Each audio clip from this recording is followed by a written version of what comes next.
nigga high as a motherfucker, by the way. Let me go fast forward. I am the nigga, young dog. This high ass nigga. They don't dance no more. It's all about the lean. Back in the day, crack was jumping on the scene. Now they slumped on the sidewalk. Can't talk. Golden era baby, but we still feel the rock. They used to be kings, now they lost in the scheme. Popping them bottles, throwing money, living dreams.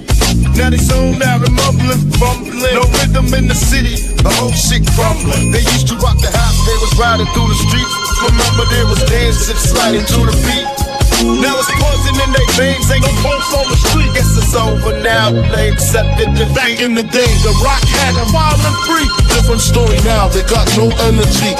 New drugs got them slow with the hit unload. Eyes closed and they don't dance no more. Rock used to be jumping, type shit they was on. Now it's lights out, guess the thrill is gone.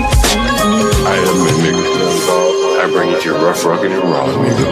They don't dance no more, it's all about the codeine. Back in the day, they was rocking on the scene. Crack out of pop, even dancing in the rain. Now they not alone, shit just don't hit the same.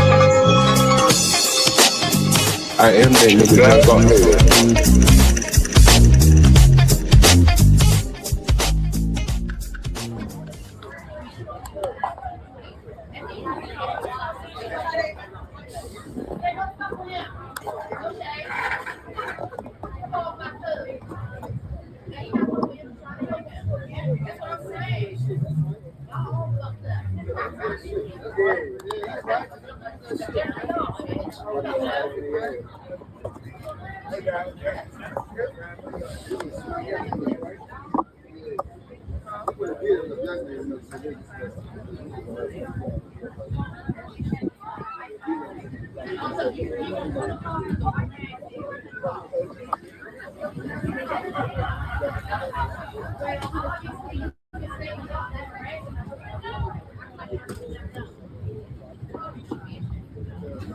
This is from yesterday in Barracks Grove, Southeast DC, near the Naval Barracks.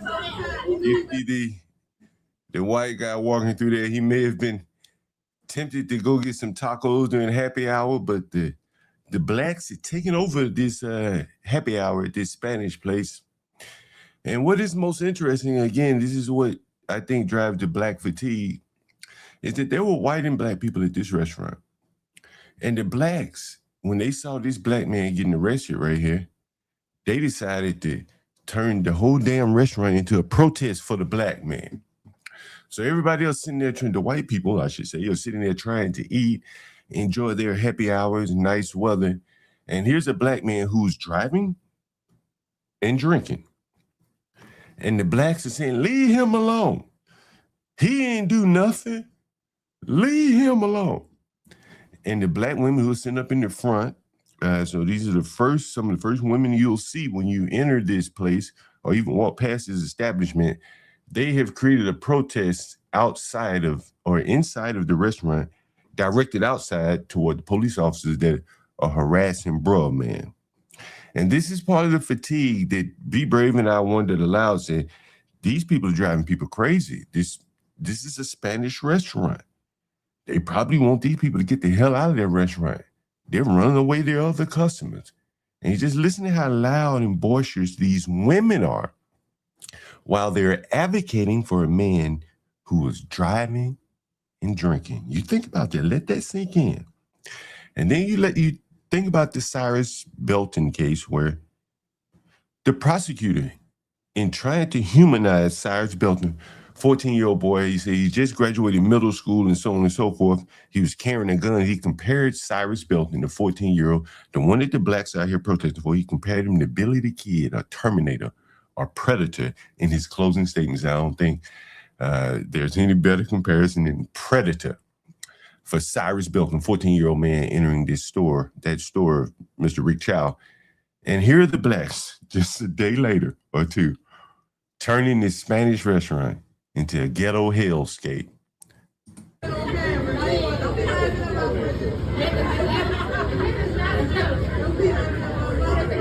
Again, this is a very affluent area in Washington, D.C. This is a stone's throw from the Capitol. This is Eastern Market. Trying to think of something. It's just right by the Capitol. The Dirksen building, all these buildings, the ones you've heard of, the Navy barracks and all that, it's all right here. You wouldn't be surprised if you saw a soldier walking by.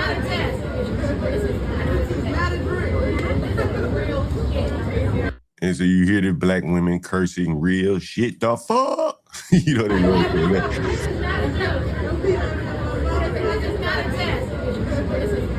Brave should be here in a minute. Let me put the link in the chat. Brave. You see the black women in the front there. Those are the ones that are sticking out with this black men driving and drinking. You can see them.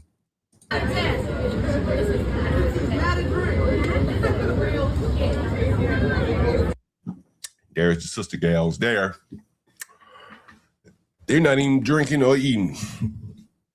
Their table is basically empty. You see the one lady in the green jacket, she's filming. At some point, she gets up. And you see her, they're just filming. They're all concerned with what's going on here with the black criminal. We do not care about that. We don't care about that.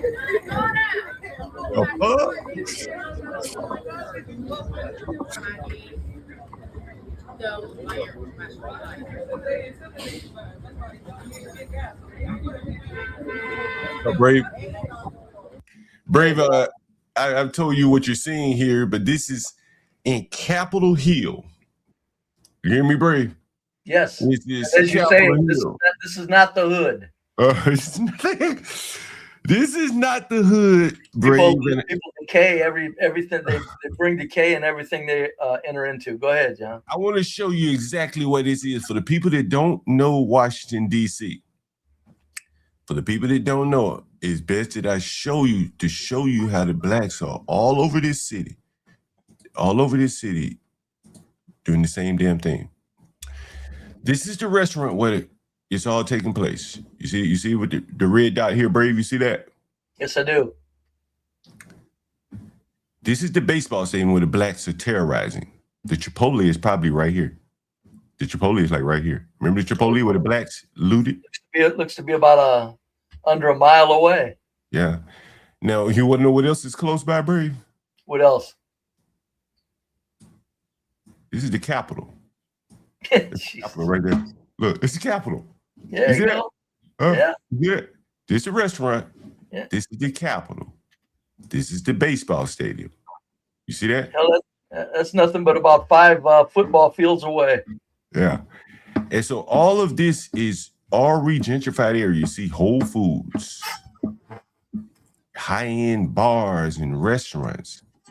And so this is the street where all the high-end bars are on Barracks Row, Brave. And you see a place called Rose's Luxury. Do you see with the price tags there? 100 plus.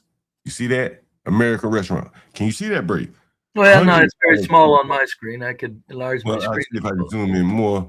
It's a popular restaurant in the Navy Yard area. It's called Rose's Plus, and it's $100 plus starting out to eat there. Damn, Jesus Christ! Right, they put that right on there. They put that right in their information, huh? Yeah, you know, this is like the Yelp reviews where they more or less tell you, hey, these are the restaurants, this is what you're going to be paying to go there. So that is the area, Brave, where these blacks are acting a damn fool. We got Hood in the background, Brave. You want to talk to Hood for a second, see what he thinks about these sister gals? Oh, sure. Bring him up. And this is a Spanish restaurant, as I said, Brave. And you see the sister gals there, the bull mammies. And they're raising hell inside the restaurant for the black being arrested or being detained outside of the restaurant. And on the top of his car, you can see that there's some more bull mammies that are also concerned about, at least they're eating, right? But behind them, there are white people. They're like, what in the hell is going on? They were not expecting this. You can see the white lady right here. You know, this is an affluent area. So this is where blacks and whites, where blacks are coming over into these neighborhoods to eat at the low tier restaurant. This is the low, if you look at the map, this is kind of away from the higher end restaurants. This is beyond the overpass, the highway and all this. So the Mexicans who opened this restaurant, they couldn't afford to be up in the nice part of the street. So they're down on the fringes. Right on the borderline. Right on it's on the same street, but down on the fringes. And so they have these happy hour where they cheap drinks, and the blacks go here and they drink the tequila drinks and they raise a whole bunch of hell. Those are the drinks that the police saw him drinking. You see that on top of his car? Yeah. There's alcoholic drinks that the blacks, I don't know if he bought the drinks like this and poured this alcohol in them or what. He may have gone to a restaurant and bought the drinks and left with them, because you can do that now after COVID. But he got in his car and the police saw him. This is the DEA as well. This is the DC police and DEA arresting. Yeah, all the police out here, bro. The big black one there. The big black one up there. Look at that. Look at that. Look at that head, Brave. Yeah, I see it. Head, huh? Look like a bunch of goddamn who knows what. You see the white man in his blazer and the white woman back there? Yeah. Mm-hmm. Yeah. Hood, Same old story. Same old story. Wherever they touch down, crash follows. Neighborhoods, businesses. So I'd say the 30% are in big trouble, because this is going to get worse for them. You know what I've been thinking about a lot lately? And I always cover racial hotspot type of stories like this Chow thing or whatever. And it seems like for reasons that are above and beyond any individual black person or the black community, black people have kind of been allowed and encouraged even to frankly behave infantile in public. And we're at a point where I guess the cover is starting to run out.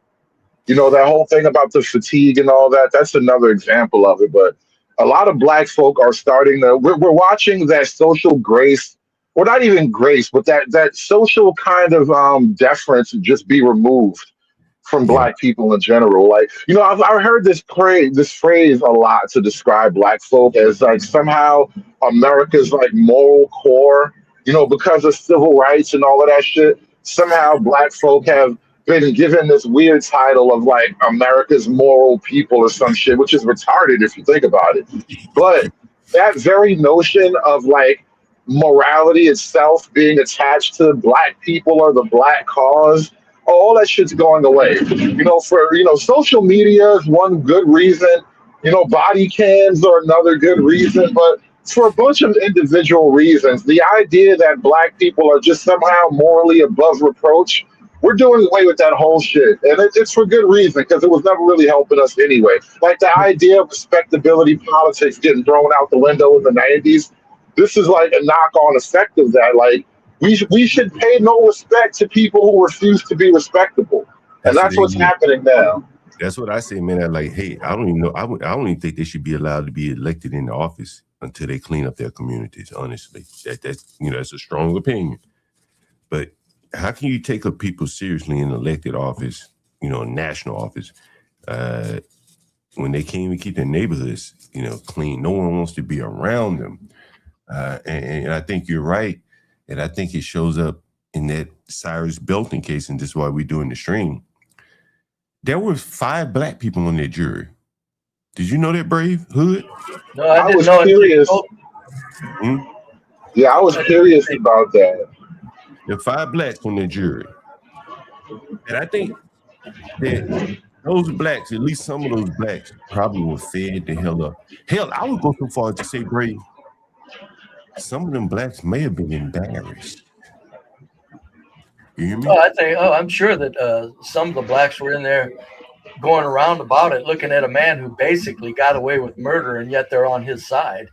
That probably, tore him right in half. I mean, what are you going to do?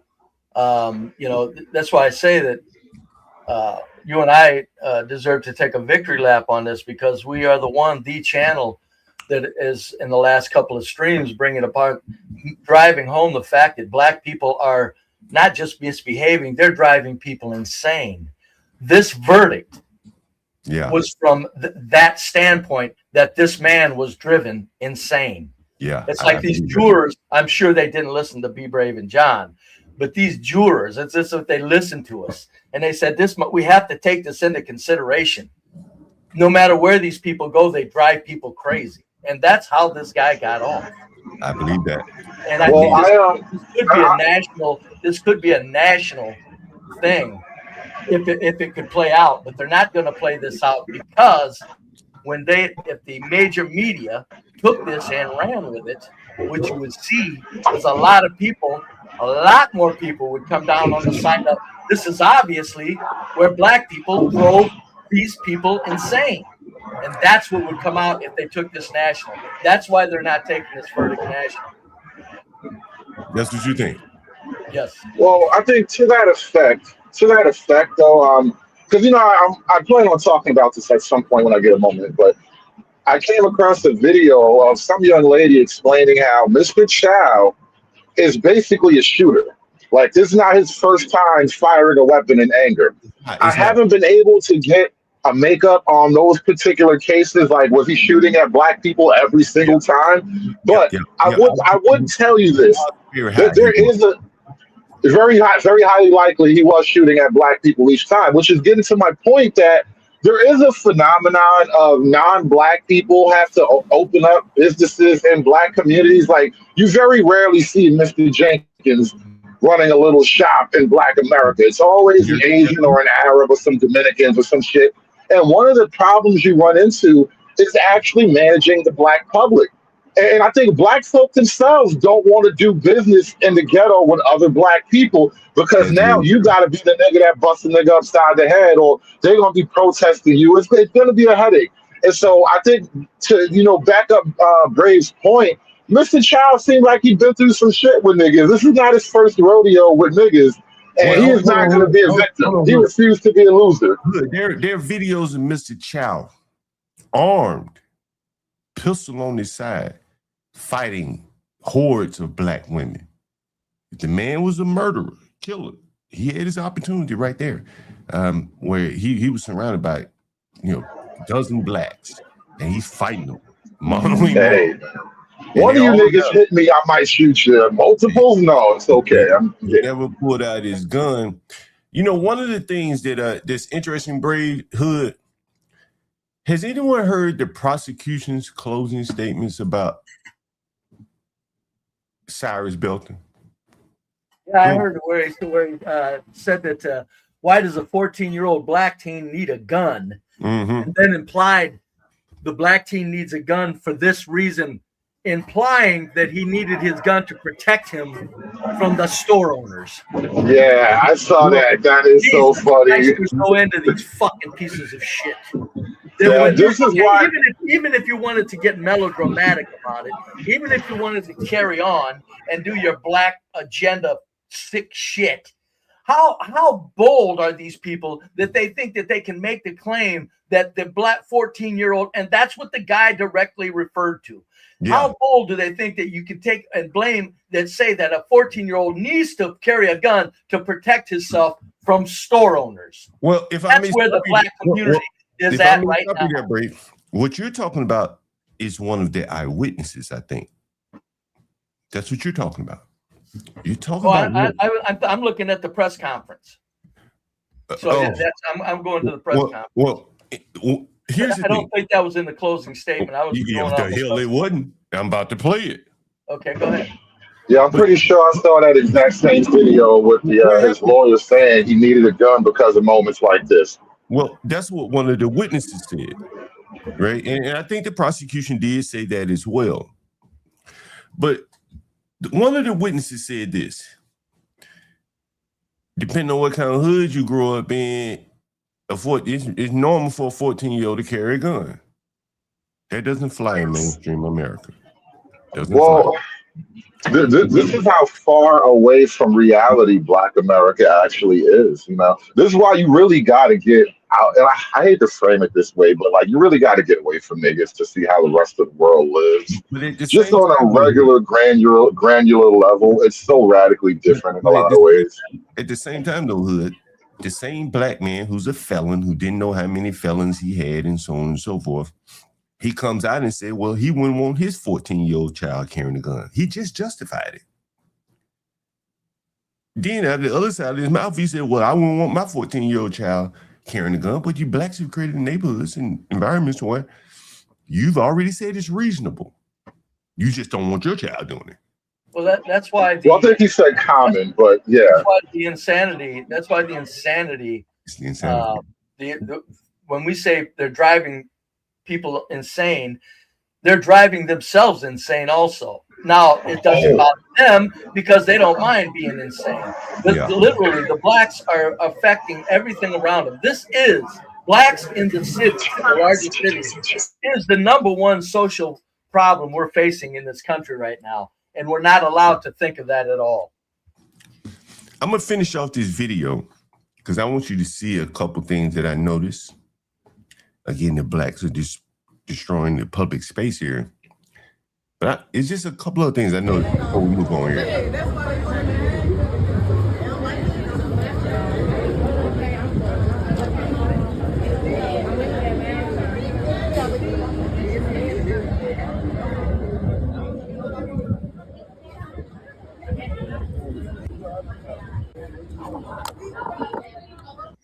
And so this is what I also wanted to show you, Brave.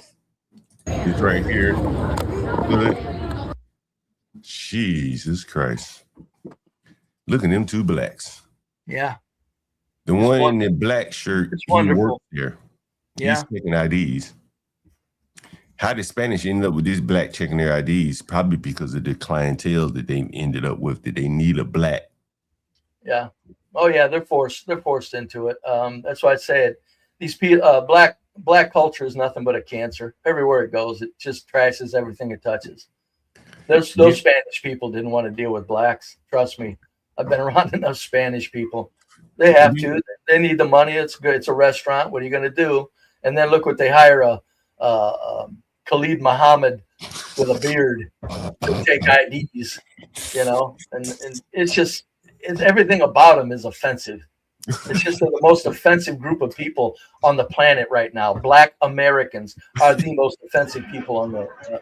Not even accidentally. It's intentional, Greg. And that's the funny thing about it. It's like people go out of their way to be hostile or antisocial, and then complain that society responds to them negatively. Well, like, you're antisocial. Why should society respond to you positively? Well, it's they're getting their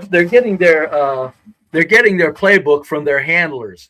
It says the small hats are the ones that will kick you as they cry out in pain, and this is exactly what the blacks are doing. They're kicking people, and then they're the ones crying out in pain over the reaction. It's a very valuable play. I mean, it works. Now they've taken the blacks and they've trained them to do it because the blacks are being used as a weapon right now. I want to, John, before you jump in, I wanted there's a comment Brave made a minute ago. I have to really double down on before we get too far afield. The mental illness. Brave says black people are driving everybody else crazy. Yeah. And I'm not going to disprove that or whatever. I stand with that concept. I think, though, it's a little bit more intricate in that there is a lot of mental illness in Black America. And being near crazy people makes you crazy yourself. It's hard to not be, because now you either have to reach levels of psychopathic violence just to assert order and stability, or you reach their level, and that we're all retarded. But one way or another, being around crazy people, it encourages you to now act crazy yourself. Well, the other day, hold on, John, I'll make it real quick. John, the other day, conservative, I said that there's a huge number of low IQ blacks, huge number of mentally ill blacks, and then now the black culture takes those weak minds and turns them into complete dangerous people. Not dangerous even if physically, just dangerous socially. So I get what you're saying. I've acknowledged that of course it's the mental illness is there. It's the black culture now that is taking that mental illness and enhancing it against all the other groups. Brave, I was listening to a defense attorney down in South Carolina. It's a black man. And he was commenting on, he was really talking like a prosecutor. and saying what the prosecutor should have done. I would have prosecuted this case to convict Chow this way or that way. And one of the things he said, they did a poor job of humanizing Cyrus Belton. I said, well, how the hell can you? The one picture they showed him, he had a gun with the same clothes on that he ended up getting killed with. How can you humanize someone like that? Like, how can you do it? You know, he probably wasn't a great student or anything like that you could lean on and bring his teachers or something in and maybe have them talk about him. So they had a very difficult time humanizing him. This was not just some child that, you know, you feel sympathetic to. And so here is the prosecution, and I found this very interesting, describing Mr. Belton and trying to humanize him to convict Chow. Here is the closing statement. Listen to this. But it also, along with those wounds to his leg, showed us how violent of a fall it was. That would be where he hit the ground. And the only way this works is if his gun comes out of his hoodie, hits the ground so violently it dislodges the flashlight, and that's where it came to rest. Ladies and gentlemen, if you are a 14-year-old boy and you know you're not supposed to have that gun and you're being chased by people and it spills out, the very first thing you're going to do is pick it up and continue. You heard that? Yeah, I mean, you know, well, you know, it's funny that he's talking about what 14-year-olds would do when it's 14-year-old blacks regularly have guns. So he's talking about something that occurs with young black men that don't occur with the other groups. But he's assigning it to all 14-year-olds. Well, not only that, you're actually making the prosecution's argument. Because now, once the gun is in visible view, right? Let's say you ran, so you just took off in such a hurry, you didn't even remember you had a gun for a minute, right? Now the gun fell out. It's in visible sight. It's in your present mind, and you're being chased, right? Wouldn't it stand a reason that now you decide I don't want to be chased anymore, and now you aim the gun at the person chasing you? Like, you're now filling in the blanks for the prosecution who's saying, listen, he pulled the gun and aimed it at my son, so I shot him. Right. That's correctly the point. Chow at this point knew that he had a gun because the prosecution, in their own words, admits that he stopped to pick it up. He didn't stop to pick up his shoes, his backpack, his phone, all those things dropped as well. But that gun, he stopped and picked that one up.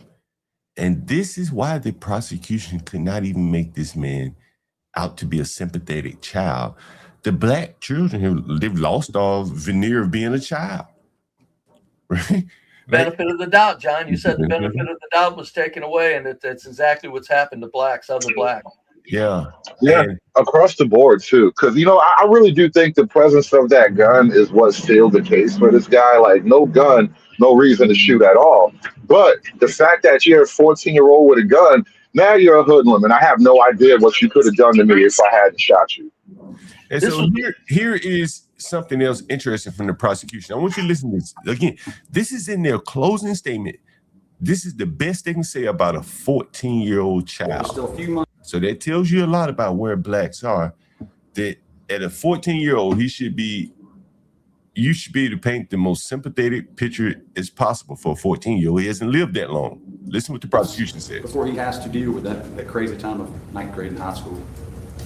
Sunday, May 28, 2023 was Memorial Day weekend. Cyrus was fresh off middle school graduation, and it was summertime. Why does a 14-year-old have a gun? This was asked multiple times by my friend, known him since I was 14, Jack Swirling. But he asked that a number of times. And I suppose he asked that as a literal question that deserved an immediate, succinct, distilled, and simple answer. That was how the question was posed. That it is a very simple question. And listen to this shit answer. Right here. Maybe it's not that simple, though. Maybe it's a much broader question that we as a society will eventually have to sit down and come up with real answers to. You hear this, Brave? Hood? Yeah, I hear the fucking shit. It's not that simple. And possible solutions to. Maybe it's a question with an answer that is so complex. It has so many layers that it's so loaded that maybe it's not something we just figure out in a day. And every complicated layer that son of a bitch would start with in conversation would start with white oppression as opposed to the decay of black culture. Every single fucking complicated thing he wanted to bring up would be fucking the white culture and would have nothing to do with black culture driving the fucking blacks crazy with Well, he's gonna get into white culture in just a second, Well, of Brave. course he will. And I watch what he says, and again, he's talking to an audience trying to. Somebody said so complex. He's trying to convince the jury that there is valid reasons, there are complex reasons why this 14-year-old boy had a gun. It does seem, as long as guns have existed, boys have been fascinated by them. Boys been fascinated by Required him, reading Brave. when I was in elementary school was Where the Red Fern Grows. It was all about Billy and his gun and the exploits and the adventures. 10-year-old Billy and his rifle. Or, my favorite movies back then were Tombstone and Young Guns and Predator and Terminator. Just movies about guns and violence.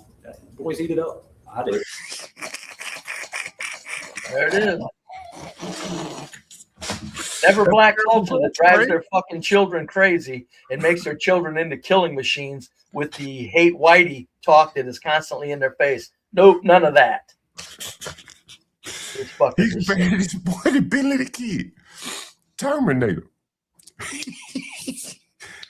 This is the best that he could do with a bad victim. This is a 14-year-old carrying a gun. You just can't generate much sympathy for this. And this is the black fatigue. Like, no one cares about this boy. This boy likely would have taken that gun and stuck it in somebody's face. If he had gotten away, he'd maybe robbed this store right here. That's true, John, because when he spoke of the gun, a 14-year-old having a gun, he's talking like, well, he was just carrying it around because he was enamored with old Western movies. No, this is what I'm saying. Across the nation, there's videos of 14-year-olds in crowds doing rap songs with their guns that they have. Does anybody 15 and 16-year-olds. So, I mean, this whole thing is where this guy will not ever swerve into the fact that not only are blacks driving people insane, they have first, before they drive others insane, made themselves insane with their culture. And I think this lie that this man is contorting himself. I want you to listen to this. indicated that it was okay or legal or right? No. Did he deserve to die? Did he deserve to die? I remember my grandfather letting me practice with a little .22 rifle. I remember being 8, shooting a .22 rifle. You hear this motherfucker? Yeah. He's making the case that guns can be handled by children in real society. But he's balanced culture. Yeah, but children handle guns. But he's saying my granddaddy, that's American culture. Your granddaddy taking you out. Yes, that's what I'm saying. He's making the case that this kid, that blacks are out of their fucking minds. I know he's not trying to. I get that. But that's what he's doing. He's basically saying, in other words, no matter how you add it adds up. Blacks are out of their fucking minds. To me, it's like Cyrus Belton was not being shown how to carry a gun, a 410 shotgun by his daddy. His daddy didn't know he had this gun. This man is telling a story that, is kind of honorable. Yes. And he's translating it to Cyrus, which all is my white trash days, John, no matter where I was at, all my white trash days, there was guns all around the houses I was at. White trash hillbillies, guns everywhere. No street shootings, no kids shooting each other, no carjackings. And this is, this man had a very weak case because the victim was not very sympathetic. And, this is I think the outcome, I've never seen a prosecution. Well, I'm sure there've been many cases. But in this case, is black fatigue, trying to defend a black victim. He looked silly here. He looked real silly to me. And for those of you that did not know this, did you know there were 5 blacks on the jury? Did anyone know that? I didn't. Yes, I did. Yes. 5 blacks on the jury. And so that really has the blacks perplexed. What do you think about that, Brave? I think that it's a good thing that we're on there, because if they wouldn't, this would not have went well. I am saying this is a bad shoot. That was he got away. He got away with something, folks.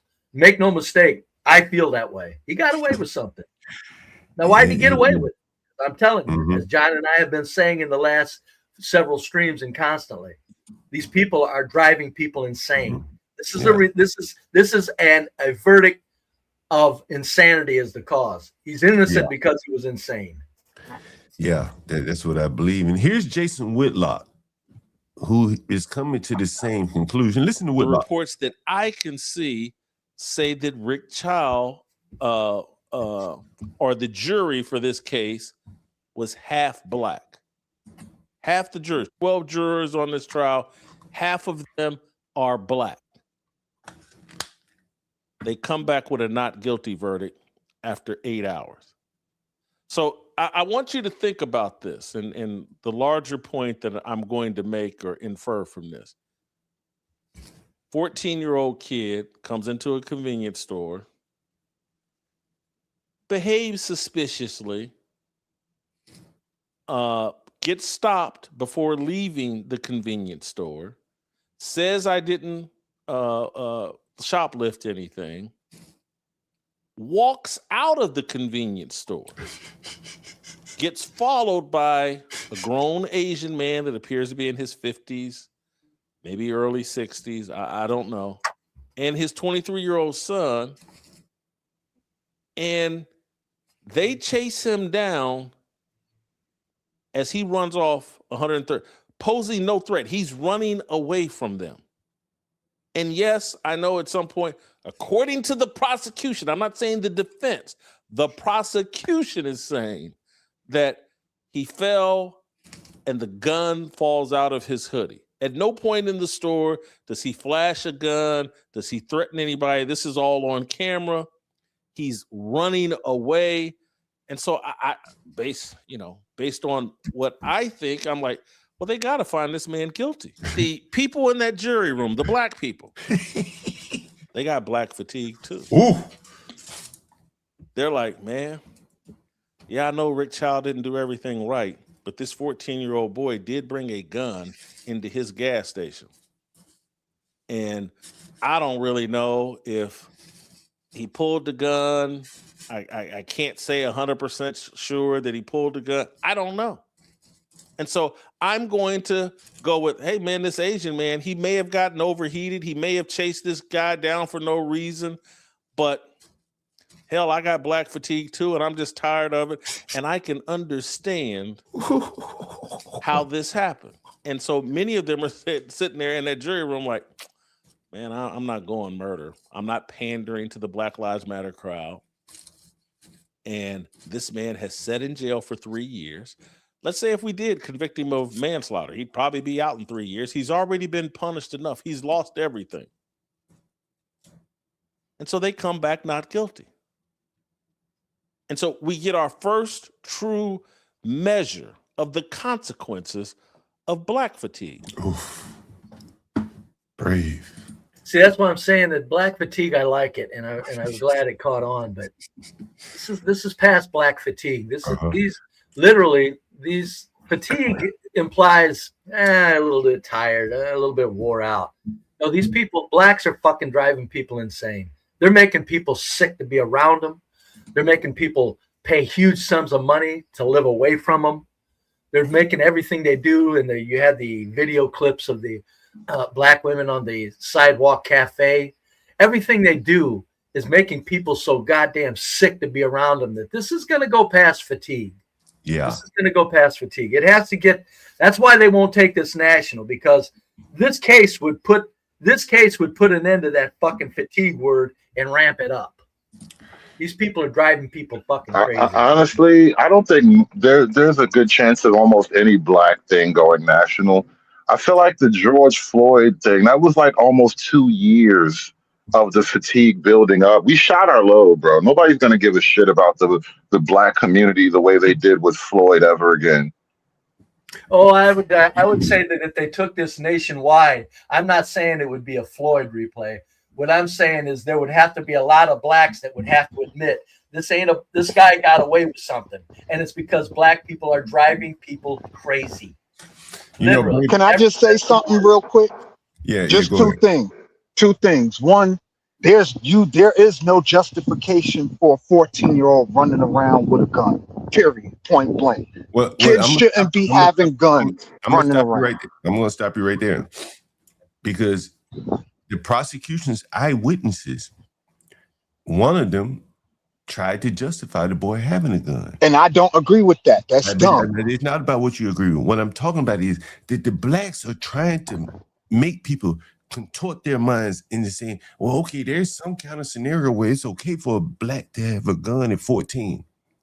Okay, well, I'm saying there is no justification for that. That's stupid. But a lot of these black criminals that are causing hell in these communities are 14, 15-year-olds. They're carrying guns. And then you can't make a sympathetic figure out of them. And the prosecution up there talking about Billy the Kid and shit. And if I was sitting on the jury, I'd be like, man, this boy ain't Billy the Kid. He ain't shooting a rifle with his granddaddy. He posing on social media with guns, walking in stores with them.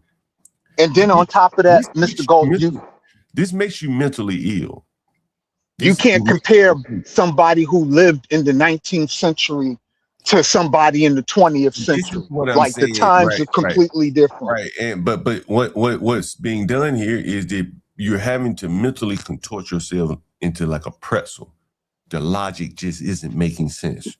That's what Brave and I are saying, right, Brave? Yes, he sat there and made the case that a 14-year-old, when living around blacks, right, has to have a gun. Uh-huh. While saying that no, a 14-year-old should not have a gun. But he had to twist that to what? But if they live around blacks, they need a gun. Yet he won't condemn black culture.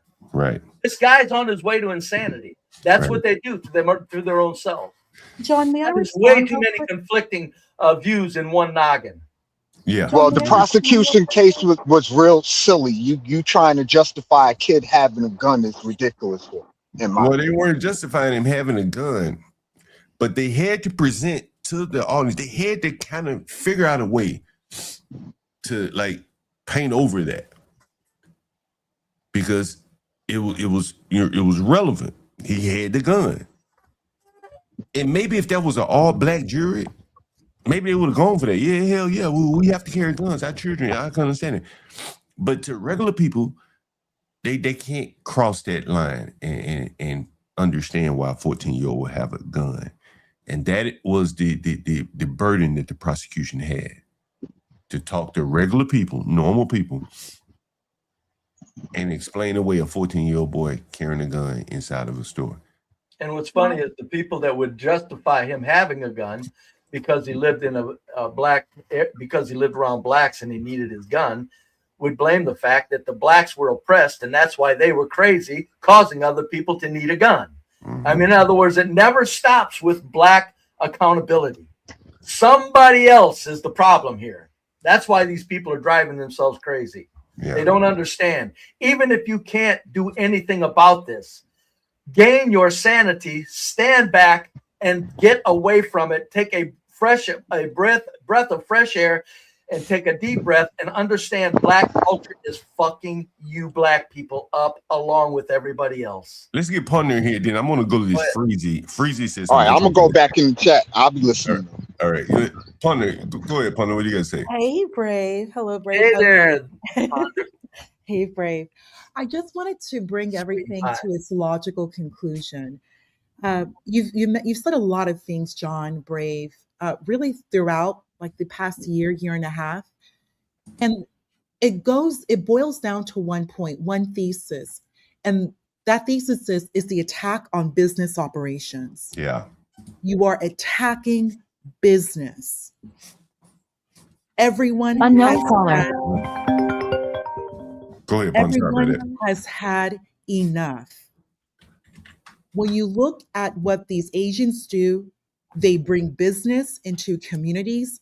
They are the ones practically the only grocery store. Many of them accept EBT. I first need to backtrack and say the defense did a great job when it comes to jury selection, or something called voir dire. So the defense was strategic in choosing the right jury pool. Because remember, there's about 5 people on this jury.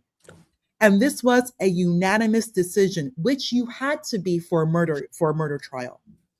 I also do believe that he was over prosecuted. Maybe he would have received a conviction with manslaughter, but for some reason they went for murder, so be it. But at the end of the day, it is a constant attack towards business. Well, let me correct you. Let me correct you on something right there, partner, because it's very important that I correct you here. There was a reason why they didn't charge him with manslaughter. And I was listening to the defense prosecutor. He was a defense attorney. He was talking about this. Manslaughter would, involve like a crime of passion, and maybe it should have. But this was murder or nothing. And the defense, it was murder. It wasn't manslaughter. If you chase someone down, that's murder. And you shoot them, which is what the prosecution was alleging, that's murder. You chase somebody down and shoot them in the back, that's not manslaughter. Well, I just wanted to also mention... It's not manslaughter. You can't get around that, though. Okay, understand. People bring up, a 14-year-old... Unknown caller. A 14-year-old should not have a gun. We've seen pictures of white people having rifles, taking pictures with rifles with their toddlers. That situation that occurred a few years ago, I forgot his name, that one child the teenager who drove with a gun all across state lines to address the riot situation. He was a grown man, though. That never happened. Everybody repeats that so often. That was established in court as untrue. There was I forgot the young adult, whatever. But he was a grown man. This is not like. But this situation specific, let it be a teenager, an adult, regardless. You are consistently attacking business. You attack business. You're attacking the foundation, the tax pool for community, for city. If this man was not acquitted, you're going to see an immediate precedence for business to leave. We already see what's happening in Chicago. Actually, Ponder, they're not Rittenhouse. That's his name. Yeah, Rittenhouse. And this is the thing, and I've been on Freezy's channel many times. I would say many times, a handful of times. Freezy does not live around blacks. Of course not. I played a clip of him where he had a black woman on the channel bragging that there were only 5 other black people in her building full of 1,000 people. You all have heard it. Of course. Right? She's bragging. I live around Russians and Jews and white people. I'm one of the few black people here. Good for her. And so here's Freezy's mind, but she's also pro-black, right? So they dragged their pro-blackness into an all-white building. And we talked about what happens when the doctor moved into an all-white neighborhood and he wanted to throw his parties in there. There's a conflict. And then they quickly go to assholes down like in the old days. God damn it. God damn it, don't do it. You got Selma, Alabama, your ass. Listen to Freezy, a fairly educated man. He does Bible studies on Wednesday nights on this channel. Listen to him. I'm committed to being a real ninja and nothing else. Nothing else. I'm committed to being a real ninja and nothing else.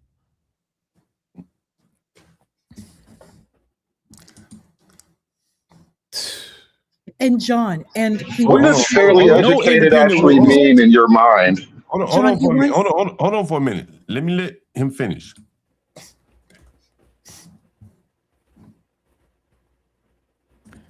Well, RIP to Cyrus Belton and condolences to his family.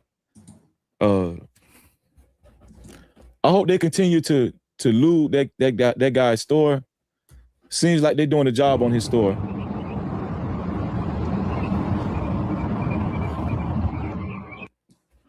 Damn, they done spray painted that bit. They stole. They took all the bottled waters. Every drink that was in the damn freezer. It seemed like every drink that was in the freezer, in the refrigerator, is on the ground, and all the bottled water. It's crazy because it's not even his store anymore. He been stole that store. You just damaging people's shit randomly. Hold on. At this point, it was still his store. This was like the day after he had shot the boy. That's the video that he's showing. But the blacks were out there protesting last night. If we get around to it, I'll show video of that. But regardless of who owned the store, when and where or what, here's a black, before the man was found guilty and innocent, cheering on the looting of a private business. Correct? Exactly. Correct. Yeah. That's what you got there. And he's not some poor trash boy hanging out on the ghetto. Freezy, he's not stupid. Well, hold on. No, I've talked to him. The fucking dude ain't got an extra IQ. Yeah, John. I resent your liberal usage of the word educated and all that. You're describing him like a white woman would describe him. But I mean, he ain't who would I describe? He's a step above Easy Bands. Correct? Not really. Yeah, what would make you say these things, John? Like, really? I'm so heartbroken hearing this shit. What would make you talk like this? He's outright encouraging black people to rob and to face business. This is what I'm trying to say. They all kind of think that way. But mentally, I would say, if you just look at his production, look at what he does on this show, he's more intelligent than Easy Bands. You got to give him credit. No. You got to give him fucking credit. I don't think there's anything to really tell that is when you're actually talking about more. You could say he's more, his stream is a little more established. I don't think Easy Bands could do what Freezy does. I think Freezy is an agent of chaos. So that's good. Hold on. I'm sorry, Pounder. That's a good point, John. I think if you really, because I don't watch either one of them. I was on Freezy's one time with 8 other black people, and Freezy did. We went around for about 3 hours, and it was a good time. But I would say I would go with you on that, John. I think probably I would give Freezy credit for being more talented when it comes to this stuff. That's right. And now you're debating stagecraft. Like, this is why I take offense to you just liberally calling him educated. That's right. Yeah. I say he's a little more intelligent than I would say. I'm still offended. I'm equally offended at your word choice right now. Well, maybe I'm not using the right words, but he's a little bit better than Easy. Yeah, I ain't gonna say well spoken because he stumbles over some words and I be this and that, but the topics that he tries to cover and the way that he tries to cover them, he doesn't depend on a panel. He can do he does his own thing. You have to give him a little bit of credit for that. He had me up there, John, for three or 4 hours. Right. There was nothing but blacks and me. And I was hurling insults, not direct insults, but I was implying you fucking people are crazy. And I'll tell you, he was okay. He let everybody go. He let everybody. We went along for quite a while. So I mean, he's not one of these that go, oh my God, get an opposing opinion out of here. Right. I think monologuing on your show is far more difficult than relying on banter from whomever may come up. So I'll grant you that, but that's not necessarily a mark of intellect. Because now I got to judge you on what you monologue on. If you talk for 45 minutes about pro-black issues, that doesn't ring as a marker of intelligence to me. When the very field of pro-blackness is a bastardization of commonly understood intellect. Like, no, I reject that completely. That because you can talk black for 40 minutes, it doesn't make you smart. Well, I didn't say he's smart. I'm just saying, his topics. Ain't going that far. I'm just saying his production topics, everything. He's got more on the ball. I'll go with you, John. Right. That's what I'm saying. Right. You know what I mean? That's all I'm saying. And so what I'm saying from that is that with him having a little bit more on the ball, listen to what he's saying. He's lauding the blacks for looting the man's store. At this point, the man was, innocent until proven guilty. He's only been charged. And he's lauding the blacks. In his mind, they've looted the store after the verdict. That's the footage that he was showing. But again, he, like, how do you distinguish who the good blacks are if this one is one that's for looting a store? Well, that's why I say the 70% are really causing a lot of headaches for the 30%. The 30% got to come to grips with something. I want you to look at something else here. When he's talking about the blacks, they've looted the store. One of the things you'll notice, if you're thinking about it, I'm committed to being a real ninja and nothing else. I'm committed to being a real ninja and nothing else. And so let me show you this.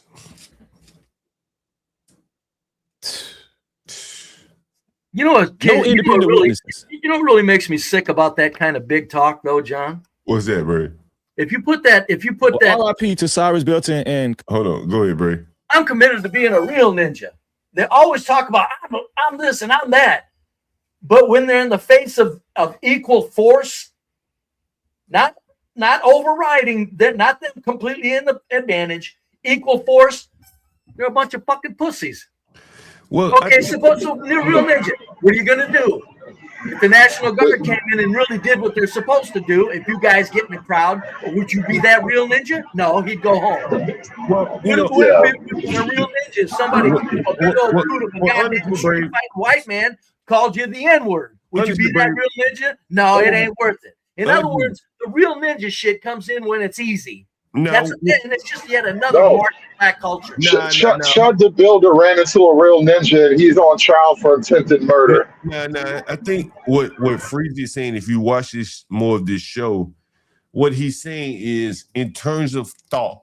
I got that, John. My point is even in thinking, if they were up against somebody that could if they had to answer for what they're saying in a discussion, a judged, very well sought out discussion, they would have to shut up or look like a fool. Let me explain some of this for you. For John and BeBrave, because I think about this a lot. What does it mean to be black? You know what I mean? Like, this concept of real ninja, and this is also why I'm bothered when you call Freezy reasonably educated, whatever phrase you use, because if this is what can be expected from the educated blacks, of what value is educating the blacks? Like, this is a very dangerous concept. And so what is a real nigga? Like, ninja, whatever you want to call it, what does it mean from an objective standpoint? And so what you have is this class of people who are emotionally tied to concepts that have no objective meaning. It's completely emotionally based, yet you're a smart guy. Well, I think what he's saying, but I watched more of his show. He went through a lot of the black commentators, Anton Daniels being one, who talked about black fatigue and this and that. He showed the Jason Whitlock, and there were people in his chat saying there is no such thing as black fatigue. And Freezy himself may have said it. And so when he's saying he's a real ninja, he was talking about opinion-wise, that he's not like Anton Daniels and all these other blacks that come down on the side with white people in their opinions. And right. So this statement has no objective validity. It is an emotional appeal to bond himself to the dirty, unwashed masses of Negroes that don't know no better. But he's educated though, right? You see what I mean? This is why I take offense at some shit don't look smart, but we call people smart. Well, hold on. Here's the thing, though, and Brave, you probably agree, Ponder may as well. He has to say these things for his audience. The majority of the blacks in his audience were like, there's no such thing as black fatigue. Like, he can't keep it but so real with the blacks. I've heard him say some things that sound like me, but John, I would say that he has to say things for his audience, but I think he's genuinely heartfelt, buddy. I don't think he needs to muster up any. Well, he don't live around blacks. I would argue something else. He don't want to live around blacks. Right? Much like the conclusion that we both agreed on about being around crazy people makes you crazy, pandering to black forces you to lower your IQ. It forces the numbers down, bro. Oh my God, yes. I mean, of course. I agree with that. That's the mental illness that Brave speaks of. that pandering to blacks or lying to yourself to lie to them, I guess, will make you crazy. Yes, it will. You can't get away with that. Yeah. Nobody gets away with that. You can't fool the inner human. That inner human's gonna you can only foil it and mess it up until it starts manifesting that something's real wrong here. And in reality, 70% of Black Americans, something's real wrong. You know what? To that point, Brave, I would argue like a lot of this traditional Black, like the Black intellectualism is making niggas crazy. Because you think about the common story of Black intellectualism. We was kings, right? We built everything. We did everything. We're the originators of everything. But somehow white folk are leaps and bounds. Literally, Whitey's on the moon, right? We did everything, but somehow Whitey's on the moon. That makes you crazy to kind of grapple with those two competing sets of realities. Yeah, that's what I'm saying. Two competing sense of realities. Blacks have 50 of them in their heads. I'm not just saying that. Every turn, they just immediately switch to an insane manner of thinking. Right, because not only were we the original... Whatever circumstance they're discussing, they can find the inner insanity to deal with that. It's like, Jesus Christ. That's correct. And also, how do we get to what was going on in his... that he did have a right to defend himself? Go ahead. Sorry. Now, I was going to say, think about all the Black identity tropes, right? We were Native Americans. We were the Moors who taught the Europeans how to bathe. We were the Egyptians. We were the first Black, the Japanese were secretly Black, right? Like, we have every identity, but nobody wants to own the identity of the Black slave that's been a slave for 10,000 years. Yeah. Here's another clip from Freezy. Again, he's speaking at this point. He may have had 100 people in the audience, and most of these blacks agree with what he's saying here. And now he's moved on to Carmelo Anthony. Listen to Freezy. Oh, sorry, mute. To defend himself, but did he have the right to use that type of force? He had a knife that was under 6 inches long. The knife was not illegal. Now, how does Freezy know that? The knife was not. How old is that clip? How old is that particular clip? Because like right after a thing, the rumors go crazy. Last night. Oh wow, yeah, that's wild. So where did that fact come out at? What official source is he quoting right now? It doesn't have to. They're psychopaths. They're liars. Freezy on this. I said Freezy. First, you said it was a Swiss utility knife. Then you said it was under 6 inches. I said, where are you finding this from? I'm looking at the police report. I'm on this channel trying my best to reason with him, saying you can't carry a knife to a school event. You just can't do that. Don't give me that's absolutely bad. Right? That's no good. And I told him, as proof of that, the school has cracked down even further on security at that stadium that they own, which is what makes it a school event. So the blacks are now trying to say the knife was under 4 inches, and you'll hear him at some point say the knife was legal because it was under 4 inches. And I'm like, where the hell did you get that from? Who is seeding in the Black community these lies to defend a murder? Well, that's like some, and that's probably from state to state or city to city. But that's generally the common rule about pocket knives or whatever. But there are no knives brought in allowed in schools, period. Yeah, that's a dub. He's already losing with that. But that's a rule that doesn't apply to this argument because of what you just said about that law. Right. So the whole thing about being 4 inches long, like the typical rule is if the knife is longer than your 4 fingers, then it's probably illegal. At one point he was saying it was a damn Swiss utility knife, and I challenged him. Not on this panel, but on another one. I said, man, where did you get that from? And he backed off of it. And I said, a knife at a school function sanctioned event would be illegal. There's no way you can just bring knives to school because of the liability that if something like this would have happened, the parent could easily say, hey, the school was responsible for not creating a safe environment. Right? Doesn't that make sense to everyone? Well, of course. Right? And so you hear Freezy saying the knife was legal. Listen, Mr. Chow had a sign outside of his store saying no guns. You think the school allows knives in there? Chow didn't allow guns. The prosecution even admitted that. Well, there's a difference between being legal and being against policy, though. Well, but right, and again, against school policy. What Freezy was jumping on was the legal word because it was legal. Again, black insanity. Out of desperation, he can call it legal for his drama, or for his sissy drama, when in reality, the matter is it still is not allowed on school grounds. That's what he should. I'm reminded of a quote. I think this came from a TV show, Boston Legal. Like, when you have the law on your side, you argue the law. When you have the facts on your side, you argue the facts. When you have neither on your side, you bang the table. And most niggas know how to do is bang on the table because they don't really understand how to apply the logic of law or wrap the law around the facts of the case. So what you wind up hearing is just niggas banging on the table about shit that don't matter. And that is one of the cases. That's one of the reasons why he was not Chow in this particular case was not charged with manslaughter, because it wasn't manslaughter, it was murder. But I want you to listen to like the depravity of Freezy. Listen to this. He had a knife that was under 6 inches long. The knife was not illegal.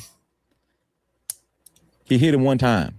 Just so happened, Austin Metcalf, he didn't make it through that one hit. He didn't make it through that one hit. That one of them prison hits. Saying, when you walk past somebody, that's how Carmelo hit that man. He's like, how they do in jail when they just acting like. I hope Carmelo testified. Man, I hate him one of them prison hits.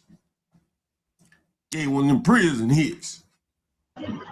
Freezy comparing his 16-year-old kid to a hardened killer. That's wild. Though. That's not helpful, but okay. I hate one of them prison hits. The argument is supposed to be like he was afraid for his life and he didn't really know what he was doing. He just swung out. Like, that's what you should be saying. Not like, hey, that was like a jail nigga. Right. You see how he's describing Carmelo? A hardened prison-like killer. And the blacks are defending this. This is disgusting. It comes on with the boisterous, the braggadocious insanity. I'm that real nigga. So when he's talking about Carmelo Anthony, what he did, he's assigning real nigga to him. He don't even understand. He's making him look crazy. It's more important to be a real nigga. Yeah. These people are fucking insane. Yeah. Which is, then it takes me back to the basic question of objectively, what are the hallmarks of being a real nigga? And then you know what you find out? Nobody really wants to be a real nigga. That's the ultimate truth of it. Mostly everybody's lying. The niggas who are real niggas, they're in jail, and most of them are trying to get out. Well, nobody really wants to be that, but it's a bragging rights thing. Like I said, you're trying to appeal to people on an emotional level.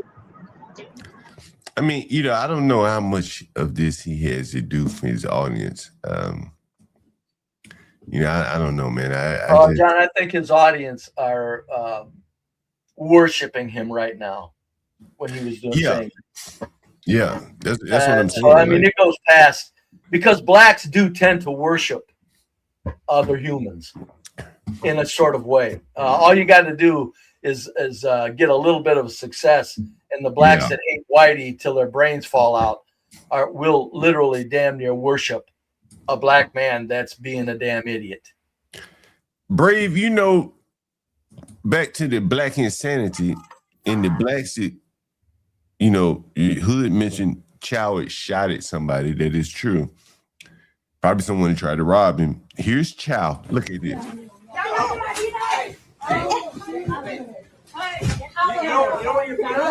Look at all these blacks, Brave. Yeah. Just commonplace. Right in the middle. It's a wonder one of these blacks didn't go for his gun. He has a gun on his hip.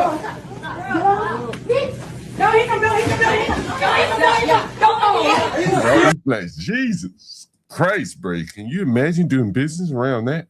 No, nobody can. Other than the people that thought they could, and in the end, they can't. Because look what it did. Drove him crazy. That man shot that dude because he was crazy. He was sick of them motherfuckers. He shot him because he was sick of them motherfuckers. Torture. It's like you Brave, keep on picking at you somebody. know, you know the irony of that, Brave. If you're black and you commit a horrible crime like the arenas, the Rootsca thing, you can get off for being crazy. So why can't non-blacks get off for being crazy too? Well, Chow just did. That's why they won't go national with this verdict. Look at this Brave. Look at this hood. Look at this pundit. Pundit, can you imagine fighting a man like this? Look at all these blacks. John, this is why I stay away from them. And this is not, let's remember something. John, you're familiar with that term, like a defect, a bug, or a feature. Yeah. This is not a defect. This is not a bug. This is the feature. Yeah. This is the feature. If I was in that store and I was with Questions to Ponder with her sweet self, I would usher her out of that store. I have to get this female out of here. This is a real woman. We got to get out of here. These women are crazy. That would be my first instinct, to get Ponders out of that store. Brave, if I might share with you a story, so I was where I live. Like it is like 95%. It is majority white, and it has a lot of churches. A lot of churches where I live, like small community churches. I was driving on, approaching like the Farm Road Highway, and I noticed there were various Black people with buckets with the cross on it. And one of them approached me. And I thought about something. I said, this is not something that any of these churches in this area, I was maybe 7 minutes from my house. I live within walking distance to like 3 churches, like Protestant community churches. I thought, like, there's no way, these were all Black people. It's like, there's no way any of these churches, number one, there's no Black parishioners, which is not bad. It's just the area. But why would they be begging on a highway with like white buckets asking for money? It came off very 90s. And I was like, it just does not make any sense, because all of these churches I know are very like tech advanced, very tech savvy. So no one's going to be begging off like the road. So I let it go. And then I turned my head right. One of them did approach me asking for money. I, of course, did not give them any money. But I noticed to the right, in a gas station that I frequent, I saw one Black guy who looked mad niggerish. I'm going to be honest with you. He did. And he was parked far away.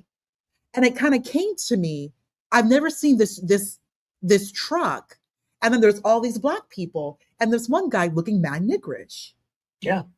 And on the road, there was like the typical Black people that would be, you would use for charity. A one Green Mile looking Black guy, a Black woman, and a light-skinned guy, and another very, very, very young Black girl. It's like, this just looks odd. So I drove into the gas station, which I wanted to go, needed to buy gas. And I did take a peek at the license plate, and the license plate had Florida plates. So it was out of state. Out of state. I took a picture because I was worried. I know the area where I live in, and I don't want Black people causing trouble, because I just don't want that blowback on me at all. I'm a and it would, Ponder, smart thinking, because it would have blown back on me.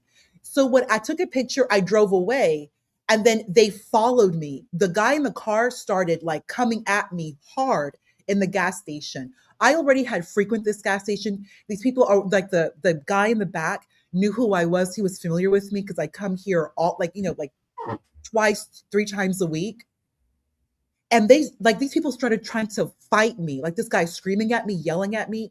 And I'll be honest with you, I yelled, "You are scamming white Christians." I literally said that, Brave. Wow. You really are. You're scamming, you sick bastard. You're scamming white Christians. And I really meant that, because this area, Brave, it's so far away from like a major city. I live near a national, a lake, a federal lake that's owned and operated by the Army Corps of Engineers. There are not many Black people here. It literally is just me. It's just me. So you purposely pick this one spot where you know there's going to be a lot of white people who do have some money, and they're mainly Christians. There's nothing but churches here, Brave, where I live.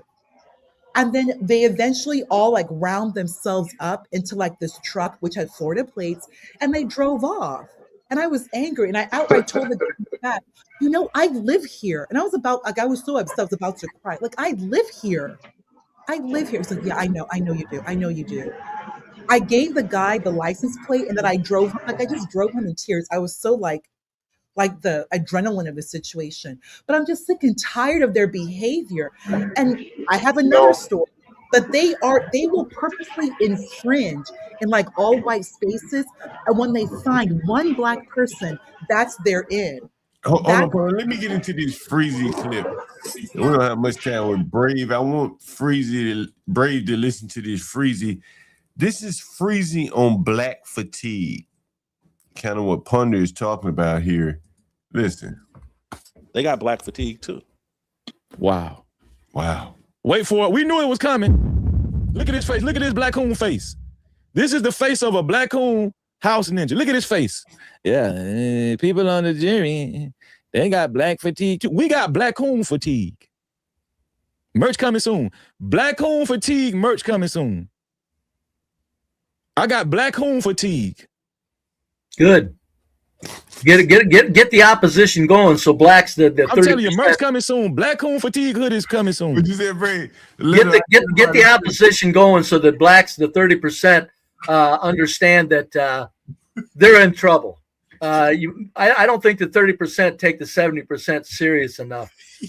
Ponder just gave a horrible story of being just a lone black woman, and look who's making her look like a goddamn piece of shit the way with their behavior. I would like to see the 70%ers force the hand of the 30%ers, not physically, not in any. Just I would like to see it to where the 30% come out more forceful and say, "Would you please shut the hell up and leave other blacks alone and leave us out of your fucking image processing."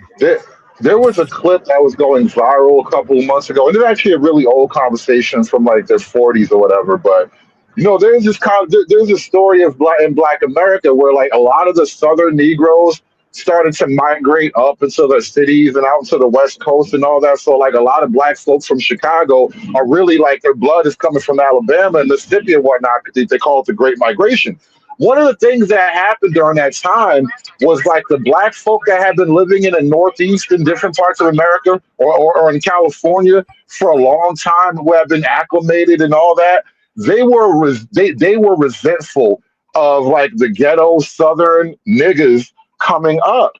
And it created this kind of trope of like the only one nigga where like now, if you're the one group out in suburbia, like if you're the one black dude in suburbia, you're cool. You'll be accepted. You're not going to necessarily lower the property values or whatever, right? You showed one yesterday that did, right, Brave? But here's the thing. It's a trope for a reason, because typically the one guy isn't the problem.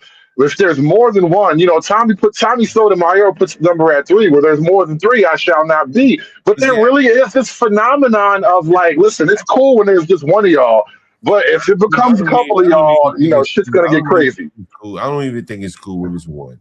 This point. At this point, if there's even one, that one is obligated to check in. Let the whites know you're not one of them. If you don't want to do that as the one, get the fuck go back with your black people. Well, no, the one could be like questions to ponder, or like you or myself, John, that won't necessarily want to partake in it, right? Hold on.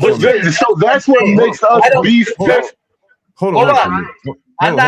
My point is, I don't care if it's just questions to ponder or anything. I'm saying if you're that one, doesn't matter how well-intentioned you are, you owe it. You are obligated to check in with the other whites. Right, don't just exactly. Because I'm a good black, don't expect the whites at this point to just trust that you're a good black. And that is why there is tension. That's why there's beef. That's why there's a trope. Damn it, my mic down. Go ahead. Black on the phone. We'll see how broke this fucking black is here. Let's see. Hold on. Hello? Hello? What's going on, my man? I'm about to be there 29 minutes. I'm going to get there at 11:50. All right. You said 11:58. How much money you got? For $275. You got $275? Yeah, I got $275. All right. All right. I thought you only Ready, my had man. 60 something else. All right. Nah, when I get, so how far is that from work? Say what? Say what? The other location for the basement, but that location is already ready right now. Which one? The one you coming to right now? Yeah, it's ready. Okay. Got you. All right, I'm on my way. All right. These broken ass blacks. Oh, Brave, they broke. That's what I'm saying. People, that try to call you a slumlord. It's like, shut the hell up. Jesus Christ. John's doing the work of the Lord if there's a Lord to do work for. Are you blacks out of your goddamn minds? Did you hear how you sound, Brave? Nobody's going to rent to the I know it. My thoughts exactly. It's like, Jesus Christ, don't they at least understand at all that? And I'm not faulting blacks for their slang. I don't, but clean it up at times. You got to clean it up professionally. You got to clean it up professionally because no one wants to deal with these people. And I don't think they understand the depths of how people are looking to avoid them. And so when they bring that slang, that ghetto ass behavior, as you saw in the restaurant, wherever, it just repels people almost instinctively. When they hear that ghetto ass voice, no one wants to be around it. Yeah, I think that's one thing that sticks out. Yeah. Then when you see them, who the hell wants to look at these women? It's not like they're pretty women talking loud. Pathetic. So this is I think it all dovetails with the Chow, Brave. It does. That's why I'm saying this Chow is such a missed opportunity if they don't take this national, and they won't because they can't. But this would force this verdict is because this man was driven insane. Yeah. That's what this was about, and we're not able to flesh that out like we should. Thank you, media, for keeping down what you want to keep down. Any other time when it suits their purpose, the media is full blown, bring it into the fore for this cause. But no, they won't bring this up because this verdict, regardless of how it's a bad shoot or not, and it is, this verdict, if it was taken national to try to get people to understand that this guy got away with something, there's way too many people that would be. Here come black fatigue. Hey, man. Brave, Freezy doesn't believe that there's black fatigue. Well, no, hell no. I say he's crazy. He's nuts. I'm serious. He's fucking mentally ill. You think he's mentally ill? Seriously delusional. I mean, he suffers from black fatigue. Why? He don't go around where black trash are at. I know a lot of, I can tell you all kinds of rich white people, they're not afraid to go where white trash are at. Not at all. But Freezy won't go where there's black trash. Can't go around them. It's dangerous. Listen to Freezy. How you doing? There's no black fatigue. Well, hell, he suffers from it. He's got his head on a swivel for one group of people, his own. Listen to Freezy and look at the comment on the screen. We should boycott Asian, Arab, Indian, and whites. You see this on the screen, Brave? Oh, please do. Yeah. Jesus, please do. Do they not know that ain't nobody gonna be missing their ass? It's like I said, these people they're out of their fucking minds. And it's not, and it's just they got eggshells around them so that the rest of the other groups of people in this culture, nobody can just point out, you people have achieved fucking insanity. You're delusional. And we're not just saying that lightly. You need help. The fact that they think they could boycott all these groups and survive shows how mentally ill they are. Oh, it's fucking crazy. Everything they say. That's why I say they have so many conflicting ideas going on that if a black man, you can take him and have a conversation with one of these Izzy and this fucking Freezy idiots. You can talk to him here, and they would say this about that, and when in reality, what they just said would contradict something they said earlier. So they have there's no consistency in anything they say. They just blurt out according to what they find comfortable in their childish, silly mind at that moment. Yeah, it is. Regardless of logic, out the window logic goes. They have no shame, and they don't have to. They have no shame because blacks have gotten off the. So many people have been so nice to them for 100 years, treated them like children. That now they just get to talk like children when they're 40. But when in reality, that's what keeps a man a man that's sane and decent. That what keeps him consistent in his speaking is what he looks like to other people. He don't want to look crazy, so he says he does his duty to the civilization and stays consistent in his thinking. And if it goes a little bit off, he can self-repair. Blacks, they don't even have to worry about consistency in their thinking. They can say this about this, and this, what they say, could absolutely contradict what they said earlier, and there's still, they don't have to account for that severe, insane contradiction in their own thing. You know, Hood, why do you think these blacks won't open up the corner stores in place of the Chows?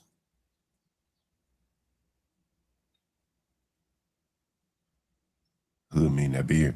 But, you know, all of these things, a lot of these things probably could be tamped down if, and kind of getting back to what Hood was saying about education. We've educated a lot of damn half-wits. Yeah. To where they think that they are able to go off into corporate America. And in many cases, corporate America just tucked them off into the corner and patted them on the head and gave them a good salary. Yeah. When they probably should be down in their neighborhoods, man, doing what Chow is doing. And you see how Chow, he sacrificed himself, and his son and daughter became CPAs and software developers. The blacks, to me, it seems like they're just trying to jump, you know, into being like, to compete with white people. They want to be white collar. And I you know, there's a lot more baked into the cake that I don't think they have, the soft skills, the social skills. I was talking to a black guy today, and I'm going to release the call at some point. He was a security guard. Now, remember, I've had a security guard that worked in the ghetto. Remember him, Brave? Yeah. So he had to fight these blacks. Yeah, he said he had to get the hell out of there. And then I had this security guard today who works around white people. He said, oh, man, it's great. He said, you know how many connections I've made with white people? His words, not mine. And, you know, that's, you know, the blacks have to admit that because they keep saying it to me. And I'm not even provoking them.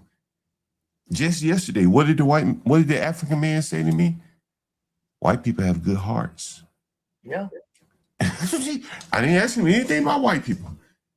He said, white people have good hearts. He said, blacks order from McDonald's and don't tip you anything. White people have good hearts. You know, John, when he said white people have good hearts, I'm sure he was referring to tips, probably would let him to say it, tips in their pleasant business dealings with them. But that statement came from a whole lot of other experiences also. Oh yeah. Oh yeah. And not only that, I think because we're talking about you know, Asians. I think this conversation about Asians being racist against black folk also pops up during this event. And let me tell you, for all the black people who fantasize about the day when the white man is finally gone, you'll be left alone with the Asians and the Mexicans. And I promise you, they're going to treat you so much worse than the white man ever did. That's why I say it doesn't matter. All groups have been assholes throughout history, period. All humans have done horrible things to all other humans. The white race is the one race that came in on the runway with compassion for the least of humans, period. No other race. Not only that. No other race has done anything comparable to what we've done in the way of taking care of the least of us. You know, not only that, John. I mean, I think, like, when you talk about certain ideas, the fact that black people even think slavery is wrong is because you've been raised around white culture. Like, you go to other countries, you're not even going to think it's wrong. You're just going to be mad that you're not the big man who gets to do it. But the idea that it's objectively wrong is a unique thing. Not all. It's almost totally focused around Christian white Europeans. Yeah, this you hit on the point. I was in Egypt, and they have the Nubian people there, and the Nubian people are the dark-skinned people, and they got those people basically segregated.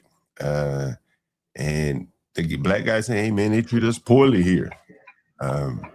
Yeah, but he didn't. It is what it is.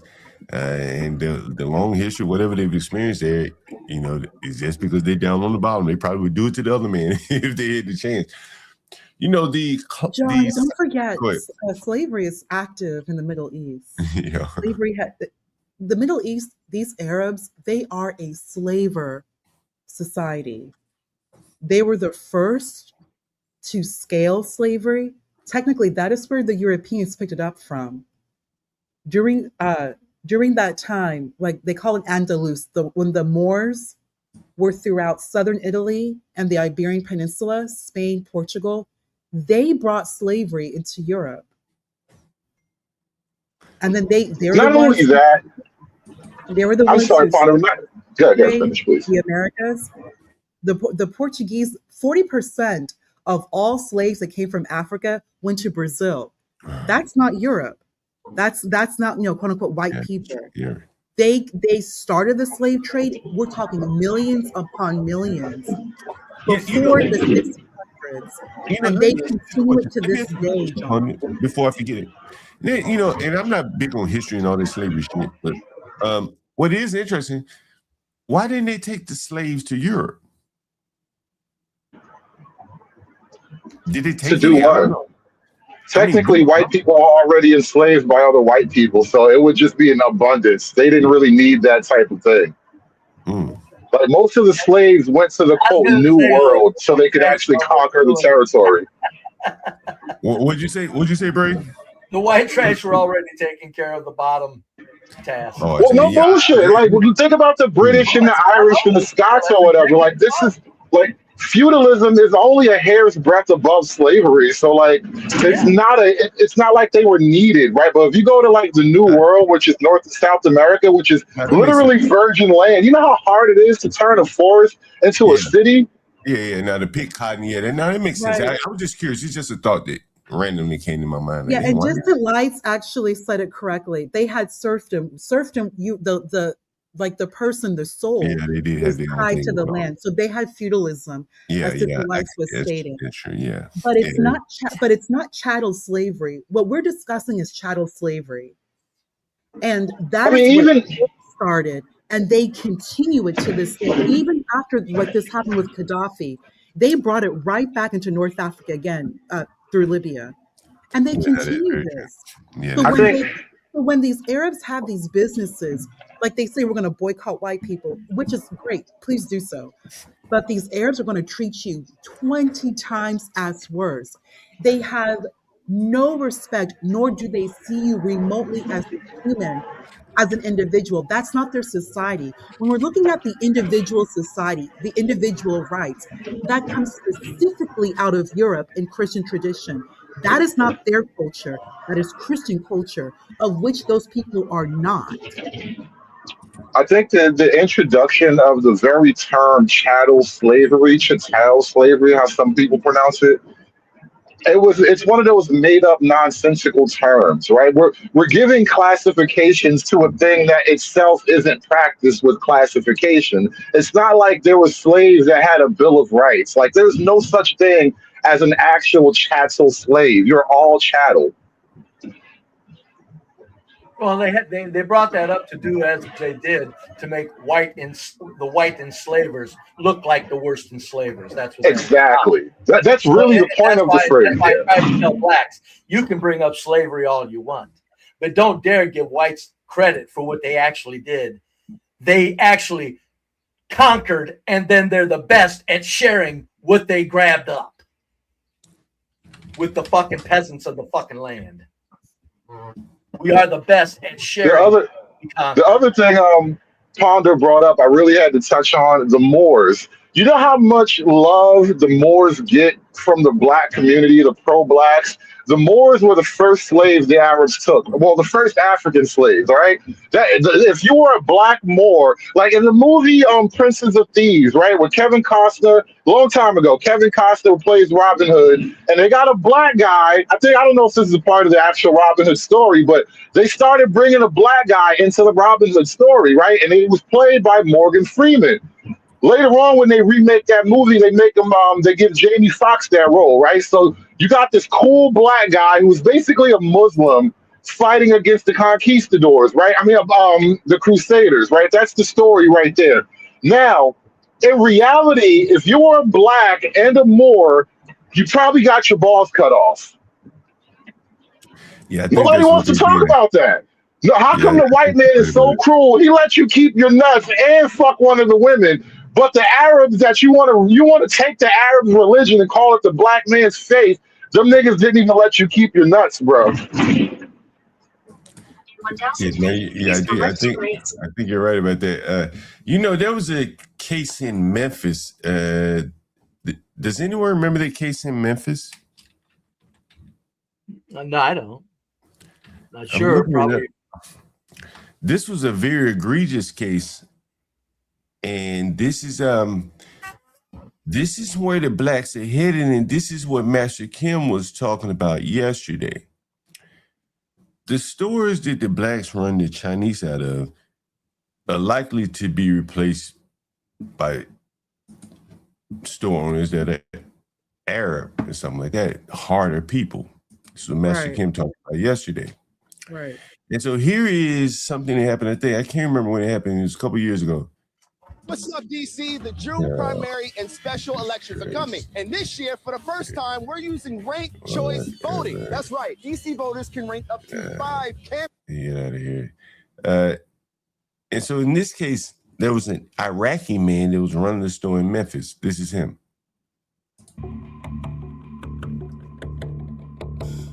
He chased the man down just the same. You see this? Surveillance footage shows that the clerk, Anwar Ghazali, armed with a handgun, pursued Harris. Harris was shot at least 3 times, according to the prosecutor. And he was left to bleed out and die. Neither Ghazali nor any witnesses called the police, according to CNN affiliate WMC. Harris's body was found 2 days later in a yard near the store with gunshots in his thigh. Ghazali's attorney said that though Ghazali maintains he acted recklessly, his intention was not to harm Harris. After a 4-day trial, Ghazali was he convicted? Yep. Expected to be sentenced on September 23rd, 2019. There was an Iraqi man. He chased that black boy down in Memphis and shot him. Not much different than what Chow did. But look at the ruthless nature. He hid the You body. know what I think? He called the police. Think I don't about know if that. he hid the body, but he didn't call the police. I don't think he hid the body. I think You better hope some Indians take that store, because I think the Indians are the last people still afraid of niggas. Oh yeah, Asians won't take. I bet you Asians won't try it. But if you listen to what Master Kim said yesterday, blacks have a distinct advantage to take over these stores. Oh my God! It goes without saying. I mean, you know, could you imagine if they actually just did it and roughed it through, even the beginning of the rough spots, and smoothed it out to where, okay, now this is more the norm. How magnificent that would be for the culture itself. But you know what's so interesting, Brady? And this is why it'll never happen. And it goes back to what Hood says with education. What's that? Even a man like me couldn't do it. And I'm in the ghetto all day. I couldn't pull it off. Well, that's why I said he would have to get over the rough spots. But I think if enough would try it, and there was enough effort to do it properly, that's why I say it. Really, who needs to break the Arab Asian store phenomenon is rich black athletes that can open stores, put blacks in them, and not worry about losses in the beginning. Yeah. That's who needs to break this phenomenon, and these bastard rich black people, they go around hating whitey that are worth $500 million, could open stores in all manner of black neighborhoods, put in black employees, and they can take the loss at first. And then if there is a loss and it never stops, gee, guess what they get to do then? Come to the public and say, we tried. And guess what? The blacks destroyed it. They wouldn't let it take off. Brave, I want to add a little nuance to it. I think if the blacks could get beyond the fear, and I think that's a large part of the fear, I think that the blacks have been so indoctrinated to think that they're as smart as white people, so they want to go off and be pilots and this and that. And in reality, they become DEI type. They get the fucking all manner of fields. Jesus. Right. When but they probably could be better store owners. CEOs or DEI. They'd be better store owners if they could be the DEI HR employee. But they're not going to do that now. We're too far gone from them to take a step back. Well, I'm just saying that if it was to be done, the way it would be done is for rich blacks to open stores that can absorb the headaches at first and break the fucking the spell that is on the black culture. The black culture has over people to force Arabs and Asians being the only store owners. That could be broken. I think that actually probably was in existence, and we burned it down during the civil rights era. All those riots, Detroit, Baltimore, all these little places that had little black riots. You think they were burning down the white man stores in the black neighborhoods? I think they were burning down their own economic mobility, and now look at them. Well, in DC, they did burn down the white man's stores exclusively. The black man, Ben Chili Bowl, he put out a sign, "Hey, black owned," so they spared his store. But even with that, you think that with him having a monopoly, he never got good at making chili. I've never eaten that. You look at any reviews of the place, the man been making chili 60 years and the shit still ain't good. So the question does become, even if they would take over stores, would they run them properly? I don't think they could do it. I don't think they could do it. No, because they're not a managerial class. They're not a managerial class. You make a really good point, John. You have the DEI pilots. You're given this opportunity. The door is open for you. Okay. But look how they behave, though, when they have been given the opportunity. But what is the DEI pilot invest? What would a DEI pilot invest his money in? Maybe start up a YouTube channel, talk bullshit. Or find a white woman. You're not about to go down in the ghetto. No, right? The whole point is to leave. You find a white woman or a white woman's family. What Brave is saying is that what Brave is saying is that instead of taking losses on a YouTube channel that's going nowhere, why not take a loss in the community? Right, Brave? John, but that means going back to black people. The blacks with money have to get to where they are going to make the initial investment, which is going to be a loss, and then play it out.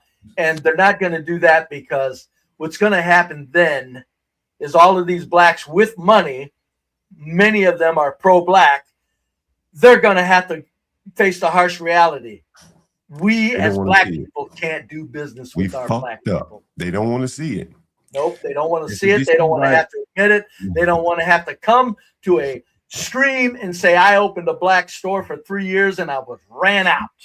Bray, do you think Bob the pilot, a DI nigga, could deal with them black women yesterday? I don't know. I don't know about. You think he want to deal with you? You think one of these smarty I don't think about Bob, John. You think one of these fucking smarty ass DI nigga want to deal with some shit like he wouldn't know where to begin. He's helpless. He's a babe in the woods that thinks he's got fucking some kind of brains. Basically, what he wants to do is use whatever little have with education. I'm not speaking on him in particular, but let's be careful, right? In general. These people are using their halfway education, being tucked into corporate America where they're harmless. You understand? Like, this is the reality of the matter. Yeah. The majority of them being tucked into corporate America where they're harmless, HR, shit like that. And Chow said, okay, you blacks want to go into DEI, be DEI. I'll go into your ghettos and make my children CPAs and real software engineers. My child won't even be able to get the scholarships that your black ass children can. Because that's what Chow said about his son admitted. That he had good grades. Right? You know that, right? Right? Yeah, I'm sure. He was on the swim team. And he said, I didn't even get a scholarship. Some damn dancing ass black at his high school graduation got a scholarship ahead of Child's son. And now he's off to corporate America thinking he's smart as hell. Yeah. But they don't know how to behave, John, in corporate America. They do not know how to behave in corporate America. No, it's they do so not know much. how to behave. It's so like I was on the phone one day. This damn black was threatening the hell out of me, and my buddy heard it. Like, you just got to know how to deal with these blacks. They don't want to deal with that. Like, there's no way they can go up in corporate America. And John, you know why they're able to stay in corporate America? Because they're never really, they're never fired. There's always excuses made for them because black women are in HR. So whenever there's a complaint, about the behavior, nothing is ever done. You can't do anything about it. I want to bring something to the front of your mind, John, because it does go way deeper than HR. John, the last time I think I was here, you were playing, and I'm surprised you found it. You were playing the college debate championship video, right? The national champions of black college debate. Oh my God. Do I have to elaborate? Because you're talking about this corporate environment. Where do you think they come from? Who do you think supplies the corporate world with their black people? The colleges. That is true. That is a good point. Those women, they think they're above working at a corner store. Right. Right? They think they should be ushered into corporate America and given a big ass time and be put in front of clients and shit. Not only that. Look at the black man after black man that came up trying to find 10 things to comment on rather than what we wanted them to comment on, asking them, is this a good development in the appearance of black culture? Nope. Everything else they was commenting on. No, there's an elephant in the room. Yeah. So it's just like, no. Many. There's only a few ways to reverse this if it's ever to be reversed. And that's why I say when it's reversed, it'll be the white owners of the globe that reverse black American behavior. Well, I think something else to add, really quickly, these types of businesses that exist in the ghetto, and they'll never make a whole bunch of money in any one given year. The reason why they can stay in business and be profitable at any real level is because they're run by actual family members. Right. You niggas with your baby mamas and your multiple bastards all over the place will never be able to be a functioning family that's in it together.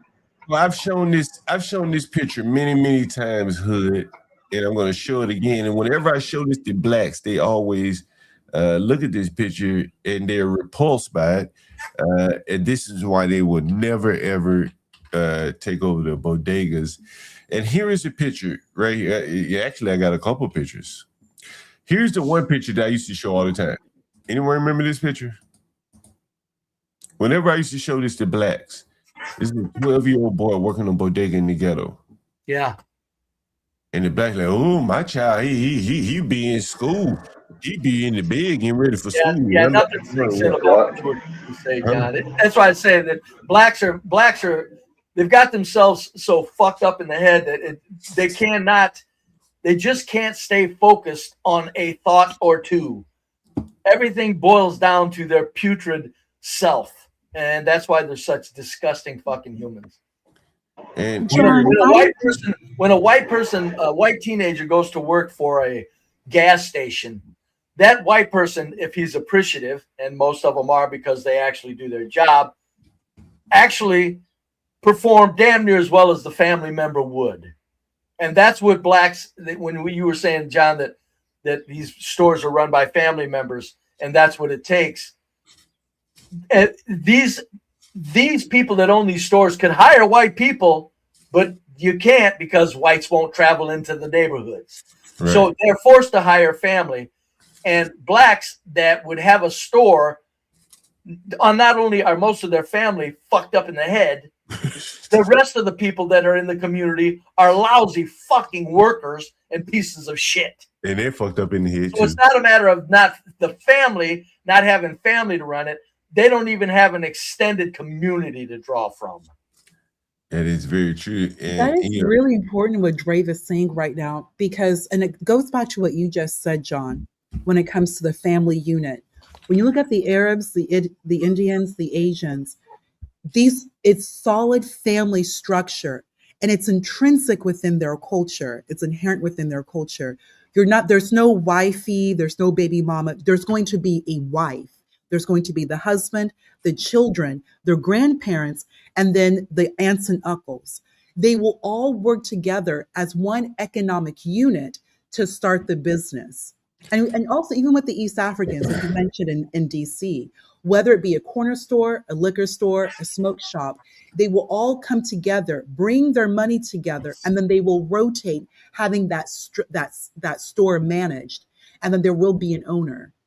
And then they will continue to use that money to go open several other stores, or maybe in another business. What like we've known from the past, laundromats, the nail shops, the et cetera, et cetera. This is what they've done. Like that middle America, middle management. They've all done that very well. That's the thing. Like all over the ghetto, and I imagine right here, all these black women have their nails done, but there are no nails. Oh, it's a ghetto caller. It's ghetto caller. I think he's bringing me some money. Let's see the ghetto caller. Hello? Yep. Is it you outside? Yeah. All right. I'll be right back. I gotta go get this money. Somebody he about to super chat me. I'll be damned. I'll be right back. Oh, and parking garage, it's regular. Thank you. That's a very lucrative business. Parking garage, that's a very lucrative business. It's very lucrative. They do that too. Also, probably has crazy low overhead too. Think about it. You don't have to buy supplies. Also, Brave. There's one thing I've known just from working, and you just like white guys that I've met throughout the years. Like they will have like the guys I know, they're in technology. They make money. They're doing well. But there's one, I've always known them to also teach their children, their sons, like construction. Of course. So yeah, we're tech, we're tech savvy. I'm an admin, I code, et cetera. But I also built my own home, and I got my children doing the same thing too. Like I just spoke to one white guy I work with a few weeks ago. He told me that every weekend. Take a video of what this nigga look like. Oh, goodness. Should I get a video of what he look like, Brave? No, John, don't be mean. We know. All right. Let me get my phone. Like Brave, he and his kids every Saturday, they're always building and adding addition to their home. So their home has appreciated in value, and he's the only one doing the work with his sons and even his daughter. He told me that he had his daughter putting out concrete, like concrete. I wasn't sure, like I guess like pouring concrete, fixing the driveway, his daughter. So even that, and he also mentions his kids do the accelerated high school program where they're also taking college classes. And I mentioned to him, like, yeah, this is great because when your son goes to college, he also can, help him buy a home, and then he can rent out rooms to like other college students while your son is like the quote unquote landlord. So he can basically pay for school on top of his scholarship by the house that you help him buy, and then he can upkeep the house. So it's like that, like the business, like, so like, and I even know another white woman, her husband is an attorney, and he basically does more on the research side. And he also does construction, and they have 2 homes that they just Airbnb. So they're a married couple. They have their own main house. Their husband is an attorney. She doesn't work. She handles the Airbnb, but the husband, he does all the construction and like the building for the Airbnb. That's So why. like, That's yeah. why I say that there is white people are not near enough proud of the actual profoundness of white culture that they should be, because white culture is the culture across the planet that collectively, there's a collective IQ, we have a superior collective IQ, and that we have tapped into all manners of human survival, as a lot of the other groups have too. I'm not taking that away from them, but we've also tapped into the business end of everything. So we've taken the absolute spectrum of human existence and have dominated, period, like no other group ever has or ever will. And that's why I'm saying, when you got an attorney that's doing construction, that's like falling off a log for white people. There's nothing to it. And that's why I'm saying that whites that are sitting there, I understand white liberals, sick ass, but there's a lot of white conservatives that don't like to hear me talk about blacks the way I talk about them, because they don't understand the value of their white culture. That's why they're upset. They don't understand what they're not giving credit to. CT, bless his heart, tries to say that, well, whites at the bottom aren't contributing to white culture. He actually tries that shit. He says, well, if stuff like that, and not just, but I'm saying that's the most ridiculous thing I've ever heard. White trash people contribute to white culture because at the very least they adhere to laws. That's what white people are the best at, top to bottom. You can take a white trash, go into where it's all white trash, and everything is just fine there as far as the surrounding tranquility. And that's why the entire spectrum of the human existence, whites are the very best at adhering to all things that are logical. There's no other race like us. The other races have their shortcomings. In the white race, okay, we're going down the drain. It's not looking good. We're getting worse. But the point is, we are the race that have achieved the absolute spectrum of human existence and done it like no other race has ever done it. Nothing even close. And there never will be anything close to it. And that's why you see business owners that make damn sure their sons know what the hell's going on in all other industries and things like that. It is amazing. We are an amazing group of people, and whites don't understand it. We have been led. Even the whites that are what you would call pro-white, they're not giving enough credit to whites. They're afraid to give the credit due out of hurting other groups' feelings. And that's what whites have to stop doing. We have to stop doing that. We have to understand that we are not just a little bit ahead of all the other groups. We are vastly superior to all other groups, no matter what you measure, however you measure it. Even if we take other groups' inventions and make use of them, we do that. It's just there's nothing like the white human on this planet. And that is what is amazing about us. And that is why when Black Americans, with their paltry, stupid, half-retarded selves in large numbers, low IQ selves in large numbers, don't understand that they're living among the most magnificent group of white people. There's white people all around the planet. Black Americans are around the most magnificent group of white people in the USA, which turn out to be the most magnificent group of white people on the planet. And Black Americans, in large numbers, obviously have no appreciation for that. That's why they have to be the most pathetic group of people on the planet. Because I don't care where you're at. If you're getting fed and housed like a child and you don't have to worry about things, somewhere your appreciation for what brings that sustenance is supposed to kick in. And it's not allowed. we've been talked out of it. And that's why when I say I'm not a KKK member, but I understand. It's disgusting. I've noticed this even as a child, Brave. Like with churches, you will have when I was a child, I remember there were very, very, very wealthy families, Brave.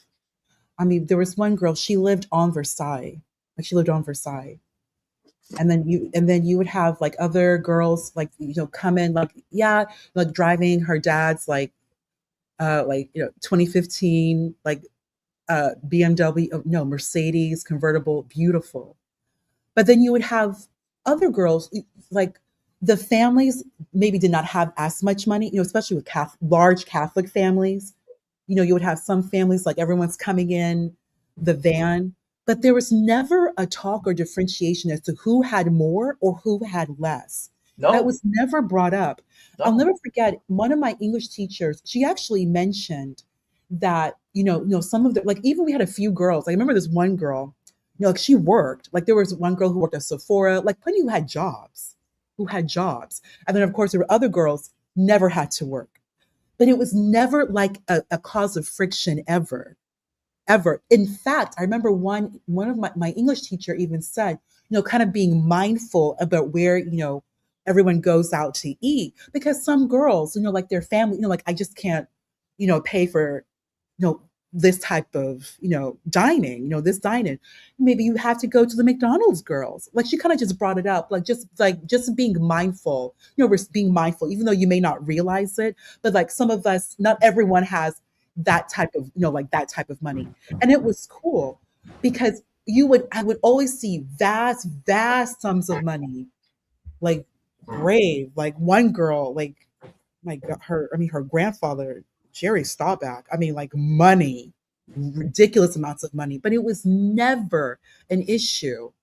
Like the point was to be a proper good Christian, a proper good Catholic woman. Like that's really what be educated. The girls who had the best grades, who were, good athletes, they were venerated as opposed to just money. Like everyone, my point is like the money just wasn't like an issue like that because everyone worked together. And I'm even seeing that now where I go to Bible study, which is the Protestant church. A lot the people who have money are the ones who are helping to, like, they're building their community church. And those who have less money are volunteering, providing labor, helping to work with the church, keep the church going. Oh yeah, we're about to start Bible study, having Bible study run, managed well. So everyone works together. Hey, It's like the money. I'm about to run to look at those shit because this might get real interesting here, Brave. I got some interesting audio here for you, Brave. You got what? I got some interesting audio. Oh, Brave. I'm already starting to laugh. They down bad, Brave. Oh, I know it. Want me to show you? Can I show you?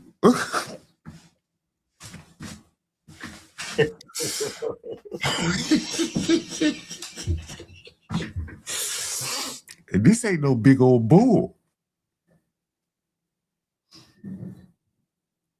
So, boy, this is rough. This is rough slaying here, Brave. And it's a mouthy little bull. Let me see if I got you on Bluetooth. I'll let you listen to it. Hey, yeah. John, Brave, if I may just quickly say, because just looking at the chat, everyone's saying, just really contributing in the chat. One thing I've just noticed that white people cooperation, for the system to be maintained, if you've built something, you still have to maintain what you've built. It's more than just money. It's the labor and effort and the cooperation of all. And I think, Brave, you kind of touched on that. Everyone works together as that unit. So it's more than just what you're earning as income. It's I gotta go to the liquor store, partner. Same ethics to partner, I gotta go to the liquor store, or the people can. If you want to give me an Instacart, so I don't have to step away, because I got to deal with this dumbass, broke ass nigga. Oh, Brave. Listen to this. Which was it, my man? You get my number.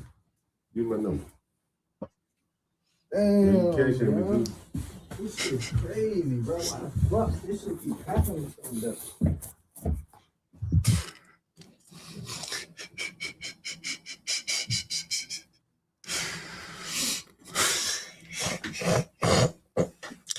You don't know how down bad blacks are, Brady.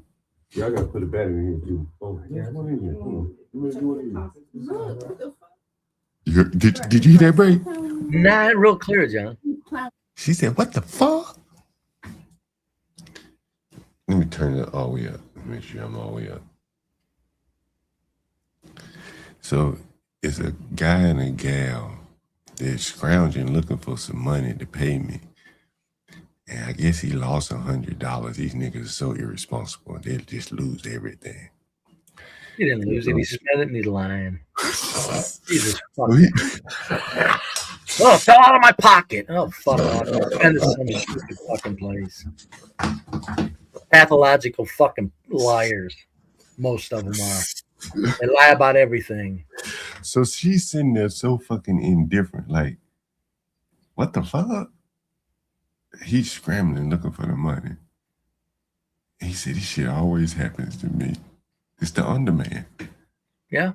Always broke it in jail. Here it goes, Bray. I hope you can hear. I gotta put a battery in here too. Oh, yeah. You heard it? What the fuck? Yeah.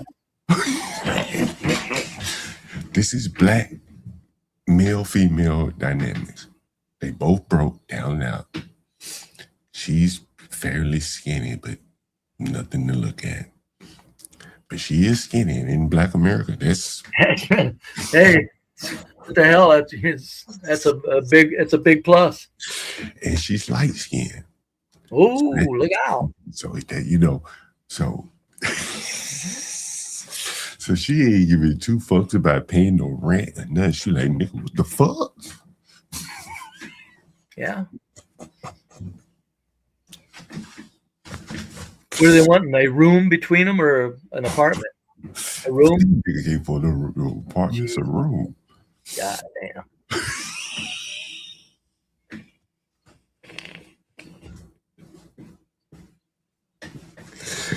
But Bray, he got a scuffle because this is best you gonna get.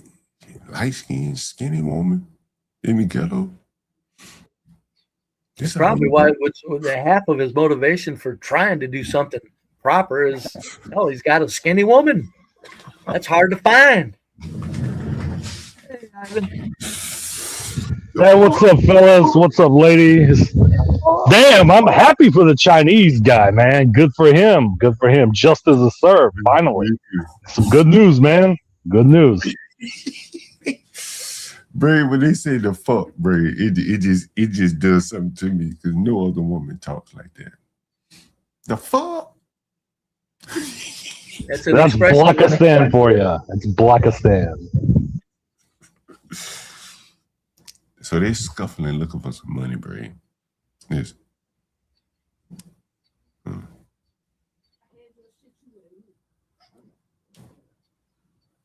me sure I got it on Bluetooth. I'm on Bluetooth, right? What kind of what kind of news is there about the Chow over in Europe? Anything at all, Ivan?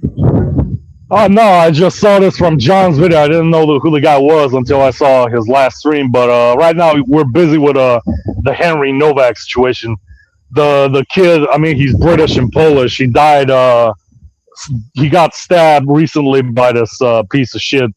Pajit, I think, was a Sikh type of Jeet. And they gave him 20 years, which is not enough. It happened in London, Southampton. Well, I thought they said the white kid attacked people. No, he didn't. They made a phone call. Basically, this fucking Jeet, he made a phone call to the cops saying that there was a racist attack. They tried to hide the knife, but they found it because there was a recording. Henry had his phone recording the whole thing, so they found the recording. That's why they had to prosecute this piece of shit. And there's actually riots right now against the cops because they're trying to get the cops fired and prosecuted too. which is finally something good in the UK when they're riding against the fucking piece of shit scumbags that came in. Hey, Bray, I'm gonna show you a picture of the woman. You wanna see it, Bray? Go ahead. The fuck?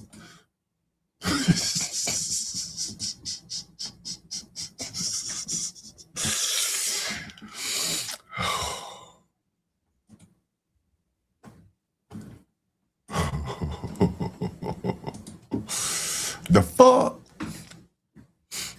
You see that, Bray? You see that head? Oh yeah, that head. Bray, man, when you say it, you feel sorry for black men. Boy, you couldn't have hit on nothing harder. Boy, you hit on something. Telling you, man. It ain't nothing that can for them to aspire to. Look at this shit. Well, where's your motivation? Life, I don't give a goddamn who, what, where, how. It's the woman that gets a man energy up, buddy. No matter how you add it up or where you take it. Blacks ain't got a goddamn thing to draw energy out of them. Not a goddamn thing. Hell, even though They don't even have rent money. They don't even have rent money. Even the black women that are a little bit good looking, they're so hard and ratchet that they cancel it out. There's no soft fucking black women in any numbers anywhere. This is rough sledding here, Bray.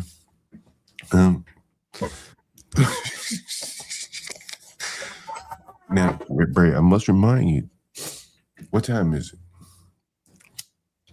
12:12. It's the middle of the day. Time for me to go on a bike ride. Long bike ride. What do you think these young blacks are about to do? Well, nothing. So they didn't have the money. They didn't have the money you needed? I don't think they got it. They ain't called me yet. Why would they call you if they didn't have the money? They were hoping that you just let them move in and get the money later. He's searching through his suitcase. Oh, they might ask a favor from somebody for some money. He think he lost $100.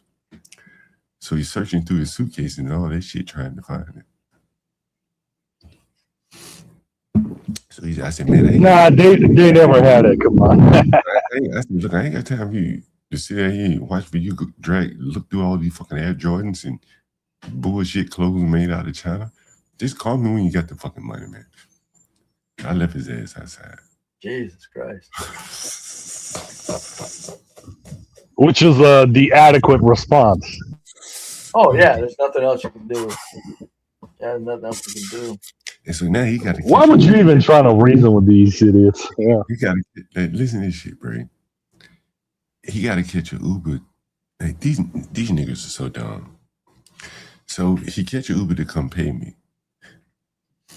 He could walk to the other property, but he got so many fucking trash bags full of Air Jordans and bullshit clothes that he got to catch another Uber to the other bags. God.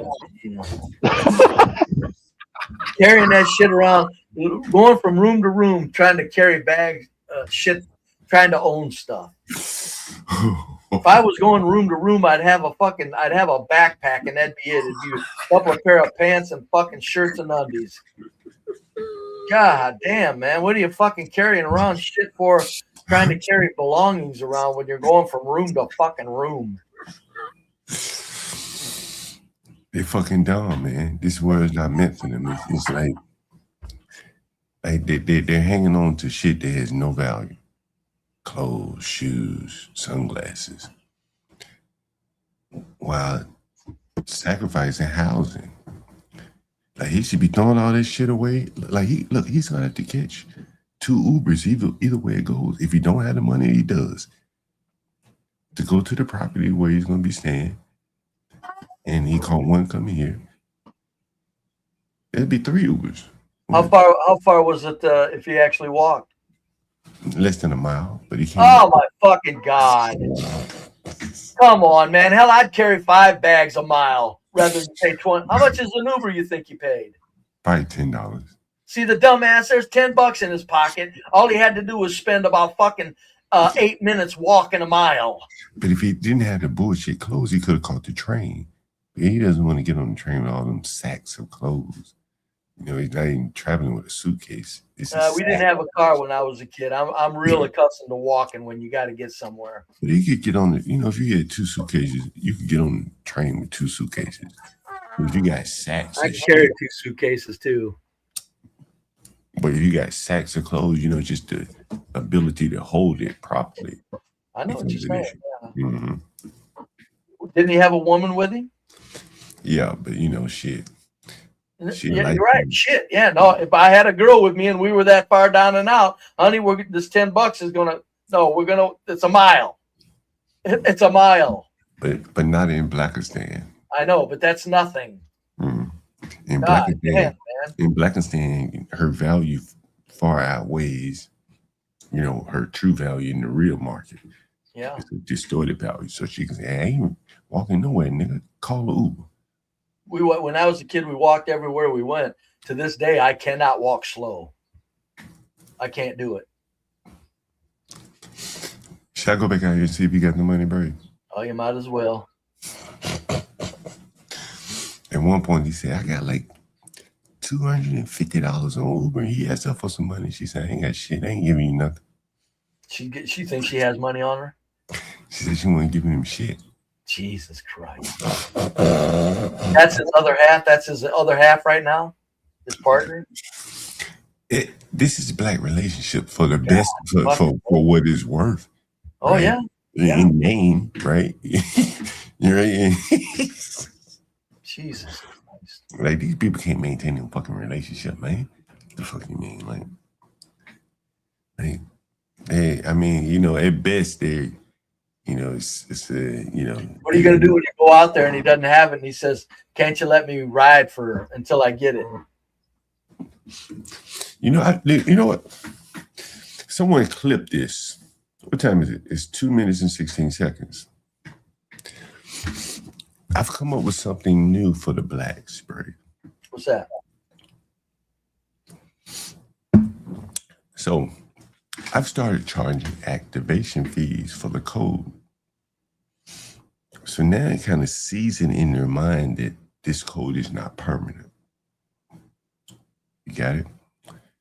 So the blacks who are broke end up paying day by day. Like when I go out here and talk to him, he's gonna say, "Man, I lost my $100, man. Let me just pay for 2 or 3 days. That's all I got the money for." Okay, cool. You got to pay the activation fee in 2 or 3 days. It's $65. The whole week, I think it was $275 plus $50 for the activation fee. Now he has to pay $65 times 3 plus the $50 activation fee. In 3 days, he'll buy another 2 days and pay another activation fee. They're so dumb and they can't work together. Between the two of them, you think they'd be able to figure out how to come up with the damn $275 plus $50 for the activation. It's $325. In probably the most affluent city in America for poor blacks, downtrodden blacks, they can't even come up with it. You seen it right here. Like, we're waiting on him right now to call me. Doesn't have money, so I'm gonna go out here and see what he says. But remember, John, they're too good to actually work at a grocery store. Right. They cannot work at a restaurant. They cannot work at a restaurant. No gas station. No gas station, because we all know who owns the gas station. These are not white people nor black people who own these gas stations. Their reputation is too bad that the immigrants are not going to hire them. And the immigrants generally hire within themselves. And look at it. This is the middle of the day. Look how she's dressed. That's another thing, John. Getting up in the morning to start your day. This also goes back to the mental illness that was discussed earlier in your live. When we're looking at future-oriented planning, as you mentioned, you brought this up earlier on other lives. What type of shoes you think he has on, partner? He's wearing slippers, like fuzzy slippers. Well, she got the fuzzy slippers on. What type of shoes you think he got on? If he's wearing shoes, I wouldn't be surprised Jordans for some reason. Bray, Or what you think? shoes. I have no idea about Air Jordans, Bray. Come on now, Bray. Right now, all I ever see on black men is pretty fluorescent pink shoes and yellow shoes. But those are always typically. My point is they look like female shoes. The colors of the females wear certain colors. You see how when you mention how she's dressed right now, she did not wake up ready to start her day. Like she's not planning. She has no schedule. They're basically just kind of riding the wave of the day. They wake up. They fall asleep all day. They fall asleep all day. There's no planning. Drink, fight. There we go, right there. That's it, right there. That's all they do all day. They cannot work. John, at the end of the day, we should all remember, if they were looking to actually find a job, they will find a job in DC. Right. Let me ask you this question. Do you think she's hireable like in large parts of the economy? No, my money would say no. My money would say she would go into a real job that could help her out, not a high paying one, not a fucking one that takes brains. A real job though. No, they would go, they wouldn't hire her because there's too many things about her that just scream of unreliable. Can she compete with a Hispanic woman? No, fucking God, no. But here's the thing, Brave John, it wouldn't even be the background check. It's only how she presents. Yeah, that's what I'm saying. Just the pure looks of her and her manner of speaking, they would say, no, thank you. Exactly. The fuck? Listen to that. You like. Let's be real. I mean, you sound so mean, angry, and ghetto. Because one thing is that if she were to work at a grocery store or maybe at a restaurant, not like as a server, but like in the back, you still have to have that customer service demeanor about yourself. You may not work in the public, but can you work together with other employees? Are you going to be able to be a fit? Do you fit with the other employees?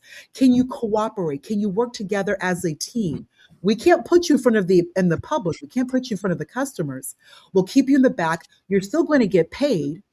You're going to get paid, but we know that you cannot cooperate with other employees and you're going to create a hostile working environment.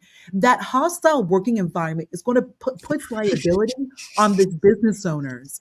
Because what if your good workers quit? Or what if they file a complaint for harassment? Brave. Let me ask you this question, Brave. Like, are you now saying, and maybe this question goes to you too, Ponder, the dynamics of Black relationships down at the bottom, there really are these are not relationships. No, they're not at all.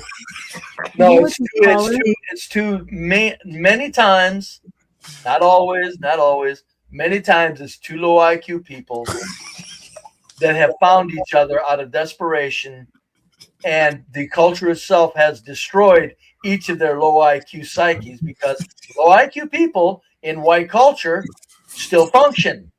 But the Black culture has taken two low IQ people, destroyed their psyches. So now you got two low IQ people that have no real ability to think through anything, walking down the street, damn near holding each other's hands. Probably the only thing they have in common is that he's a man and she's a woman, and they're hoping for the best. So this is what I'm saying. And these two might make babies. Hey, shit, they both are able to. Why wouldn't they? They both will probably make babies, and we get to absorb them as a society again for the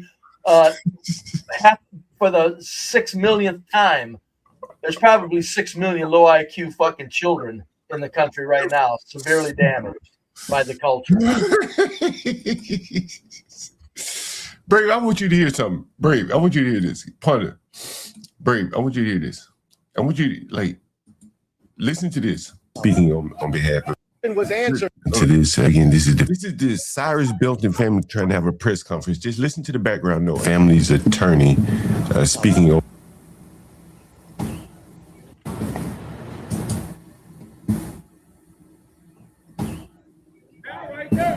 the question. question was answered when this jury found him not guilty today. The question was answered because a child, a 14-year-old child shot dead in Richland County, got no justice. When the family got no justice. I'll pause.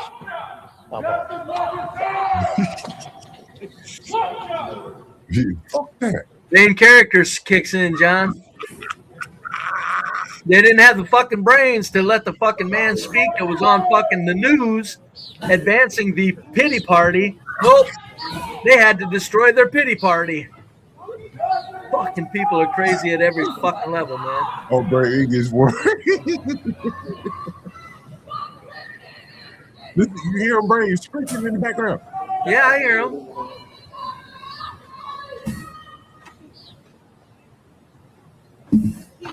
I'm not sure what's going on here. Here's some people protesting saying justice wasn't served.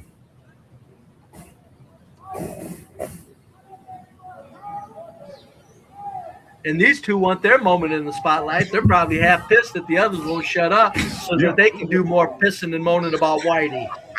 That's what I'm talking about. This is what I'm saying. It just never ends. The conflicts never end. And these people are experiencing what it's like dealing with blacks. They can't even fucking get their message out. You see this? They having to shut up. They got the news and shit there. And the blacks are drowning them out. Look at this. How long has this been going on now? Look at this.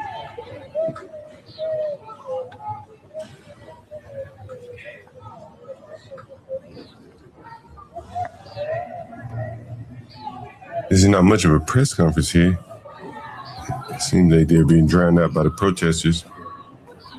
A handful of protesters in the distance. Look at these protests.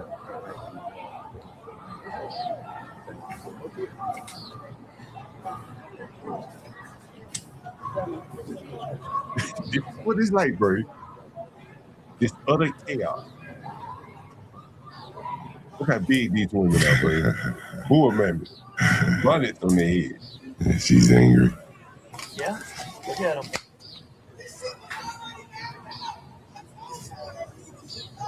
You hear them screaming? This shit was already mapped out.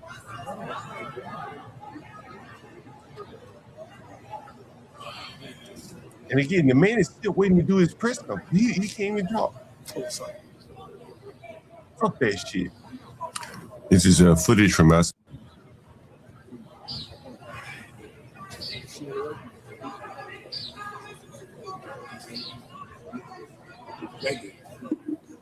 Look at this one with her belly out, bro. Look at that one. Jeez.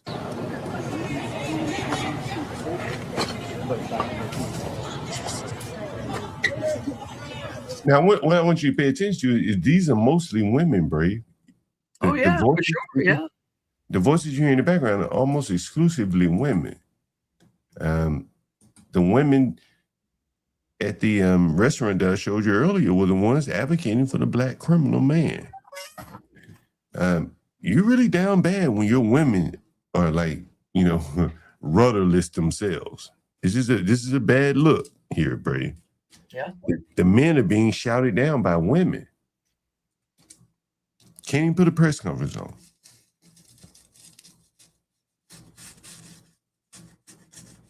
What do you think, Brady? I don't think that were they even able to finish the press conference, or did they just go take it, play it out, and then just call it a wrap? No, they finally got a chance to speak. What you find interesting? Do you find interesting what they end up saying? Here's what they say, Brady. Oh, I heard one thing you said made me sick to my stomach. Yeah, I just can't help but point out that the Cyrus Belton family can't even put on their own press conference because of the behavior of the blacks. And again, this is the behavior that Mr. Chow would have been dealing with. And of course, who wouldn't be fed up with this? Even the Belton back in his family is fed up with it. They can't even put on their press conference. Anger is palpable tonight. You can feel it, you can touch it, because people saw a child that looked like their own, that did nothing wrong. A child that all the witnesses described had fear in his eyes when he left the store. And then he started to run as two grown men chased him down over a football field and shot him dead. This should not happen. This makes us feel as if our children don't matter, and they do. This makes us feel like Cyrus's life did not matter, and it did. What you see tonight is going to be the anger. And what we ask is that anger not turn into anything else but words, to go online, to talk about it, to discuss it, but not to act like what people in their evil minds think that we are. We are certainly better than that. There's no chance that would have happened. Better than that. It's everybody's imagination that they would have started tearing shit up like they did his store. These fucking people are amazing, man. Man, he did something, Brave. It's just they cry out in pain as they kick the rest of all the other groups in the teeth. Yeah, it is something. It is something. They cry out in pain as they kick all the other groups in the teeth on a daily basis wherever they go, and they're the one. Then they cry out in pain. Literally, right after hell. At least if you're going to kick somebody and then cry out in pain, wait until the person that was kicked is maybe can't prove that he was just kicked for nothing. No, they'll kick you and immediately cry out in pain. That's how bold they are. So, Brave, do you think this is going to have any carryover effect? No, it can't. They're going to snub this quick. This is way too much of the point that you and I are making, John, and no other streamers are making it, of the insanity quotient. There's blacks are driving people insane. This ain't black fatigue. This goes way beyond it now. This would highlight that blacks are driving people insane. That's why he got off. They can't give this legs. If they do, I would eat my shoe. You know, I don't know. And if they do, it would be so valuable, because in the end, it's going to have people, this side pitted against this side. This side is going to say, yeah, he shouldn't have shot him, but you people are fucking driving people crazy. That's what needs to come out of it. That's why they're not going to let it go national. You know, Brave, we're going to see this Carmelo Anthony trial coming up. It's not a big county, Columbia County, whatever, in South Carolina. I would imagine that the prosecution and the defense attorneys are looking at this like, wait a minute, this is ground shaking here, because we now have juries that may have black fatigue. We may have a pool of jurors where some of them may have black fatigue. And from a defense strategy, from an interracial standpoint, you have to mind that goal there to be effective counsel. You have to be honest. Yeah. That if I were on a jury, if I was picking a jury, if I had somebody picking a jury for me and I was a white man and I lived in Columbia, South Carolina, I'm trying to find the same jury that let Rick Chow go. That is true. Yeah. That is true. Trust me on that. Yo, good afternoon to both of you gentlemen, even though I respect John a lot more than I do Santa Claus over here. Matter of fact, I don't respect you at all. I don't know who this is. Who is this speaking? Hey, we come in a package, man. Who is this speaking though? No, don't ever. Nah, you can't combine yourself with this guy. Don't. Who is yourself? I need to know who it is. Santa Claus, shut your mouth up. Get rid of him. I don't know who it is. This ain't your channel. This ain't your channel. All right, then who is he? I need to know who he is, or he can shut up and get out. Who he is? Tell us. Now, John, I am the guy that exposed CT. Remember, I told you, I'm like, yo, he banned your name in the chat. Remember a couple months ago? You're CS. What's the username? Yes. He's CS in the chat. I saw his comment earlier. Yeah. Okay. Yeah, how you doing there, brother?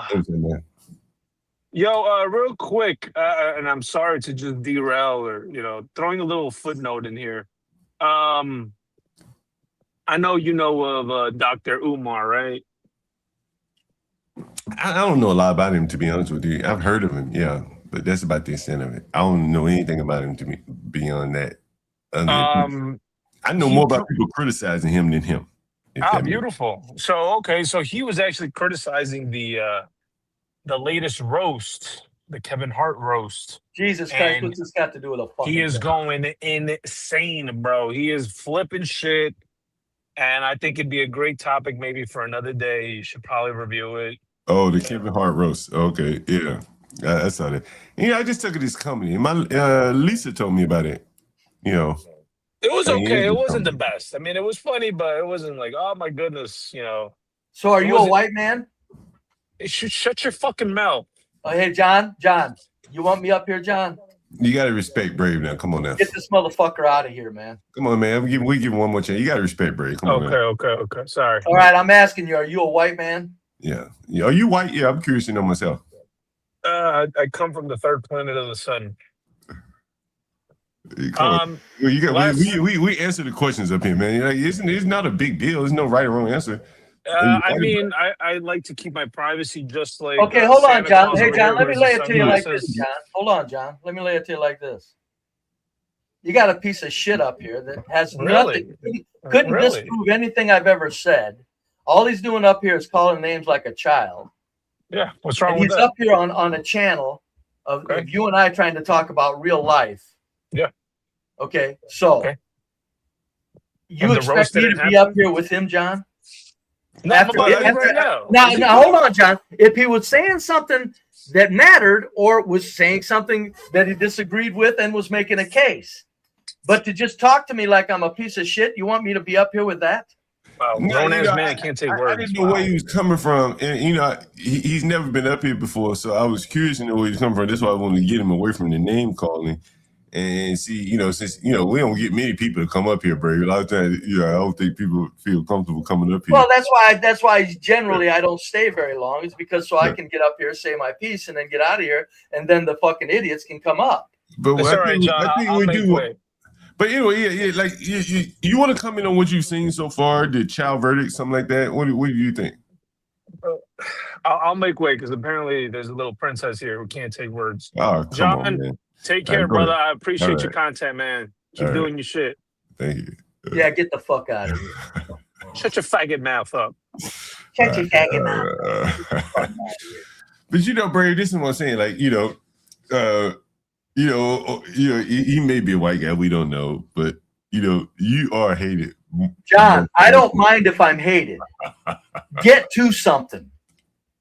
All right, that's what I'm saying. I think there's part of the problem. They can't get to it because there's nothing to get to. That's my point. I think the hatred is so strong, bro. Yes, that's right. They're confused and they're idiots.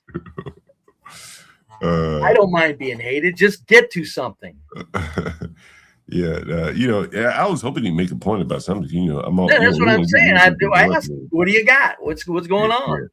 Yeah, I don't want to do the name calling thing. I mean, shit. We're advancing ideas here. No, but John, in the future, on my stream, I didn't put up with it.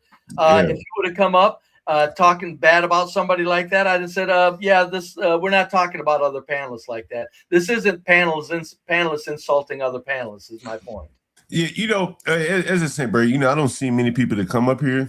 Well, I know. Well, what the people that agree, okay, we're already saying it very well. Mm-hmm. So the people that agree, okay, what are you going to come up? The people that disagree, they have nothing to disagree about because they can't disprove anything. So they resort to this. Yeah. I think he wanted to go in the entertainment realm. Well, I think in the future, John, if I tell you to get fucking rid of somebody, at that point, I'm the fuck gone if you don't. Nah, I get him out of here. But I ain't worried about fucking views, your views, anybody's views, John. If we're talking and we're being gentlemen, and I would have been a gentleman, if I say get rid of this fucking idiot, it's a power play. I want this fucking idiot that thinks he can insult me to understand something. You're the fuck out of here while I'm up here. John is a good guy. Come up when he's alone. As I said, Bray, I think you see, like, there really is no challenging to what you're saying. It's really just name calling. Like, okay, well, you got name calling. That's what I'm saying. I think it looks bad, honestly, for a young person to be up here calling names to an older man. I don't know. No, he's a fool. I don't mind it calling. Okay, even if he called a name, then drop it. Get a name out and then go on with saying something. What are you disagreeing with? Make your case. The constant reference of disrespect is what you're full of shit, John, if you think I'm going to stay up here and deal with. Up a little bit, Ray. Yeah, it is very interesting that we don't get a lot of pushback from. There's nothing to push back. We're too thorough. I don't know what he was going to do. You just about Umar Johnson? Say what, Barry? We're too thorough. There's no pushback to be had. That's the problem. Barry, let me go see if this black got this money. You think he got it? No, I don't.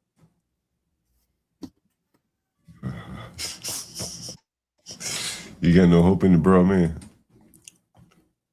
No.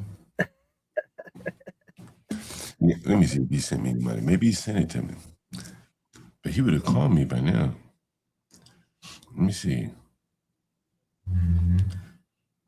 Look at these people, boy. They hate pay me. for a day or two and just what they say. These people in the chat hate me, man. Jesus Christ. Get over yourselves, man. I don't even know who they are and wouldn't. If they could be all over all manner of stream, they'd never see me worrying about what they're saying or who they're saying or who they are. And they just follow me around like they're fucking obsessed. I guess Bro, that's you part of it. You want to hold it down for me for like 10, 15 minutes? I got to run to the liquor store. Oh, sure. Ponder, you still up here? Ponder me to be here. Oh, yeah. Well, she's not. I'm not going to go, man. Hey, guys, do you want to support the channel? Support Young Gall on the ride to the liquor store. I mean, come on, folks. God damn it. Crying out loud, man. John's out here in the street bringing footage that nobody else has. What were you saying, John? You see me cover that lady up the other day? Yes, I did. There was some shit right there. Yeah, very decent. You know, the blacks that live in these, they move these white neighborhoods that care so much about blacks, they're not even there to do these type of things. I'm not making myself out to be a hero or anything. But, you know, just common level of decency would make most people want to do that. But the blacks have moved away because of, you know, they don't want to see these things. And I can understand it, right? That was rough yesterday. Thank you, Herman. Oh, I can understand moving away. I guarantee you I understand that. It just makes me sick that they won't admit why they are moving. That's what makes me sick. It's like, God damn. Could you just say why you're moving? Let me go film these blacks talking about they ain't got no fucking money. And I'll be right back. All righty. Yeah, no, this is, I don't mean to be an asshole. I'm supposed to only be up here for a little while, and generally that's the way John and I plan it. And then John has so many people that appreciate him that I like to get out of his way because there's a lot of people that want to talk to John. And so, but if I'm up here, folks, it's I'm not up here to go ahead and call me a dumbass, okay? But after that, go on and address the issues, talk, disagree. I don't even like people to come up and agree when I'm on. I don't want to hear an echo chamber. Questions to ponder, I appreciate because I'm a sucker for a pretty voice and an intelligent woman. I can't help it. So when she comes up here in agreement, that's one thing. But I don't need, I'm not up here for an hour to hear a bunch of agreements. I'm up here to talk with John. And what we like is if you come up and you want to disagree, then you're more than welcome. Way more welcome than somebody who's in agreement with us. When John or I are up here, the person that disagrees with us is way more welcome up here than somebody that agrees with us. Now, what do you mean? Look how you acted with that guy. He was wrapped up in insults. Disagreement means you're offering a different viewpoint, not insulting. That's what I don't do. I didn't do it on my stream, and I sure as hell am not going to do it on John's stream. On my stream, there's no way if somebody come up and didn't like John and they hurled a bit of an insult, I'd say, okay, got it, duly noted. That would have been the end of it. He would have been gone. So, that's why I say there's John and I have two different people that like to talk with us, and I would never get in the way of the huge number of people that love to talk to John. I would never do that. So that's not what you witnessed, regardless of what people might like to think.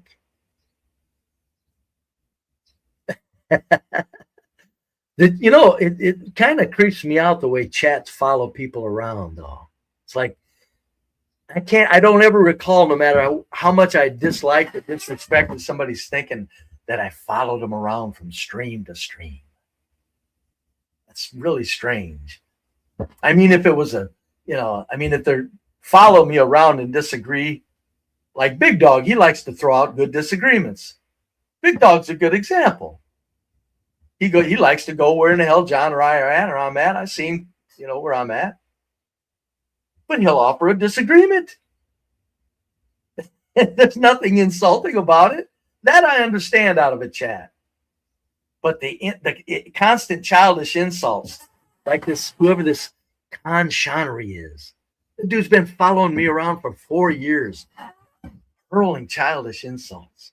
It's like, get a life, man. I'm a bottom-feeding 2-bit loser.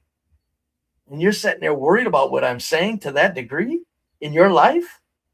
Folks, that's a mental illness. I mean, I hate to break it to Mr. Khan Shanri. Go get some therapy, buddy. I ain't worth it.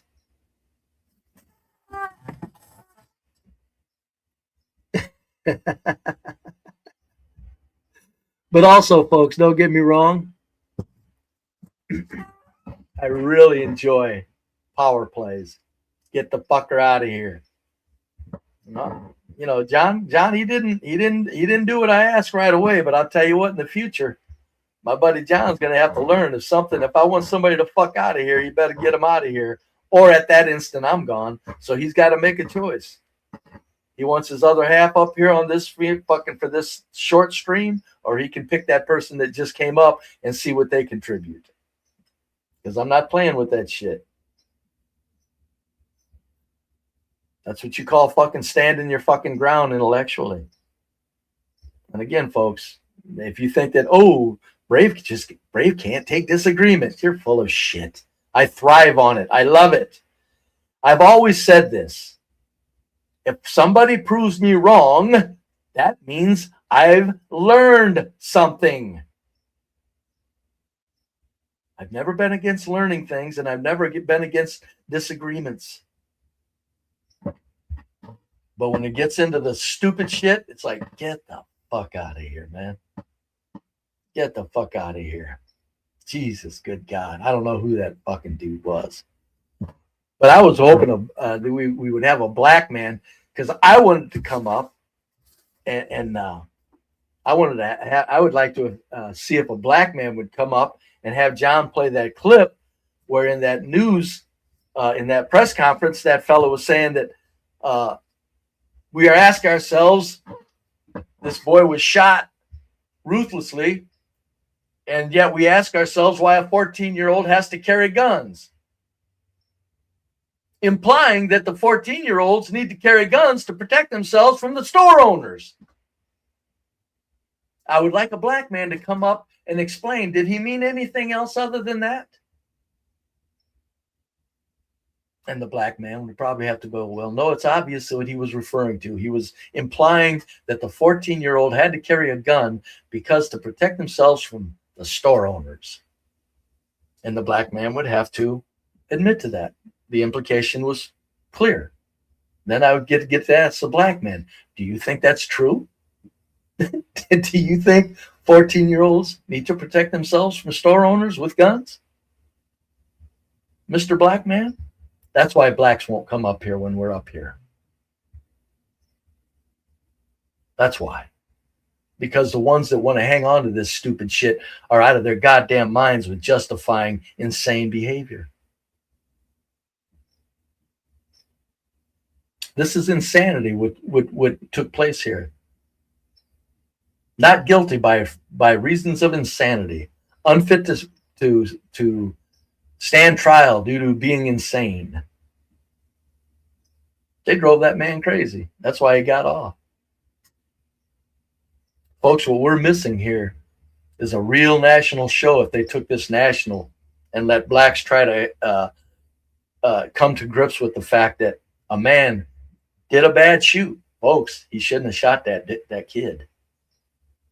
I don't think he needed to shoot that kid. I don't think for a minute he needed to shoot that kid. Got away with it, folks. Because blacks are driving people insane. That's what that's about. That's why this is a real missed learning experience for the nation, and they know what they're doing by keeping this in South Carolina and not bringing it forward. Because if there was an ounce of legitimacy to the fact that a 14-year-old boy was murdered and the murderer got off scot-free, you think they wouldn't play that nationally? Come on. Black people are driving people fucking crazy. That's what this guy got off for. They're not going to make that national because that would force that exact discussion.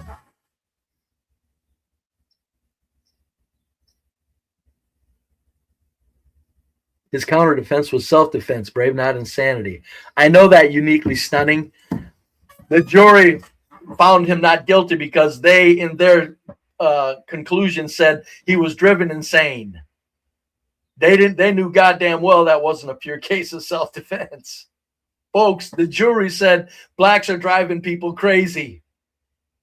That's what that jury let him off for. What do you think? They're going to come out and say that publicly? That's why I wish it would go national, because it would force that to be disclosed. It would force the issue. They're not going to say anything publicly, definitely not nationally, because it will change the narrative and start bringing accountability. You can't blame someone else if they know the whole story. Yeah, no, this was a horribly missed, very extremely advancing issue if it was played out. Because I don't care how far or how long it took for the two different opposing sides to work it out, if they ever did. One thing's for sure that would come out of it is blacks are driving people insane. And that's what needs to be brought forth. Because they are. This isn't lightweight shit. You can't live around them. You can't go to restaurants where they are at in any large numbers. The larger the city, the more empowered they are, the crazier they are. Any large city where you go, blacks have the other groups held hostage, psychologically speaking. There's no other way to add that up. And that's what a lot of people, a lot of whites, well, that's why a lot of whites like to think whites do it too, because they're hostages. They don't want to admit that they're powerless to black culture. So they just ease up on it. You know how many whites really want to say, living in large cities around blacks, you know how many whites really want to say, God, this would be so fucking such a cool place to live if these blacks weren't here. These large cities would be so cool if the blacks weren't doing what they were doing in them. Think of the museums, the art museums, the business districts, the shopping, the public transportation. If blacks weren't doing what they were doing, there's no other groups doing anything to those areas of society. Think of what them big cities would be. They'd be so goddamn interesting, it's pathetic. Who wouldn't want to take a train from 40 miles out and go into the inner city and go into the museum district or just the waterfront and set? Because big cities are an amazing phenomenon. I couldn't live in one. Why? Oh, me? Why? Oh, me personally? Oh, well, we all know why. I'm not living around blacks. But man, I'd like to live in a. I could imagine why a person wants to live in a large city. It makes all the sense in the world. 15-minute cities, regardless of what the World Economic Forum is trying to advance, the reality of 15-minute cities, I live in one. They're all around the country. Small, white, rural towns, all white towns. You can walk to the grocery store. You can walk to your doctor. At the very least, you can ride a bike. It's all tranquil.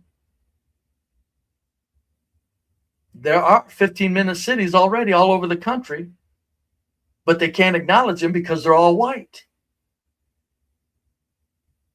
Grocery stores don't leave white areas. My Walmart's doesn't have locks on things. The supermarket that's here doesn't have locks on anything. The hardware stores. It's all within a bike ride. I ride to them in less than in 15 minutes, the farthest one out. So imagine if these large cities really could be 15-minute cities. How nice that would be. Could you imagine getting up and just saying, I want to go over to the other side of the city, and I like riding the train. Mom, Dad, I want to ride the train because kids like trains. You know how many adults have to say we can't ride the train? We're not going to get on the train. The kid will never experience the train because mom and dad doesn't feel it's safe to get on them. Why don't mom and dad feel it's safe to get on the train? Black people. Black idiots. Black trash. Anybody coming up here trying to deny that shit is out of their goddamn mind. I take too good of notes, folks. And I don't judge people by their skin color. I judge them by their culture. Nice try. Ooh, he's a racist. No, I'm a culturalist. Black culture is the most filthiest goddamn thing that's ever been engineered and ever been set up on a group of humans in modern times. Black American culture. And did I say the word engineered? You goddamn right I did. Black Americans aren't shaping their own culture. What they're doing is they're acting like they're half-wits in large numbers, and they're being used. And the rest of us got to deal with it. Why don't I build a train in my city? It's not needed. I live where there's 10,000 measly people, uniquely stunning. The majority of Black Americans do not live in impoverished inner city neighborhoods. Wow, Conchanery. Wow, intelligent. Never heard that one before. See, that's why, Con, I'm way ahead of you. Years ago, I created the 70% term. See, that includes the blacks that don't live in the inner city because they apologize and make excuses for the idiots. Therefore, that means they're idiots. Nice try, though, bub. It's funny what people try. It's amazing. According to U.S. Census data, the majority of Black Americans live in the suburbs. And the majority of them are nuts. In the suburbs, yes. That's why I say, folks, I did a stream where I said black or white trash, all white trash, are more sophisticated than black middle class. Maybe even some of the lower upper middle class. Because white trash understands something. A responsibility to the greater culture, to live in a civil manner and to be polite in public. That's sophistication. More so than intelligence. It's a cultural sophistication that white trash are a part of. You listen to black people in the black middle class. Listen to the things they defend. Listen to them. You got a guy doing a press conference here. I guarantee you that son of a bitch, who was he? Was he the attorney? He's asking the question, why a black teen needs to carry, a black teenager, a 14-year-old kid needs to carry a gun, and then implies that this is why, because he was shot, because to protect himself from store owners. If there was a white person that spoke that stupid at that level, he would have been shut up. Shut up. Somebody would have told him, shut up, get out of here. Shut up. What are you saying? But nope, in the black, he's accepted. Everything's fine. John's got it on tape right there. The guy said, so we wonder why black 14-year-olds need guns? This is why. He was gunned down by a store owner. This is why they need guns. That's what the guy said. And you think you call a black middle class sophisticated? They're a bunch of goddamn fucking low IQ idiots. And if it's not low IQ, it's severe mental illness.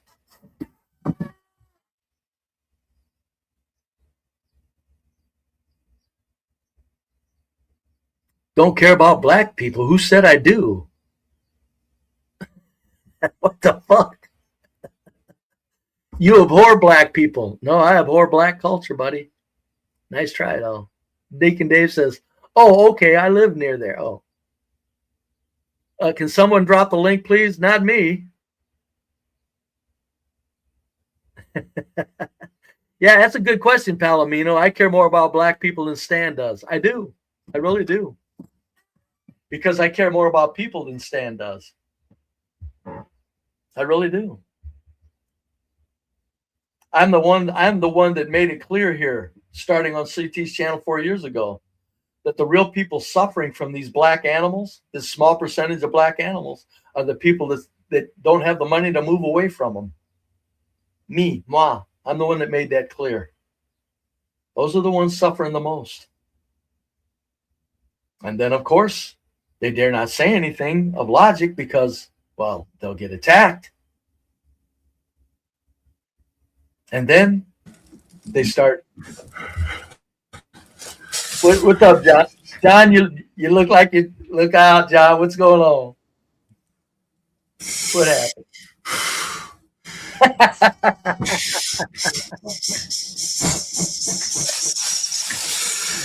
Brave, so I go over to the liquor store, Brave.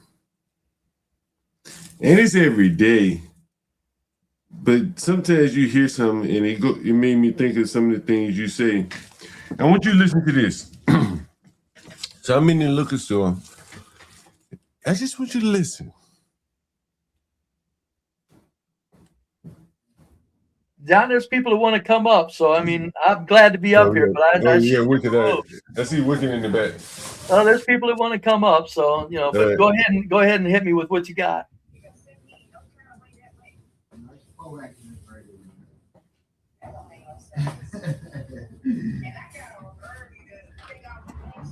Fuck it, let's go on a killing spree. You heard that?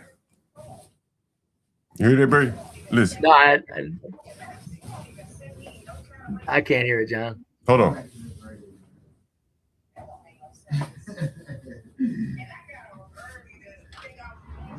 Fuck it, let's go on a killing spree.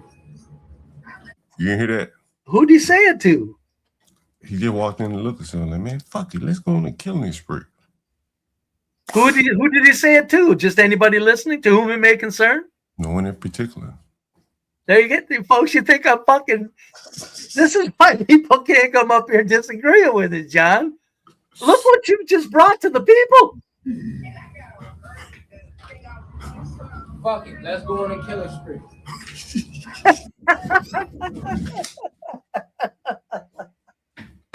That's what I'm saying. The whole, all you got to do is just put pieces of. This is why John thinks people hate me more than him. I'm not sure. John, when you bring this kind of shit to people, buddy, you got people hating on you. I'm talking about what I'm thinking. John, you got footage and audio pointing out these fucking blacks are out of their fucking minds. But that's not hard to do though, John. I could go right now in Blackistan and show that. It's happening all day, every day. Right, and he does it. That's my point. Right, but fine.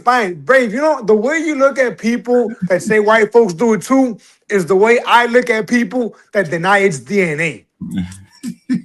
Oh, well, that's okay. Yeah. Well, one of us is a little bit of a fool on that. Yeah, you are. Yeah, you are.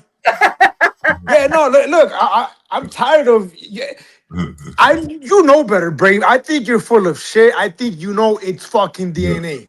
I'm And I'm not gonna go tired of you DNA. denying it, brother. I'm I fucking tired can't, of you denying Wicked. it. I can't go DNA because there's just too many blacks that when you remove them, they're okay.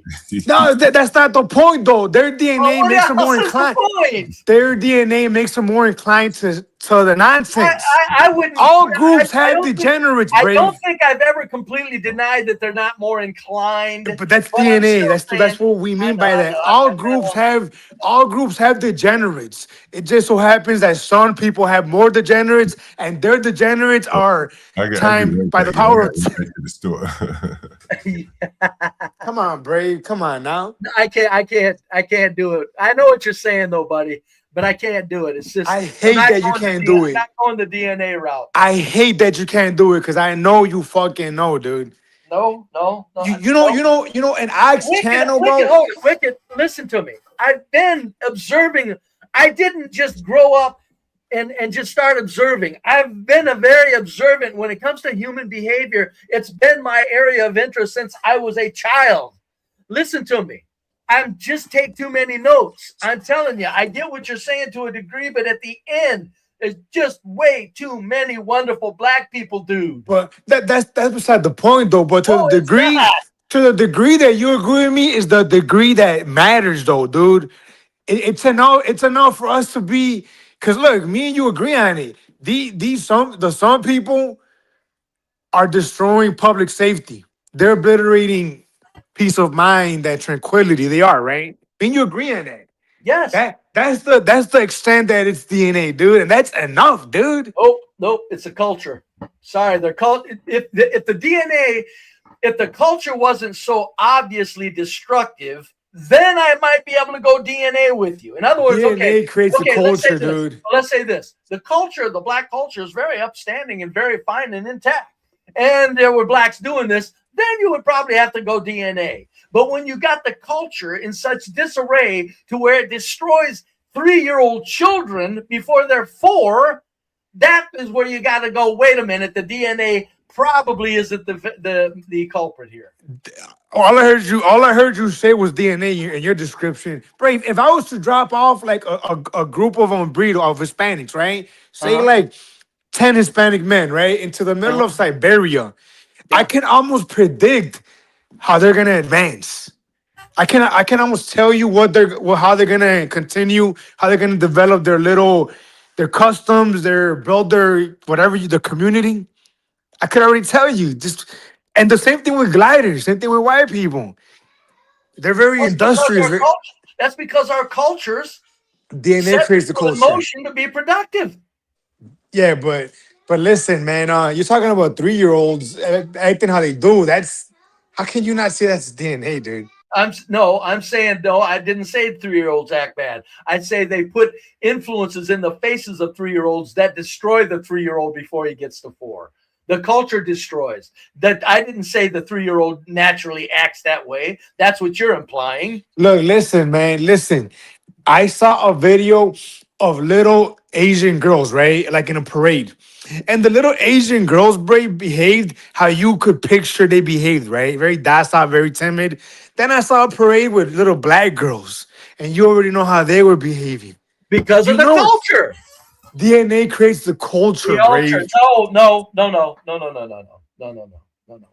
I just don't understand why you refuse to. No, Universal, get up here.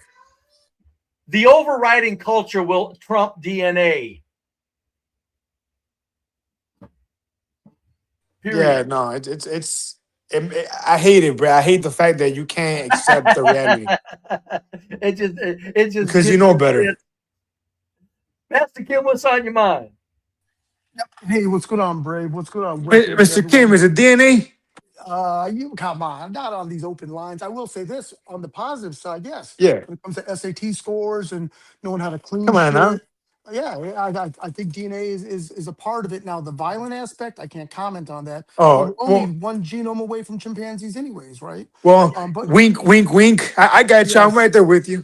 Okay, Yeah. wink, wink, wink. What about all the low IQ whites that their culture keeps them in check? But they're not. Come on, Brave. Hold it. Nice try, fellas. but no cigar. So, But I just said that earlier. We all have degenerates. Every group that's does. not what I said.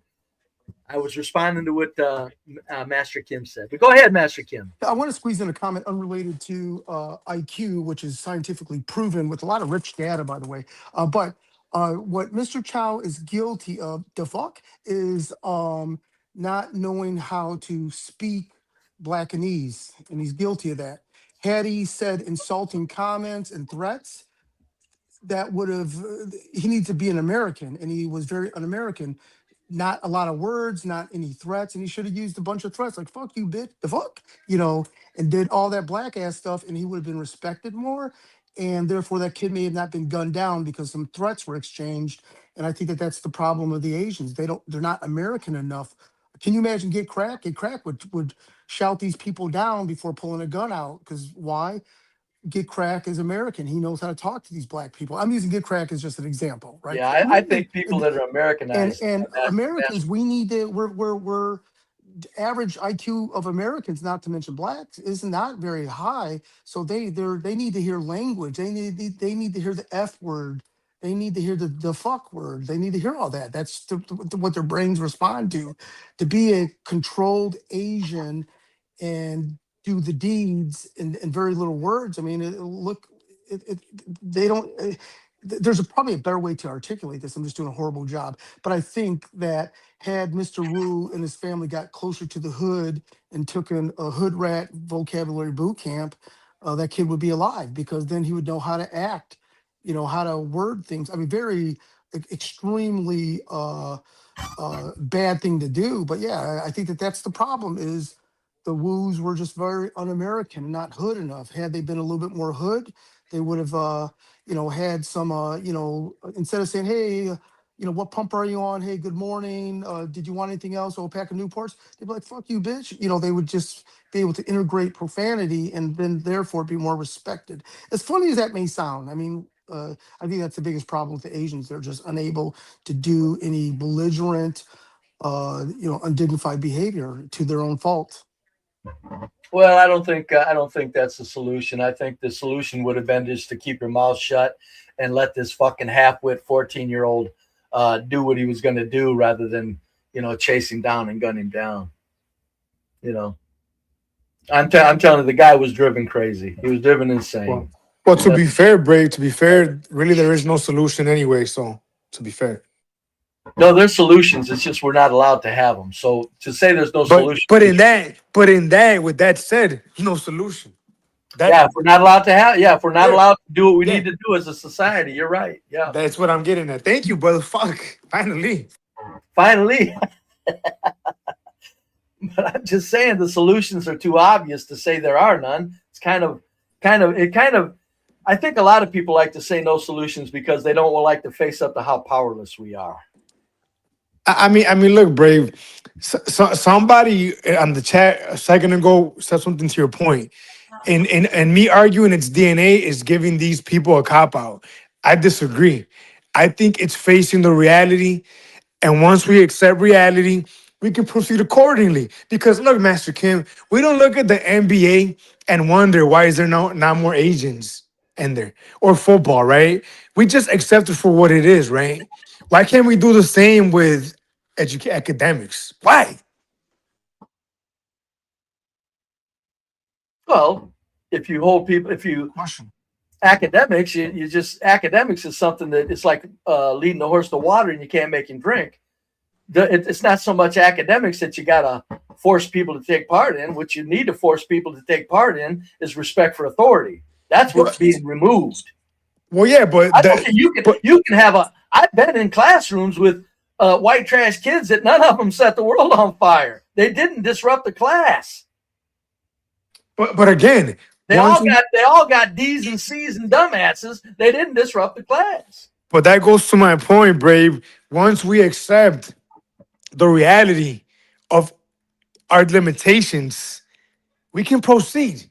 We can guide people to where they could be the most efficient, right? As opposed to trying to capabilities. Yes, you're correct. And that's what I'm getting at. That's why I'm saying that the respect for authority is more important than reading, writing, and arithmetic. Respect for authority is what is completely removed. So how do you expect reading, writing, arithmetic to take any place in it at all? Once the respect for authority is gone, you've got a whole group of people now that are rampant and on top of being disproportionately low IQ'd in larger numbers. Now, no respect for authority. Hey, I wonder who engineered that and set that up. You know, it just hit me like a ton of bricks, Brave. It just a light bulb lit up in my brain, dude. You know what your problem is, Brave? It just hit me. You're looking at this shit through white man eyes, through the white man brain, right? That's your problem. What if genetically speaking, some people are less inclined to give a fuck about authority? Oh no, because you're actually you're kind of trying to imply that I don't have the fucking brains I need to be commenting on this by saying, you're looking at it. You're looking at it as through the white. Turn your white man brain off for 1 second, and no, it's not a white man brain. It's fucking it's logic. Yeah, if we all, hey, Mr. Kim, if we all just hold hands and sing Kumbaya, everything will be okay. I didn't say that shit. If we all respect authority, what I'm saying is that if you're not smart, you can still be made productive. That's what I'm saying. Kumbaya, my lord. That's not a white. Kumbaya. That's not white man. That's not a white man perspective. No, but do you get where I'm going with this, Master Kim? Do you understand? Yeah. You know, I think it could be narrowed down to one thing that we can pinpoint out that, you know, completely separate from IQ is why do they have such blind, unbridled rage, right? Versus, you know, there's no stops along the way. They go 0 to 100 versus let's go 0 to 30. Well, one can argue it's genetic. Something, my bad. You probably right, but 0 to 100, and especially if they're holding a baby, they don't care. It don't matter. Think about that one. It don't matter. It's strange. Master Kim gets it. Blind rage. It makes no sense. Unless you accept the reality, Master Kim. Unless we accept the reality of the different behaviors that are culturally driven by genetics. I mean, look, people talk about the diaspora, right? And again, I'm saying this fully understanding there's like logical some people. I'm not dumb, right? But with that said, the diaspora is in dire states. You know? Anywhere you go, throw a fucking dart on the map. Name me a place where it's not rambunctious, not a lot of like flavor. You know what I mean?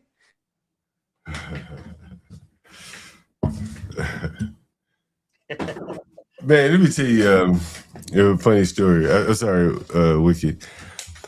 So, you know, I just told you guys about this new pricing strategy I'm doing with the blacks. I just told you about that, right? Yeah.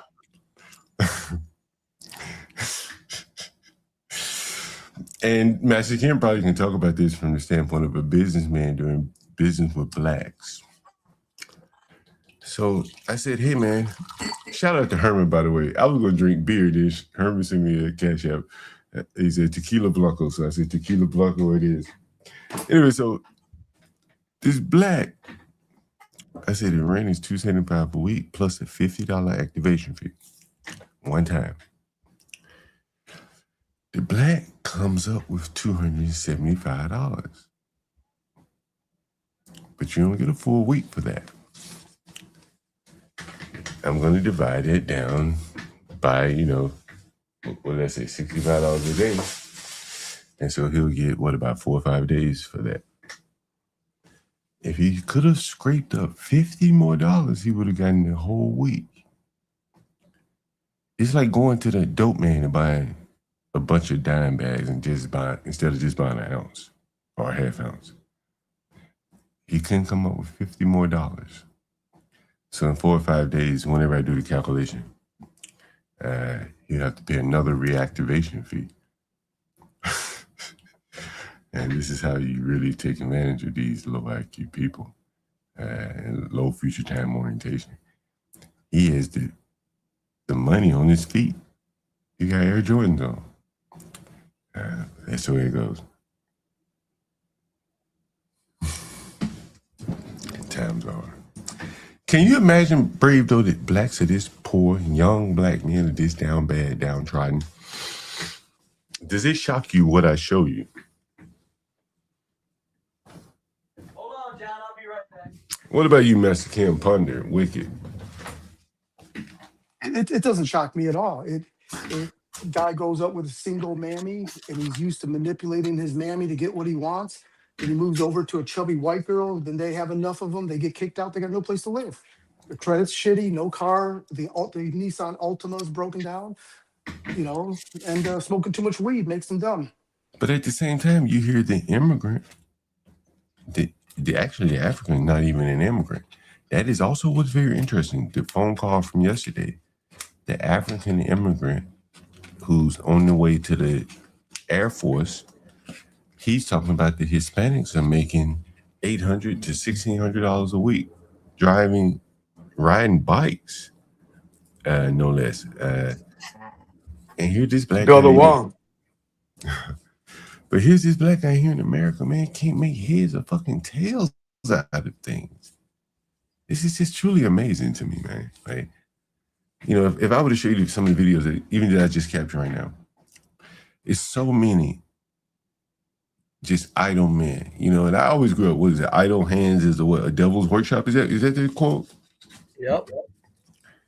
And you can't have this many young, able-bodied men just milling about.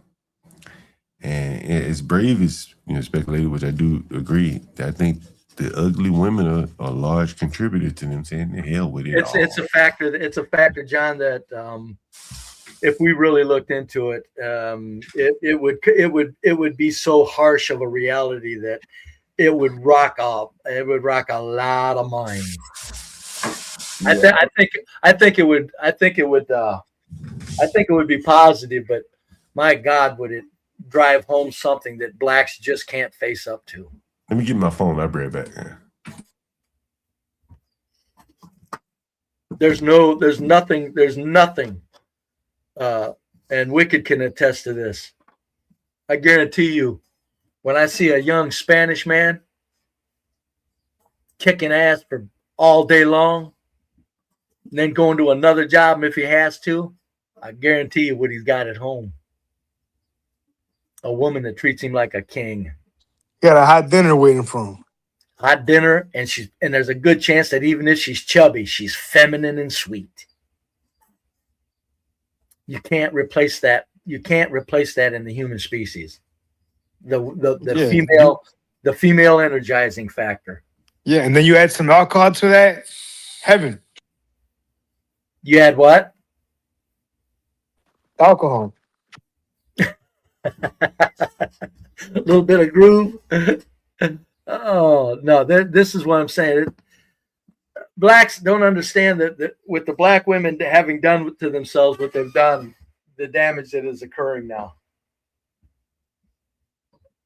It goes way past what people want to actually think of. I'm surprised that there's no black psychologist that would come out with something like that. I know they're not going to be invited to White House dinners or anything. I get where it's not popular, but it's so overwhelming that for a white man to have to be the one to point out that it's the black women that have destroyed the motivation of teenage black males. For a white man to have to point that out is pretty strange. It doesn't surprise me though, because if a black man's seen it, he couldn't say anything. But I don't think a lot of blacks are thinking. I don't think that thought is at all really front and center, and it should be. And it's something that needs to be brought up, kind of like, a discovery of sorts. But it can't, because it's too damning to what the blacks females have made themselves look like, with their fatness and their meanness. And they're not they're not. What do you mean? What do you mean made themselves to look like? That's who they are. Well, no, they've added on the 200, they've added on the extra 100 pounds, and they've added on the stupidity of the ratchet talk and behavior. I mean, you know, they've done it to themselves. I mean, made themselves look like that, and in large numbers. So there's the young black males take poor Spanish people that come over here. The poor young Spanish males, guess what they have to look forward to? Go to a Spanish dance, folks. It looks like a Hugh Hefner gathering of Playboy bunnies. And they're all sweet and soft. Even the Spanish women that are kind of mean and rough around the edges can tone it right back down to sweet. But I think that again, I think all that's genetics, dude. Yeah, There's yeah, no way around it. we got it. Yeah, I think so too. I think so too, man. Yeah, you just can't beat around the bush, man. And I don't mean that like in a disparaging manner, John. I mean it like in a realistic manner. Here's what it is. You know, when I first came on YouTube, you know, I was used to dealing with blacks and arguing and screaming in my houses and shit. And so when I saw it on YouTube, I said, damn, this shit is just like in the real world. This is what, you know, what they will create if you put them together, you know. And so I always find it funny. I even saw someone comment like, John sees these people as like lab rats because they are kind of mimicking the same behaviors I see on the street. Even and the ones on the internet typically are not the dumb ghetto ones that I film on the street. So there's a big problem and it's, you know, so pervasive that then again, when you hear BeBrave say 70%, 30%, you know, what is that number? I don't know, man. Yeah. I mean, John, look, and you know this. I'm preaching to the choir here. But if in all of your apartments, all your rentals, right? You had all Hispanics. You could already in your mind picture what that would look like for you. If they were all Indians, you could already picture in your mind how that would look like.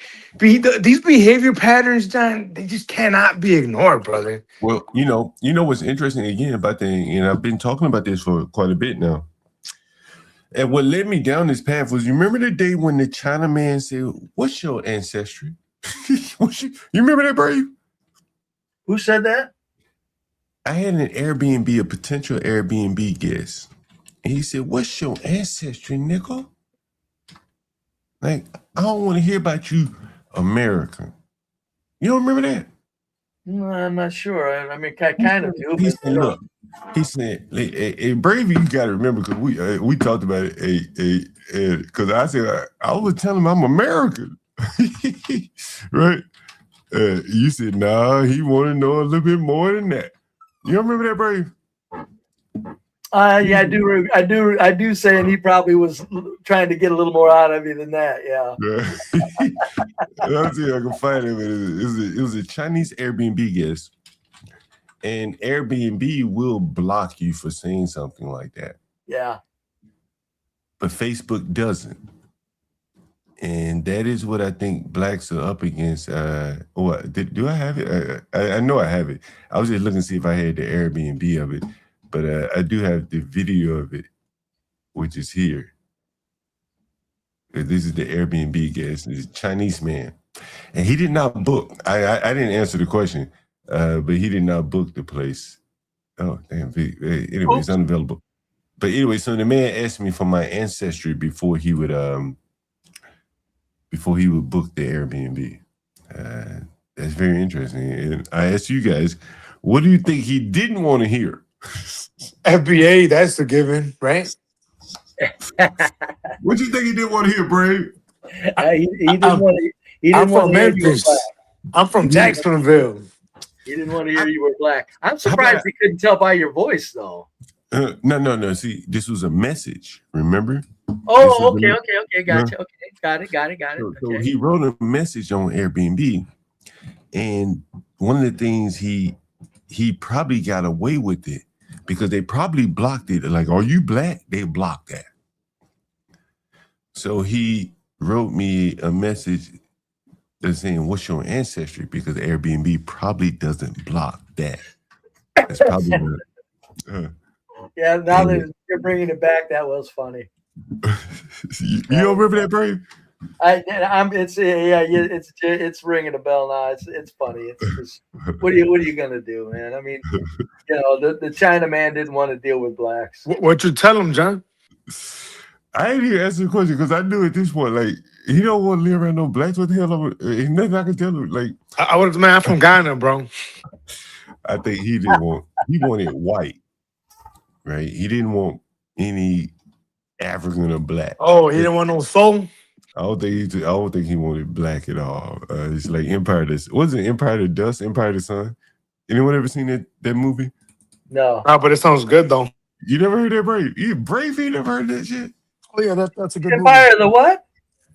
What's the name? Empire of the Sun, Empire of the Dust. I think it's Empire of Dust, about a Chinese guy trying to build a bridge, or what were they trying to build? They were trying to I build can't remember what something, the and fuck they he were was just trying getting to. hamstrung at every turn by the local This is Rick economy. Chow right here, bro. look, right. Empire of the Dust. This is China man.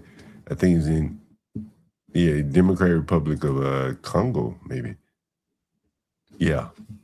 And he had a hell of a time trying to build over there. And so this is the movie was about. Oh. Yeah, no, I didn't look into that. Didn't see it or anything like that.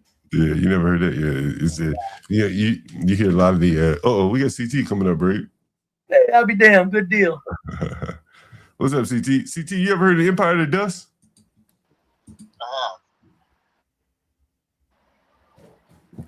You a little low, CT. What'd you say? Hey. I said hi.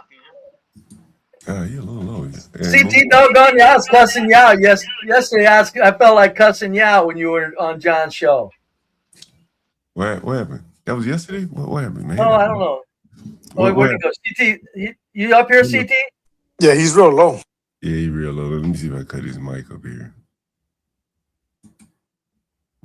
Yeah, that mic setting. What's that? This? Okay, yeah, I cut your mic up. You got it? CT testing. Yeah. Don't hear him. No, he'll be back. CT will be back. While we're waiting on CT, he'll be back at some point. Well, I'm going to get off of here, but I'm going to wait till he comes back because I want to give him hell for something. I'll leave it up to CT to inform the audience here when he'll be back. You can speak to it better than I can, but he will be back. I'm sure of that. How long? Oh, yeah, I'll let him say. I don't know the exact date, so he. Oh no, the June 10th. I'm talking about where's he at right now? Is he on the panel right now? Oh, I think I just dropped the link, so he'll be right back. Oh, okay. He said drop the link. Yeah, I think he got dropped. I ain't dropping. He's up here. Yeah. But yeah, Brave. I just rode down to the. I went to the liquor store and shit. And ever since you seeded that idea about the women, and again, you've talked about how it is in the white neighborhoods. I've had Spanish men. I don't know if you remember that Spanish tenant of mine from Colombia, how he talked about his women being the prettiest. And you can't help but notice that what do the black men say? That they're passport bros. They're right. They don't talk about the women like they're the prettiest. No, it's got to be. It's got to be so. For pro blacks that are really out of their minds, pro black, it's got to be horrible for them to hear the other groups of men reality talk about their pretty women. Yeah, I didn't even think about that, Brave. I just thought about them realizing their women are not as pretty as others. But to hear that lowly Spanish man, that ditch digger, I'm just putting it in the same right at the bottom. Right at the bottom. It's the same thing with white trash hillbillies.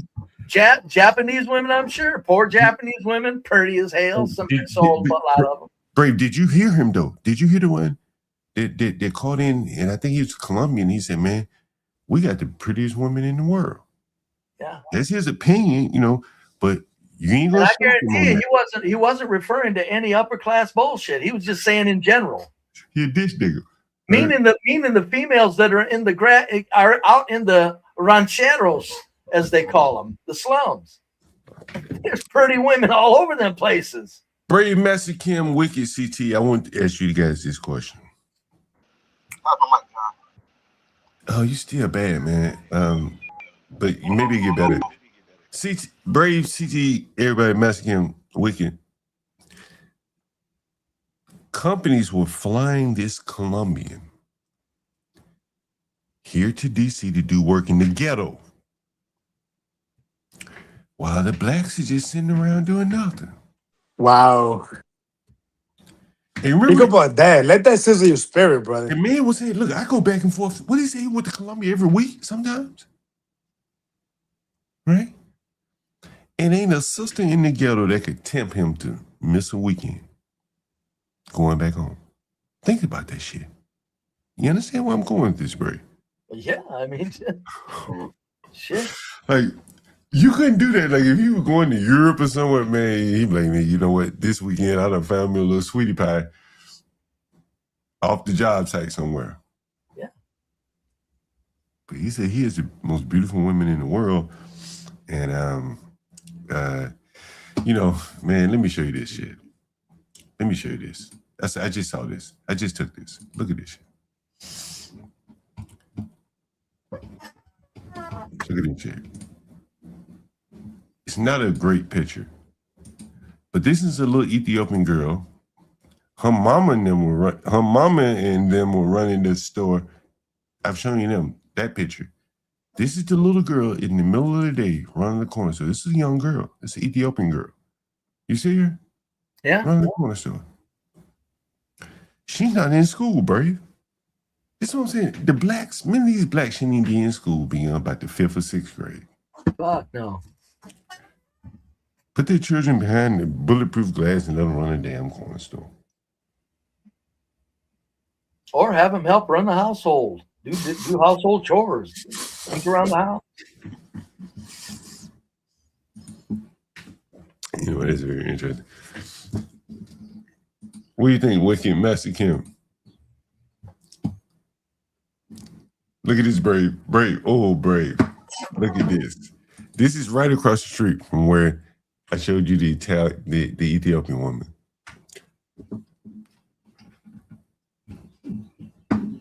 You see that, Brave? Hold on. No, you don't. Oh, let me show you this, Brave. Jesus Christ, Brave. Have mercy on my soul.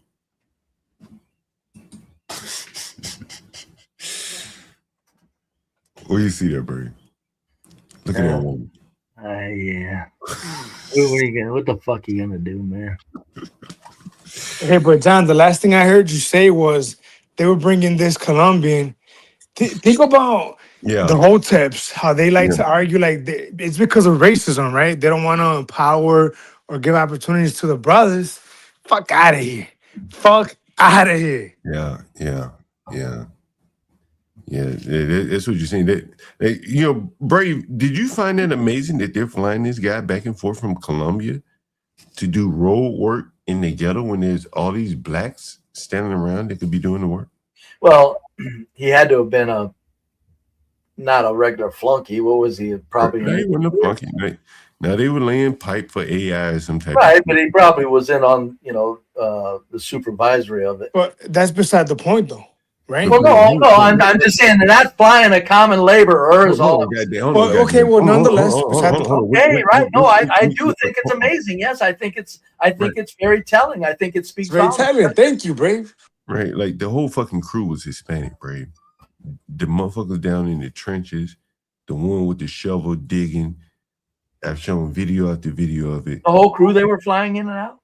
I don't know if it's the whole crew, but I'm saying the whole. I wouldn't doubt that because whole crews they work together. There is a team. There's team knowledge there. So. And you know what, John? I'm gonna be honest with you, bro. Hispanics, typically speaking, they shut the fuck up and work, bro. Yeah, they're not gonna be complaining, whining. They're gonna fucking work, dude. At the end of the day. You know, I never forget when I went and hired those guys to clean up that piss. And when I said they were Hispanics, Latino for Trump was like, he took a victory dance. He like, I told you, I knew it. But that though, Wicked or Brave in that, there's an element of pride there to know that I know my people would do this shit. Yeah. But you know what, John? I'm gonna be honest with you. For me, it's not necessarily about pride as much as it's about matter of fact. But it becomes an element that you can hang some pride on. It is pride. Those Yeah, guys were, yes. I'll those give you guys that. were, those guys were taking pictures of cleaning up that hellhole. So they could show their families, so they could show their young up and coming kids. I forgot about that shit. They were taking pictures of that shit like them niggas like they built the Taj Mahal. Yep. They take home and show their young 12-year-old sons. This is how you work and get things done. Bray, I got video right now. I was telling the African about that shit. He was like, I'd have done that shit too. He like, if you ever have any more piss jobs, let me know. I'll do it. He like, and I'll go drive Uber the rest of the day. Like, the blacks just can't compete with that fucking mindset, bro. All right, what about now, John? Yeah. You crystal clear, bro. Brave. What I'm telling you, Brave, we've overeducated a lot of fucking halfway retards. My buddy Philippe told you. He said, man, I ain't flying on no fucking plane with no Morehouse nigga. And I went to Morehouse. Man, John, it's about acceptance. I said it earlier. We just gotta accept our lot in life, bro. Like it is. This is what the Mexicans they're accepting. Look, they accept it. Yeah, you know. I mean, it is what it is.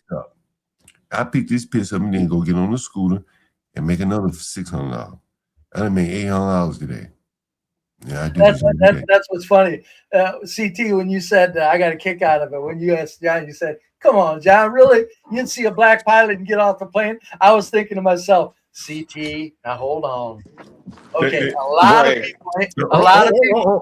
Hold on. I got to set the fucking table because I've been. Hold on, CT. I want you to Brady to go back and forth because this is gonna be good. I did a stream a while back. I said all it takes is one. Remember that? Anyone remember that? I said all it takes is I remember. One. Yeah. And then we showed a professional, smarty-arty ass Negro. Emergency medical. The black said, "Now I'm a doctor and shit." I get more juice in your white community than you get. What do you? That's right. And then we got a nigga get his ass hosed down. Right, Brady? Yep. And so we need to unpack this issue here with this black ass doctor, emergency medicine head doctor. And remember, we have to tread lightly because CT has been hosed down by a white person. Have you not? I have an old white. CT has been hosed down by a white person, and I'm guaranteeing you, she was channeling the spirits of Selma when she did it. She was mad because I was wearing a Trump hat in the liberal community. Watered his ass down. Hey, Brave. Hey, Brave. You know I don't ever disagree with John. John's full of shit, Brave. He's been all throughout Africa. No, hear me out. He's been all through Africa. There's a large possibility that he had a pilot, co-pilot, and what's the third person on the plane? John, what do they call that person? The engineer that sits in the cockpit. I wouldn't be.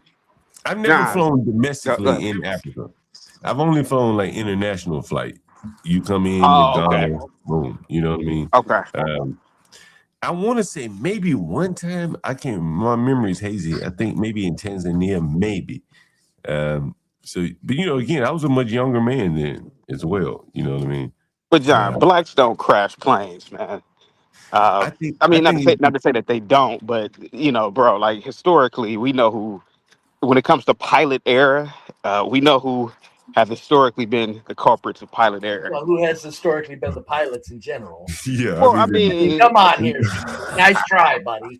Nah, because now you got one out of 100,000. There's a good chance he's not going to do the crash. Brave. Most people, when they see a black pilot, they don't think nothing.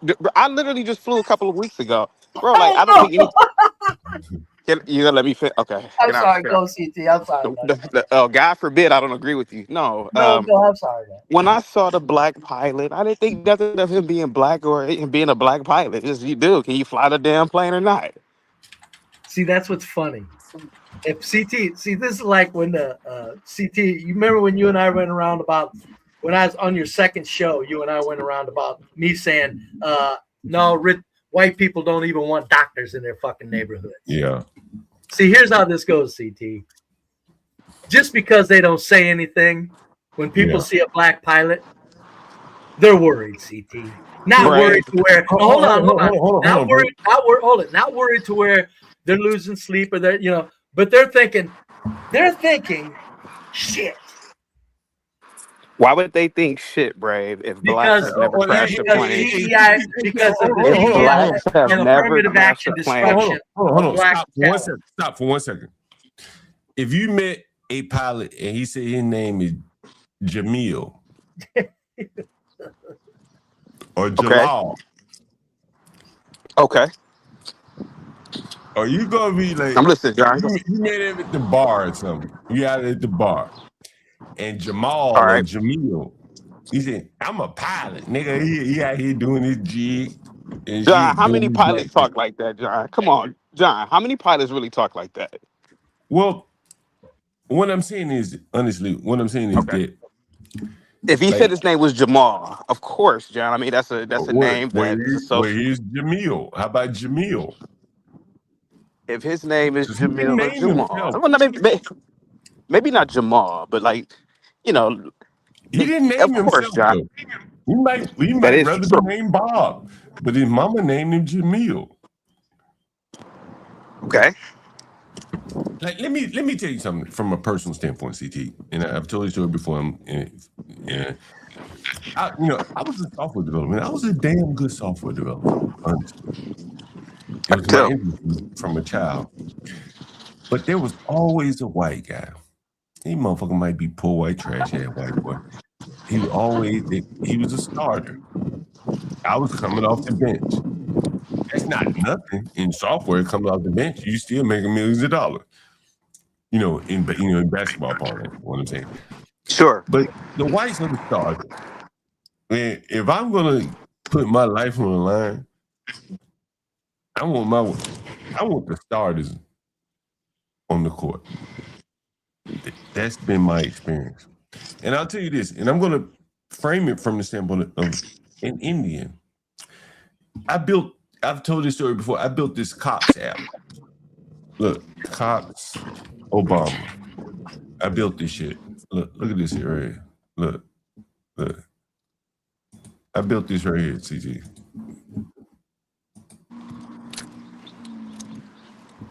You see this? The Cops program.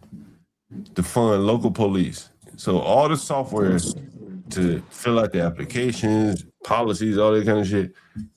And there was an Indian lady. Her name was Deepali. I'll never forget her. She was offered the opportunity to come work on this application. And we were moving to .NET. If Rich is in the audience, he'll understand. And we had legacy apps that were in VB6. And she said, I'd rather keep doing VB6. I don't want to learn anything new.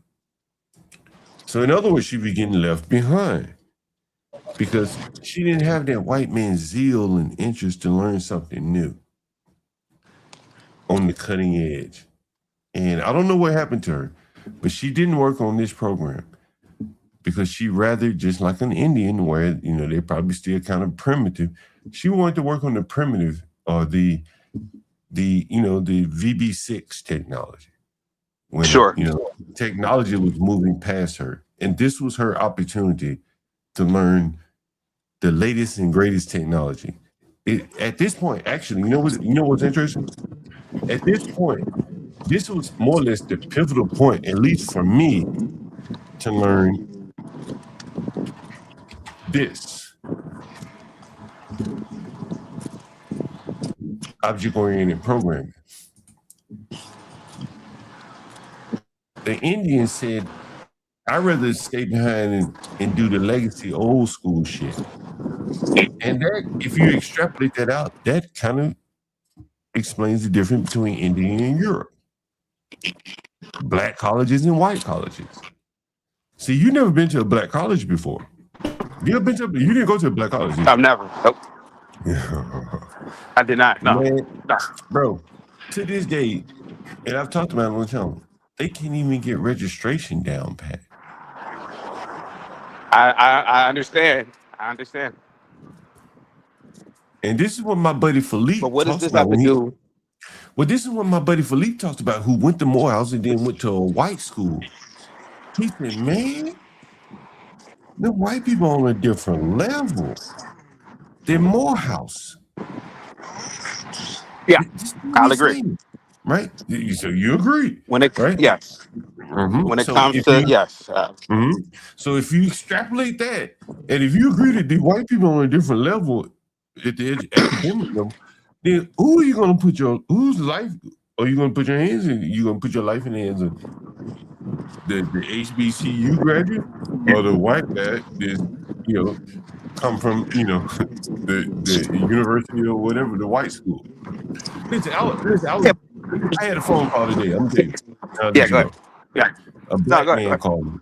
He says he's a security guard. And he says Yeah, there's 2 white Marines that train most of the security guards in the DC area. Have mercy. right. You would Have think that mercy. it should be a black person because it's a black city. Yeah, I got you. Well, no, I got it's you. the white. Oh, when a white man go deep into some shit, he gonna be very fucking good at it. You Yeah, understand? When I hired my lawyer to defend me in a gun case, I want a white man that live and breathe the Second Amendment. You understand? And like that's white people, bro. Listen, I heard Brave John, is. are you Hmm? are Go you ahead. saying, John, that you would literally disembark if you saw a black pilot? I ain't getting on that I motherfucker. I find ain't that getting barking because I hard ain't to getting on. believe, John. And you know I don't even disagree with you. I'm I just just saying. find that hard to believe. Listen. Like I just I heard Brave. say I heard what? Brave. Listen, I heard Brave and Ryan, and Brave probably doesn't even understand why I'm so amazed by this because he's white. I heard Brave and Ryan argue about nails versus screws. Yeah, And they argue yeah. for back and forth. And I'm like, look at these white motherfuckers arguing about Types nails. of nails, the types of screws. What would you They use? argue about which one Yeah, is I got better. you. Brave, you remember that? The types of holding strength per structure and per size of structure. And Ryan's in construction. And he arguing with Brave, and Brave like, I don't give a damn. I'm going above and beyond with the screws. And Remember that? Ryan admitted I was right after he thought about it. Because see, Brave is building. I was pretty impressed with Brave the other day when he mentioned the whole the stripper pole being attached to the beam of the house. I said, "Damn, Brave, that's pretty good." A lot of people don't even know how to do that. Like I've seen a lot of women I not even also figure told that him shit that out. This is I what you also missed. told him that if that spring's strong enough to hold that pole, he's going to damage his house. He's going to damage that beam. Brave, stop. Listen what CG just said about you. Ain't no black 40 years old, 50 years old, 35 years old. Nope. You're thinking about no shit like that. No. Ain't no I'll agree. fucking 70-year-old white man arguing to the death about screws versus nails. You understand what I'm saying? Like, this is what the blacks don't understand. Like, and you, like, Brave, one of the things you're missing also is that if you were to come into the inner cities, you would look at the quality of the housing being built. You wouldn't buy it. No, it's junk. Mm-hmm. Yeah, they don't even use plywood sheathing. They use diagonal steel straps now for sheathing. That's crazy. See, if I were going to get somebody to build a house, I want that white man like Brave is going to argue me down. Is it screws or nails? Well, now on a large structure, John, a large structure. I don't give a damn. The nails serve a purpose in larger structures for the flexibility of the structure. Mindset. I'm talking about the mindset. Yes. Okay, I got you. Right thing. Right or wrong, if you were proven wrong, then you would have adapted. Yes, I would have. Yes. Right? If Ryan could have proved you right, you would have adapted. But y'all were gonna figure this shit out. One way or the other. When I had y'all was on that black Airbnb, he couldn't take the criticism. Anyone remember that? When you had what? I showed the blacks Airbnb up here. He couldn't take the criticism. You understand? Okay. And I wouldn't even go say it was criticism, it's more or less a critique. And to get very good at something, you have to be willing to take criticism. Would you say that's fair? Well, yeah, the teaching. I mean, what you don't know, you're going to have to. If you make a mistake, you're going to let somebody correct you. Right. And that is where I think like the big flaw line with blacks is that blacks is very, very difficult to criticize them. And bad habits can fester with people that can't be criticized. And so when you put them in very critical positions, you know, consequences can really come to the forefront. That's what I'm saying. And so I rather err on the side of someone who's been through the fire. I think what CT's saying is kind of interesting though, because who's that? Who's got the noise? I think it's okay. Let me mute up real quick. I'm outside walking. Go ahead, Bray. Yeah, I think it's kind of interesting because the blacks' reputation precedes them. That's all I'm saying. Yeah. That's all. Their reputation precedes them. I don't care about what they could learn, what they haven't learned, what the Jim Crow, the slavery, all of this bullshit out the window. Blacks aren't pursuing knowledge. If you got a black pilot, what people are going to think first is my God, is he affirmative action? Mm-hmm. That's right. That's all. That's all I'm saying. Now, I'm not going to walk off the plane like John Galt. But my buddy Philippe, I guarantee you, I ain't ashamed of what's going through my I ain't ashamed of what's going through my mind is this. I'm a little concerned. I'd like to know if he was affirmative action. Great, but my buddy Philippe, and I must preface this, my buddy Philippe, he's going to school with people who become black lawyers. He went to Morehouse with them. I know them. They couldn't cut it, bro. That's why he said what he said on the channel. He's like, I saw the people coming out. They were not serious people. This is what Philippe was saying. These are not my words. No, I got it. Don't take it against me. And this was at Morehouse, you said? He went to Morehouse. He's about the same age as Joan Dave and Morehouse Law. Morehouse doesn't have a law school. So where do they go? So they go to they have to go elsewhere for law. Yeah. So he went to undergrad with like Joan Dave, Bob, whoever the hell else went to more. And these are his words, not mine. He said, I ain't fucking with that. He said, man, like because bro, I'm gonna tell you, like, and we talked about it, I think on the channel. There are two blacks in particular from Morehouse that we came of age. John Galt came of age with these niggas. And it was the guy who went to like a third-tier law school. Couldn't become much of a lawyer of anything. Nobody's gonna hire him to be a lawyer. He's a jive-ass nigga. He jive. And that was the term I used to call him. I used to call him, he jive. When I was in trouble, I ain't even think about calling his ass. He wasn't even the fifth option. My life on the line, nigga. You think I'm about to call this silly ass jive ass nigga? Fast forward, he's a young man, Morehouse, he high stepping and shit. Today he won't even answer my phone call. He's been beaten down. Because in that level of the world, access, network, intelligence, all those things are the components of value of a lawyer. He has none. He's a poor-ass nigga out of Rochester. And so he's gone basically radio silent. He would not even talk to me or his own buddy Philippe that he went to school with. I had another buddy, another Morehouse guy. I'm going to call Philippe. Fuck this shit. I'm going to call Philippe. I'm going to let him tell the story. A Morehouse guy. This nigga worked at a big law firm right there in Chinatown. I think it was Aiken and Gump. Anyone ever heard of Aiken and Gump? And so he's working in Aiken and Gump, and one of his bitches started calling the law firm, raising hell with the law firm. They fired this dumb, stupid ass. He's got a nigga. But he had no access to anything like that, so he wasn't going to go far in the law firm anyway. And on it goes here in Washington, D.C. You know what most of these blacks do as lawyers? They contract review. But what's happened now? It's AI done fucked them up. AI does the contract review.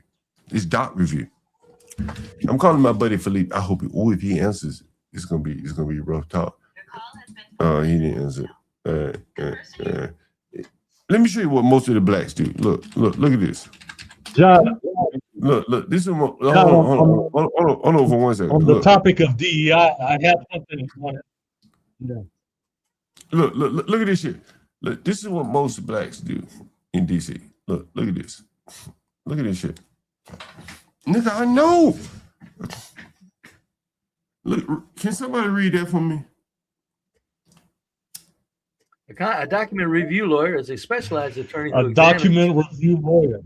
One at a time. Well, you want to read it, Ivan? A document review lawyer is a specialized. Sure. I think Ivan on delay. Go ahead, Brady. Yeah. Read it, Brady. I can actually kind of see. Yeah, I got a delay. I'll come back. Go ahead, Brady.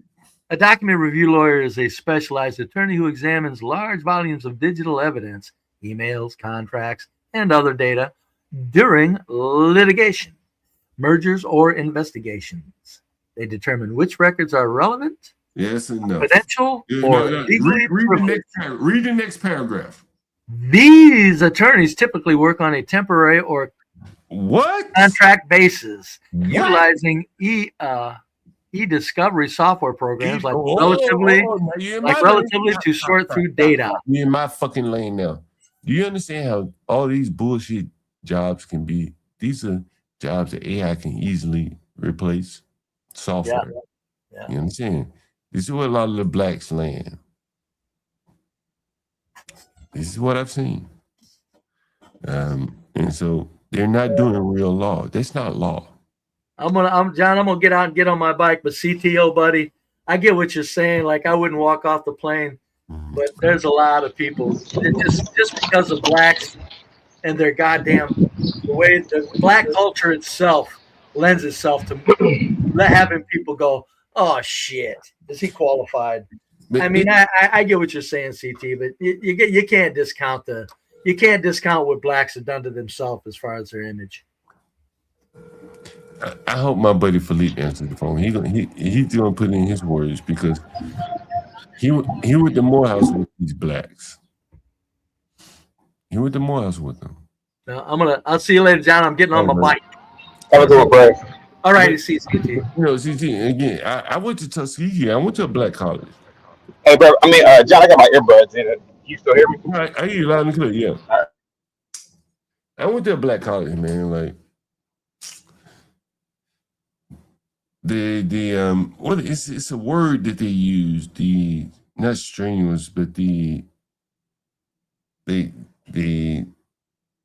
just ain't there, bro. You know what I'm saying? Like they don't have the money to attract high level talent. Hell, Carmelo Anthony goes to Morehouse. Think about that.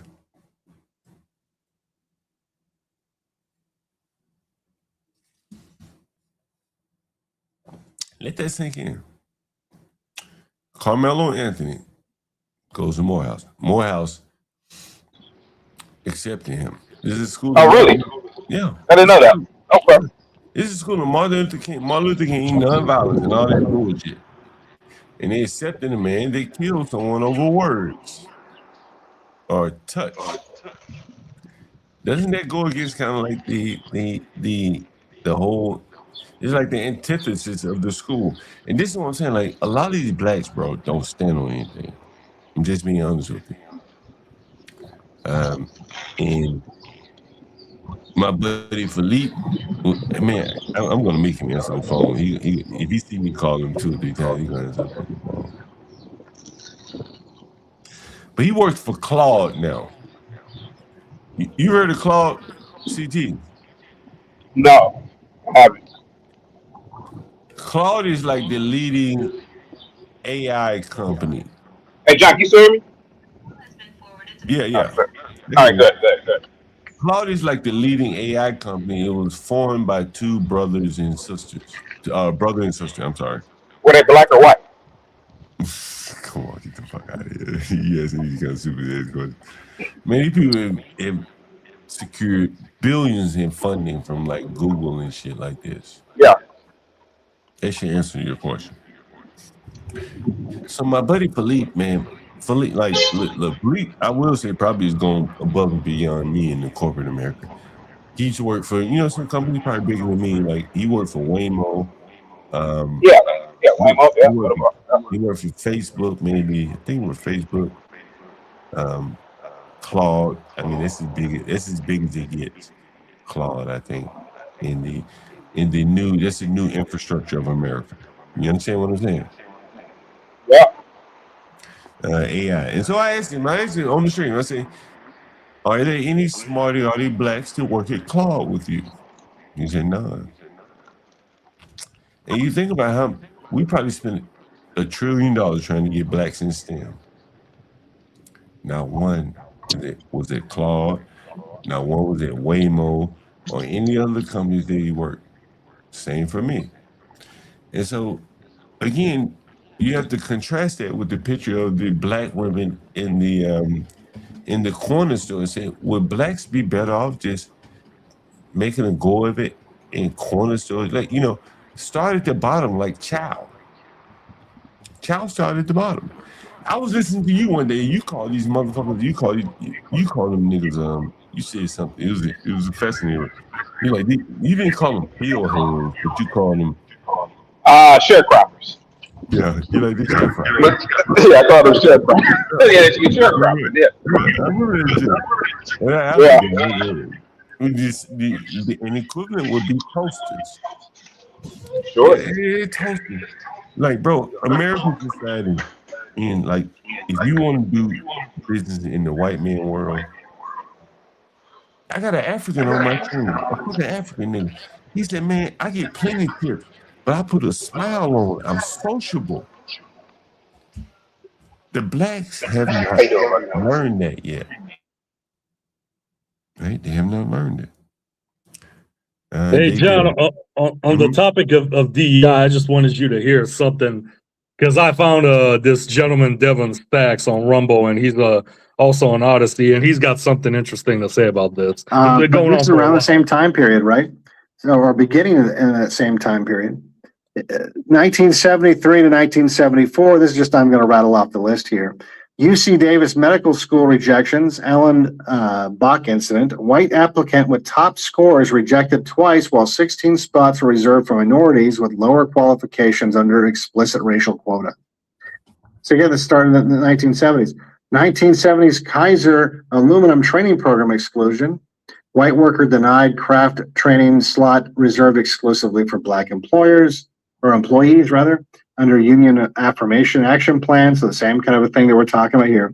So while at the same, you want to know how white replacement happened or how non-whites got into positions of wealth and power.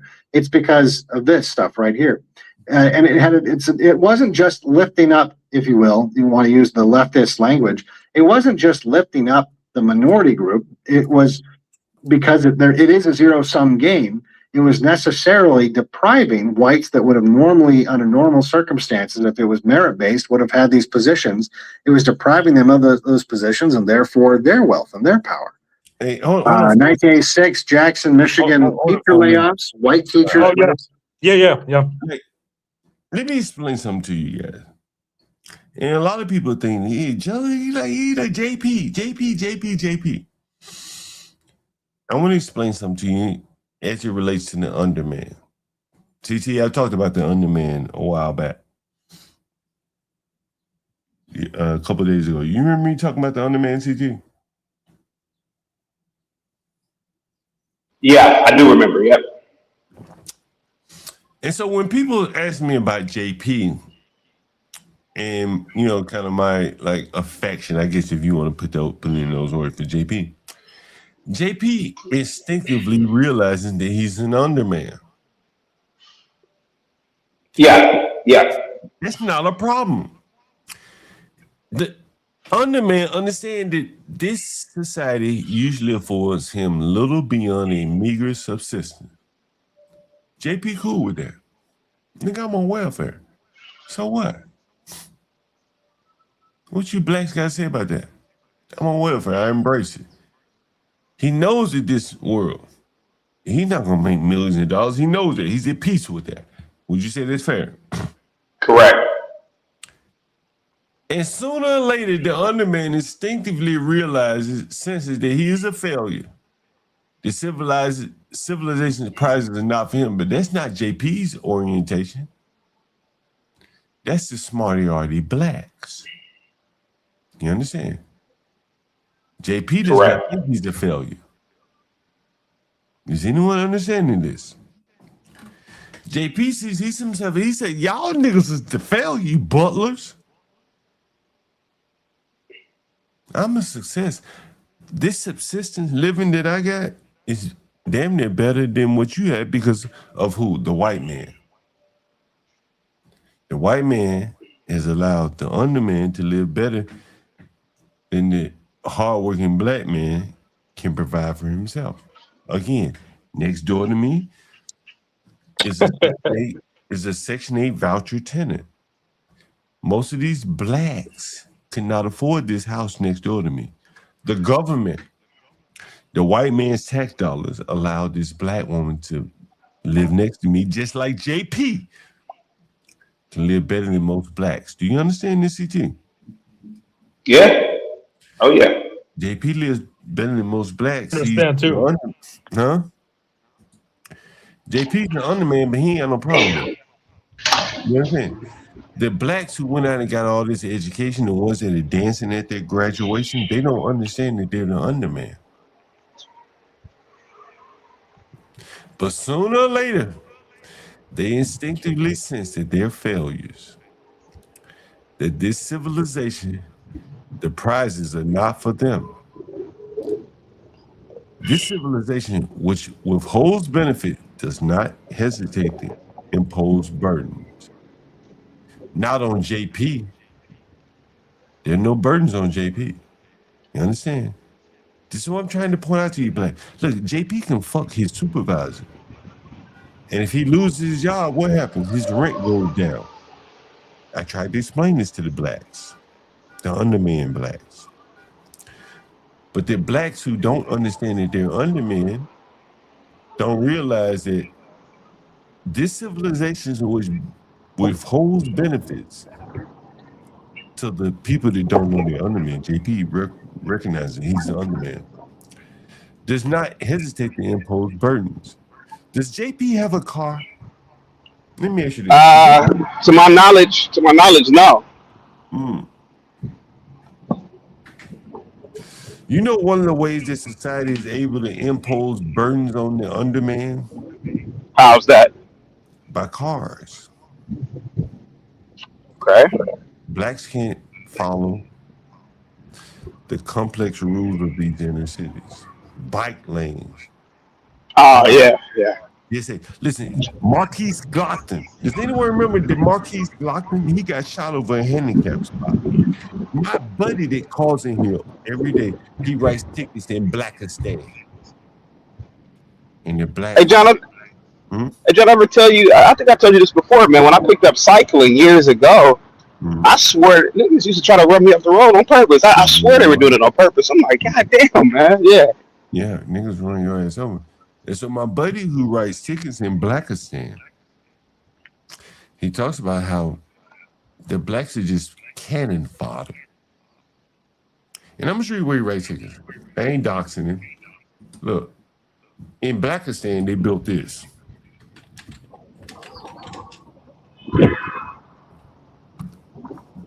Look, in Blackistan, they built this.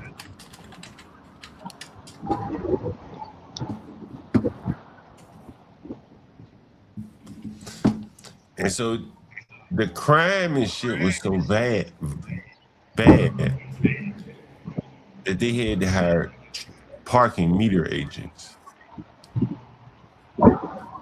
And this is a company out of Nashville that built this. And they ended up spending millions of dollars to hire people like my buddy to write tickets for this shit. Because they're blacks. They focus on blacks. This is in the armpit of DC. Prince George's County. And my buddy, again, he had to write so many tickets because the blacks cannot abide by this technological nature of they have like automatic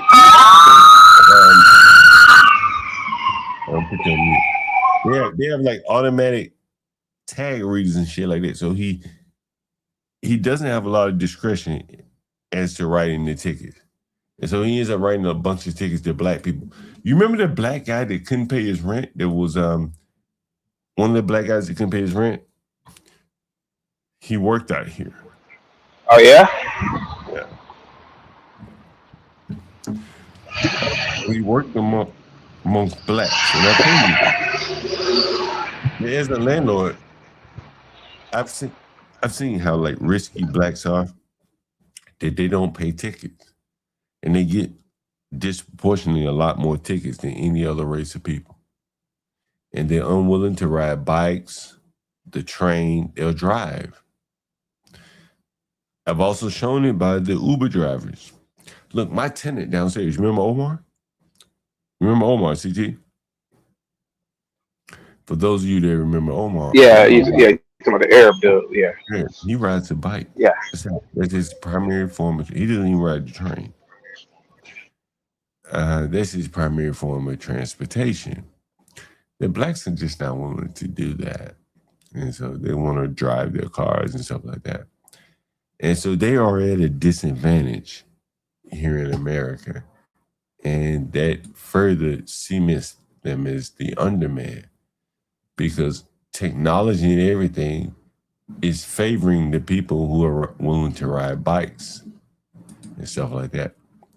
And you'll hear that from all of the callers on the channel, the African guy, where he talks about the Hispanics can make $1,600 a week just delivering food. And I asked him, I said, why don't the blacks do that? They won't do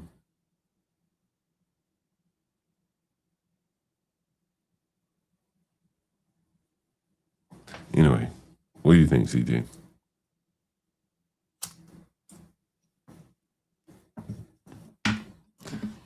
CT may have popped off. Oh no, I'm still here, John. Can you hear me? Yeah, I heard you. Can you hear me? Yeah, loud and clear. Nah, man, I agree with you. I agree. I'm listening to you. I'm just taking care of something real quick. Give me like a minute or two, okay? Yeah, go ahead, take your time.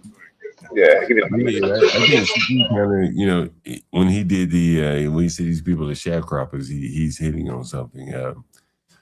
America has tried to lift the blacks up, but it can't lift them beyond their natural capacity. And that is the problem. Well, Big Bad Kahuna, these people ride bikes. As I explained to you, these people, they're cottage industries. And I'll show you this. And the guy spoke about this on the call. If you have not subscribed to the Urban Landlord Clips, you definitely should subscribe. Matter of fact, I'll play the video for you. While I pour myself a drink. Yeah. I'll play the video for you. This is the African guy who makes, I don't know, maybe $1,000 a week. He's driving Uber. Yeah, here it is.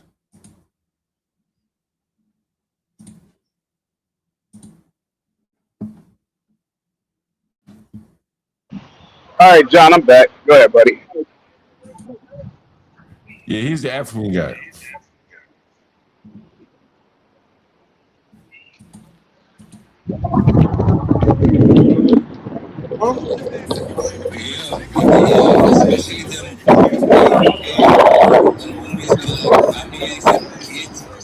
Pressure to make more money. Yeah.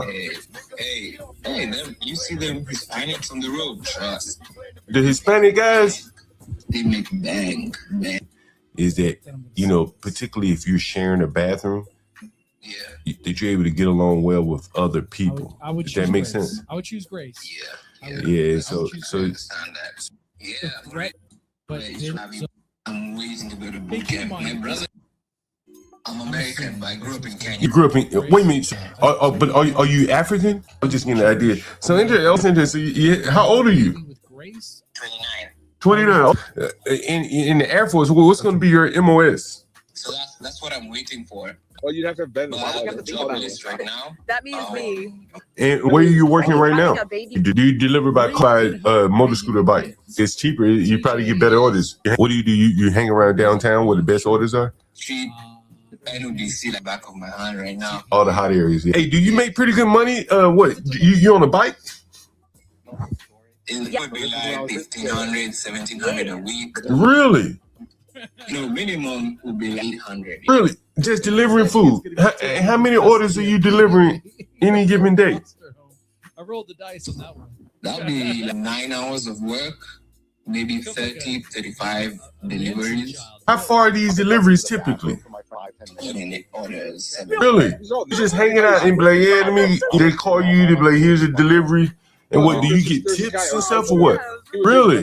Damn, that ain't bad right there if you getting tips, bro. That's a good deal, man. If you getting tips, that ain't bad. If you getting tips on that. Really, I'm trying to be in the Air Force, so it's just like a side gig, you feel me? Yeah, man, damn, I didn't know they making $4,000 a month. Yeah, especially them homies with families and kids, because they got pressure to make more money. Hey, you see them Hispanics on the road, trust. The Hispanic guys? They make bang. Doing Uber Eats? Uber Eats and DoorDash. Which one pays more? I don't know about that. But both of them pay pretty well, though. So why do you do Uber Eats? Because it pays pretty well? I had the DoorDash for Uber Eats, but the app is just better. Oh, really? Yeah, I mean, everybody's on DoorDash, so I figured that Uber Eats would have a better opportunity. Really? Get out of here, man. $1,000 a week. Damn, that ain't bad. Do you get tips and everything too? Yeah, tips, especially if you have good service, smile. Just be more, I try to just be more sociable. Them tips, they go up with a smile and a hello. But are you delivering food directly to the people? These are apartment buildings, right? But it depends. It could be like some orders where people just want you to drop it off at the door or want you to give the food to them in hand. Yeah, it depends really. Damn. So, I always wonder. I live in Southeast, man. All these brothers over here, why they don't just do that shit? They find them a job doing that shit. And don't just come up here and work this job. Why you think they don't do it? It's just the information, bro. Information. You think that's what it is? Just don't tell us they know. Or they're probably working at opportunities. It could be illegal on some crime shit, but it has more money. It's a bit tough. Like if a YN is making like 10K 2 days, he's not interested in making. You think some of these YNs making that kind of money? Oh, bro, trust. Doing what? I don't know. I know what I know, and they know what they know. So they're onto some. Because hey, bro, some of them they're also trying to elevate. They're not trying to be. Yeah, so. But damn, so you think that how much you think the Hispanics making riding them scooters and bikes and shit? Say that again? How much you think the Hispanics are making riding them bikes, delivering orders? Oh, I don't know, but some of them gotta be pushing 6-7K because I see some of them all day. Come rain, come sunshine, they out there. Damn. And they really got no other option, you know? The only thing on their mind is just to maximize the earning potential, and then hopefully their kids can take them to the next level from. There he is right there. That's the American game plan right there, CT. That's what Rick Chow experienced. He worked in a convenience store with ghetto-ass blacks, and his children became CPAs and software developers.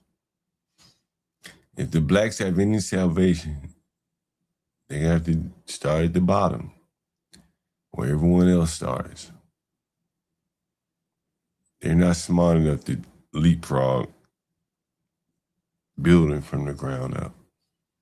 That's my thoughts about that. John, they're not going to do it. You know that. So many feel too good to do this type of work. They do I guess it's an outcome or a consequence of affirmative action. where they absolutely are being let into these, I mean, these corporate jobs. It is happening. It did happen. But you know, for the masses of them, again, they're just not smart enough to make hay in corporate America. I've been there. I'm telling you, their mindset, their motivation is just not suitable. Again, like how many times have I shown you the function of adding two numbers? And not one black has given any foresight into what if you want to add decimals? I've shown this shit many times now. This is what, this is part future timing orientation. Does anyone remember the function that I've shown? I show it again for good measure. This is a C#, add two numbers.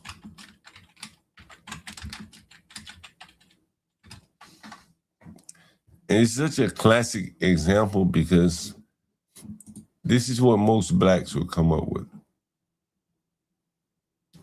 And this here is the classic example of lack of future time orientation. If you're on a work site, if you're on a job site, and someone gives you the requirements to write some code to add two numbers, and I'm being simplistic for the blacks. And if this is what you come up with, you're not going far. You're not going far in software development. Right. This is not wrong. Don't get me wrong. But you're not going far in corporate America as a software developer if this is your answer to adding two numbers. Does that make sense?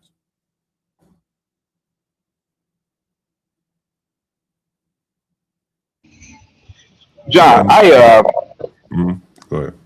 So it's funny that you were talking about the lawyer thing, right? And I've noticed, and I'll admit this, a lot of the guys that I knew who became lawyers, they don't actually practice, man. They don't work for any firms. They either work for a nonprofit or they're working for like a government agency. Like they're like a defense attorney or something. Bro, like they don't actually. Go ahead. You remember Justin Fairfax? Who? Justin Fairfax. Hold on, let me go back out and come back here real quick. I can hear you. No, I hear you loud and clear.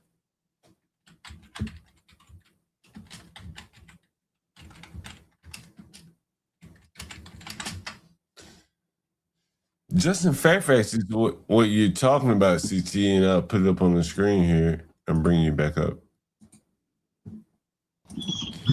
Look, you remember Justin Fairfax? Anyone remember Justin Fairfax who just killed his wife? Oh, yeah. The lieutenant governor. Look at this, CT. Yeah, he hadn't practiced in years, but I don't even think he had like his own practice or some bullshit. Practice, man. Like, bro, you get to be the lieutenant governor. If he were a white lieutenant governor, his ticket is written. But as a black, there is no ecosystem to leverage being the lieutenant governor. You can't squeeze the corner store owners because they're not black. You can't squeeze the liquor store owner, they're not black. Like, where is that for you to squeeze? Like, you understand? Like, so you see what you're seeing here is he was former governor. He grossed $400,000 in 2023. Yeah. 11,000 in 2024. Nothing in the subsequent year. And then he killed himself and his wife. He was a lawyer. He was an overeducated black. What did he do with that 400,000? He should have invested in some ghetto business and then hired Solid Snake to work that motherfucker. Yeah. Solid Snake would definitely have worked it. It would have worked it. Yeah. But he would have worked it. Yeah. He don't want to deal with a Solid Snake. He hoity-toity black, right? He live in Virginia around the whites, and I get more juice in your white community than you get. What are you talking about? He think he get more juice. Juice in your white community than you get. But in reality, that's not. I can't believe Izzy really said that, man. I was really shocked when he said that. But in reality, that's not true. This is why I'm able to move around in the ghetto and handle business the way I handle. And this is why this nigga with all this smarty education end up with zero income 11 months into the year. I've given you many, many, many reasons for why this is happening here. I've talked to you about the rainmaker. What is a lawyer other than a rainmaker? This nigga couldn't make it rain for himself. How the hell could he make it rain for a company? In 2025, 11 months into the year, he could not make it rain for himself. Correct? Yeah. After being the lieutenant governor, he still couldn't make it rain. Correct? You'd be correct. So he kills himself. He crashes out. Just like the black that destroyed my microwave, but he had much more to lose. Bigger things in the microwave, so he takes a life instead. This is what you're seeing here. From 400,000 to zero in 2 years. But he had a law degree. Why couldn't he go practice law somewhere? He's the former lieutenant governor. Why couldn't he leverage his connection? Can't have any. There is no black ecosystem to leverage the connections. You understand? I've shown niggas sitting out on my front porch can't even call and beg anybody for money without asking me for my Wi-Fi to beg somebody for money. Put it all together. There is no black ecosystem. The average nigger out here, and I showed it on your channel. Remember what I showed you on your channel? There was Lena. I said, Lena, how much money you got? She said, I ain't got no money. I said, JP, you got more money than Lena? He said, yeah. And she said, damn, I'm embarrassed that JP got more money. Remember that? Huh? Yeah. He had more money than Lena. Correct? Did. Because you know what that says to me, CT? Is that in the white man's world, he has provided a level of meager subsistence greater than what Lena could provide herself. Does that make sense? It does. And that is where the blacks are. It's between a welfare rock and a hard place. Many of them could fall back and live better on welfare. They're getting out of here scrapping, trying hard to make a living. And that's a hard thing to accept. You understand? It is, man. A very difficult thing to accept there. That the blacks are under. Hey, CT, man, let me ask you. Yo. For my audience, guys, you guys got to support CT channel, man. He'll be back. When you be back, CT? Technically, I'll be back tomorrow, but yeah. Hey, listen, for the audience, man, look. If you guys want to see CT and John do some street interviews, maybe they can convince you. CT, put your cash up in the audience. Maybe they can convince you, CT, to do a street interview with me. The weather's nice. The weather is nice in DC. Did you see them bull mammies out on Barracks Road here in DC? Did you see that? Did you? No, I didn't. Maybe we can convince CT. You guys support CT channel. Support CT, man. While YouTube has him in a little. Is it fair to say YouTube has you kind of in jail a little bit? Is that fair? Got me in jail, man. Got you in jail. So they told me to get back in line, boy. That's what they told me. We're trying to raise some bail money for CT and you get him out come back strong. Hey, John, you said you like. I put it in there already. Yeah, hey, John, you said you like that word sharecropper. Now my phone was going in and out. Yeah, but John, that shit is real. That shit is real, bro. Like, there's a lot of people who really should be in the fields working that are in these offices, man. Man, listen, let me tell you, bro. And my mama, she hate to listen to my channel now, and it's a sad thing because I'm giving her a lot of props. I think people would say this. I grew up, man, cleaning up banks and working Oh for white shit. people. I learned how to set a formal table setting because my grandmother worked for white people. Yeah. And they end up hiring me when they have a private party. So I ended up learning how to set a formal table setting, and how to serve people. I think you serve them Yeah. from the right. You Well, serve people from the right, left. yeah. And so these are the things that I think when it was just merely blacks and whites here, they like the what does it say? A lot of the knowledge was able to be transferred without a lot of Yeah. without friction. Does that make sense? No, yeah, no, it makes perfect sense, man. Mm-hmm. Nowadays, I think the blacks, they have no foundation, and there's no one to tell them how to effectively do business. And I've told people on this channel, one of the things that my dad told me, which he learned from a white man by working in a white man's store, was the white man told my dad, if you don't keep busy, I'll give you something to do to keep you busy, and you're not gonna like it. So find something to do to keep you busy. This was when the white man could do business with blacks. You fast forward 30 years from now, the white man can't do business with blacks, and he's been replaced by Mr. Chow.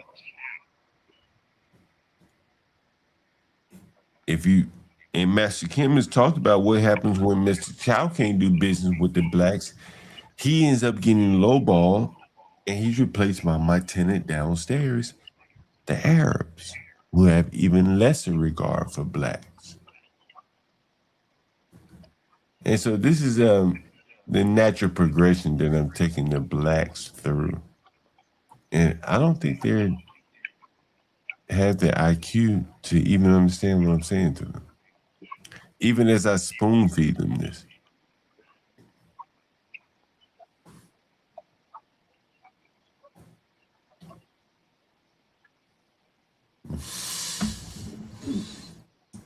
Yeah, I've been in jail.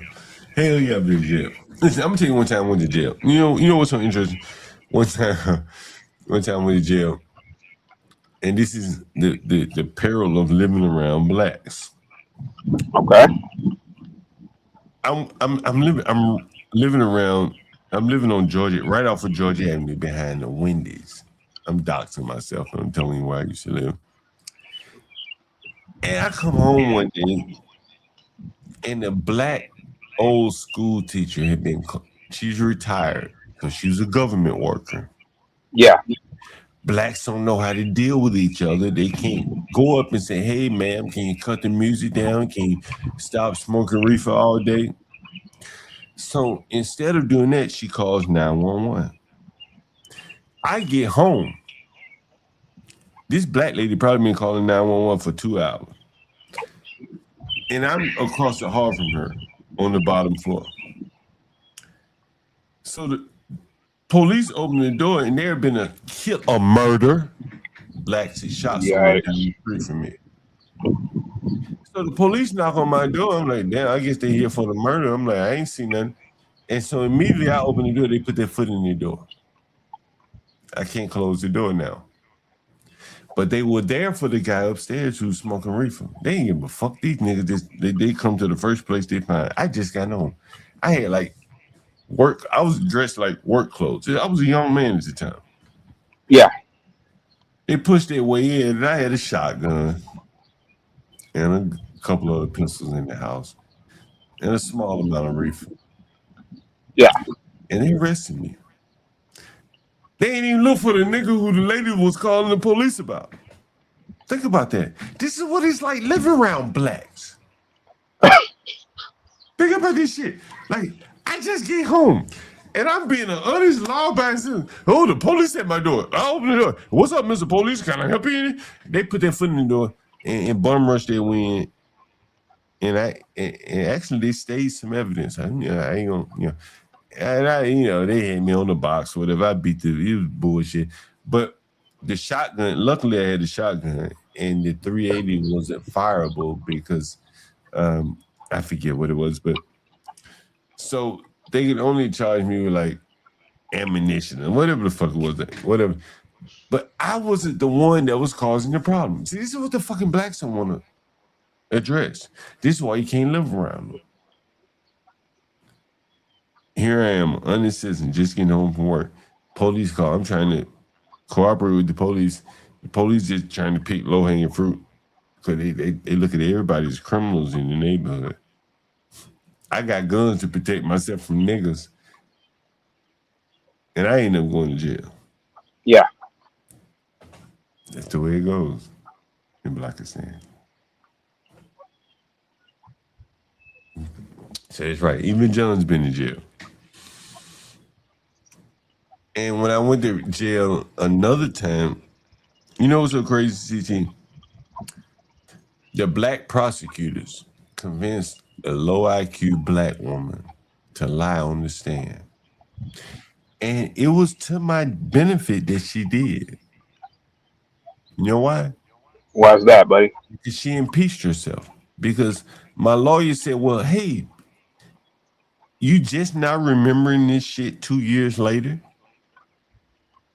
Why didn't you tell the police that arrived on the scene when you were arresting John Galt this? But they convinced this woman to lie. I mean, literally, the day of trial, they said, and there's some kind of formality. This is what the blacks are saying. Like, if you want to introduce some new evidence on the day of trial or after whatever discovery, I think it's discovery, you have to, to go through a formality.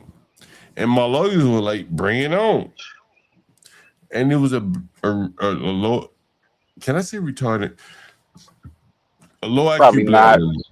It was a low IQ black woman that basically was making up a lie to try to convict me. The beauty of it is, again, is that I didn't owe Section 8 any money. Wait a minute. They didn't owe me any money. That's the better way of saying it. If they had owed me any money, there probably would have been some correspondence like, where my money? Get my money. Where my money at? I'm going to come down there and like, where my money? But they had overpaid me because my Section 8 tenant, I think she had started working, but they were still paying me on the premise that she wasn't working, which is what I'm trying to explain to people about JP, in that there is no consequence for JP. It's if he gets fired. You understand what I'm saying? Yeah. There's no consequence. To all the blacks, there's consequences if they get fired. They got to put that grin on their face. You understand? If JP were to get fired tomorrow, his life would improve because his rent would go down to $25. And that's what had happened to one of my tenants. One of my tenants' rent had gone up or down or whatever, but Section 8 was overpaying me. So I was going down there to tell them, stop overpaying me because I know you're going to take the money out of my bank account at some point. And I don't want any money to be taken out of my bank account. So I did not have a gripe with them. There was no basis to convict me on the grounds that I had malice coming into their property. Do you understand what I'm saying? Yeah. Like, it would have been one thing if I came there and said, hey, motherfucker, you owe me $2,000 because this Section 8 tenant, whatever, and I got my gun down there. Maybe I'm pushed over the edge. But they owed me money. Well, they had overpaid me. And I was trying to tell them to stop overpaying me. So that in that, there is no malice. There's no anger. You understand? And as I was trying to tell people about Carmelo and Anthony, when they arrested me, when they said, yo, you about to get arrested, I ain't run. I stood right there. Like, okay, cool. Fuck it. 5 days in jail it is. Solitary, whatever. Fuck it. We deal with it. That's a big difference between, say, what Carmelo and Anthony did. So that's what I think the blacks are missing. You know, from the rooter to the tutor there.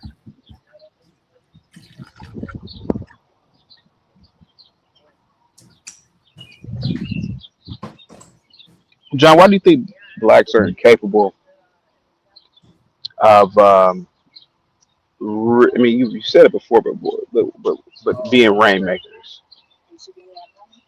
There's no network, bro. Like, listen. Let's say let's assume the blacks control all the liquor stores in their neighborhood. That'd be a good thing. Let's assume that. Let's start with Yeah. that, right? Yeah.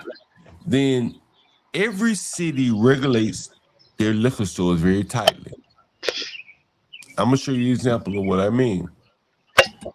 Let me show you an example of what I mean. DC, I think the place was called Vegetate.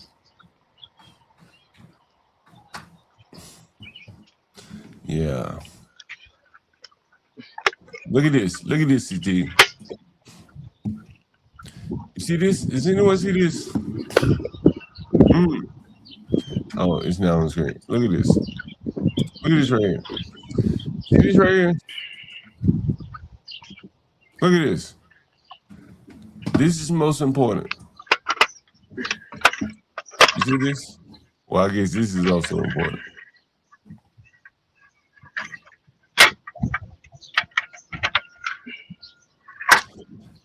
So what happened was there was a black man that tried to open up a vegetarian restaurant. Really? And he wanted a liquor license. But there was a church within so many feet or whatever of him. Now, blacks, you could argue that they don't really have any fucking religion. But in this case, they flex their religion to close this restaurant. You see, it's permanently closed. Vegetate. See it? Permanently closed. Yeah, I see it. Yep. Right? Yeah. And this is just one example of a black man trying to open up a business. And now, it's run by like probably whites or Ethiopians or something like that. This is right at the convention center.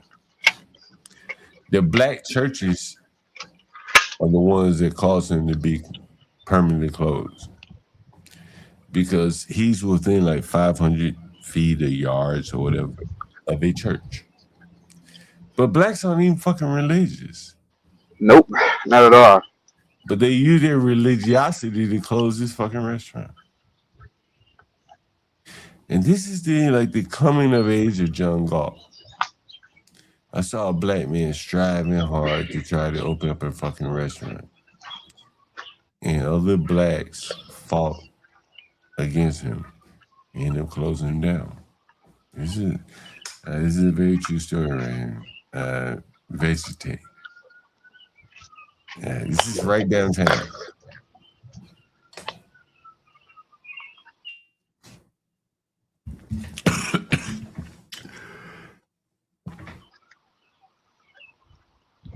It's all kind of fake. You understand? Go ahead. How are the Arabs able to sell liquor by churches then? Because I went to a Baptist church in a deep hood when I was a kid, and they were talking about the same thing there. But there were Arabs all around who were selling liquor. Selling alcohol. Yo, let me tell you. So in Brooklyn, I live on in between St. Mark's. I live on St. Mark's in between Ralph and Buffalo. Okay. That's where you saw the little boy at the bodega. That was on Buffalo. That's right around the corner from Cuba school. You understand? That little Arab boy. Do you remember the picture? I'll pull it up if you don't remember. No. Yeah, he was working the store. I remember the picture. That's right around the corner from Cuba school. Yeah. And so when you ask me, like, how do they, what was your question? How do the Arabs and all these people do it? Yeah. All right. Damn, I should show you. Let me show you a map. I'm gonna show you the map. Look at this. This is very, very wild.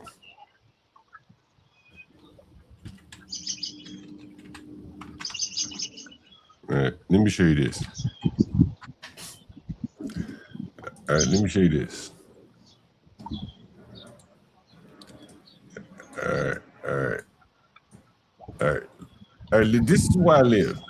This is where I live in Brooklyn.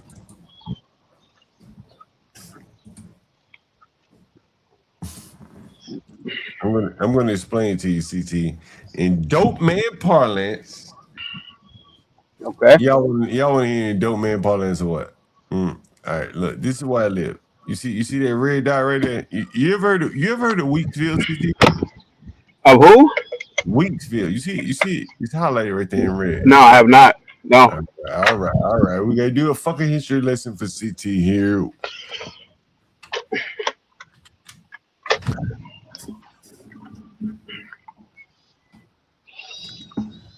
A history lesson here.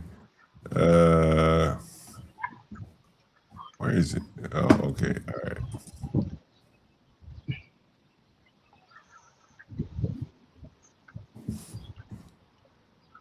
All right, here's a history lesson for you, CT. And it's not actually correct based upon what I'm saying here, but we'll go with this. Can you see this, CT? Yeah. This is my neighborhood, Weeksville. This is right around the corner from Cuba. It's a historic neighborhood of central Brooklyn, now largely absorbed into the Crown Heights neighborhood. Is famously celebrated as one of the first and largest free black communities, blah, blah, blah, blah, blah, blah, blah, all that, right? So that's Weeksville. That's where I live, in Brooklyn. This is Weeksville here. You see the map right here?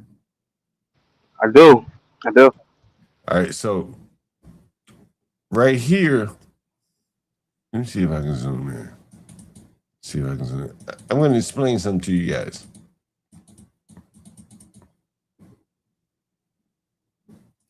All right, so right here is a corner store.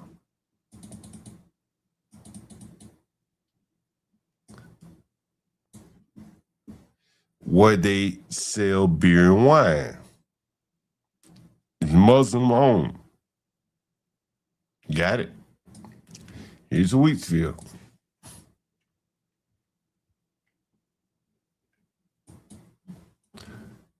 Directly across from Wheatsville is a Muslim-owned store right here that sells beer and wine. I live on this block right here, St. Mark's. Anyway, so right here on Buffalo Avenue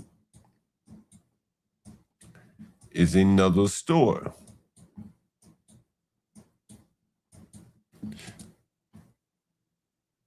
You see it? Owned by the same Arabs. Yep. They do not sell beer and wine. So whatever the fuck religion or culture they got going on, in one store they do not sell beer and wine, in the other one they do, a block away from each other. You understand?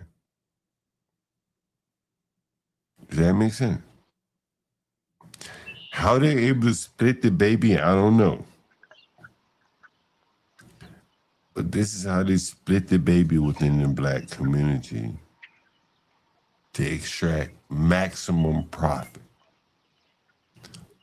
Does that make sense? It does. Anyway.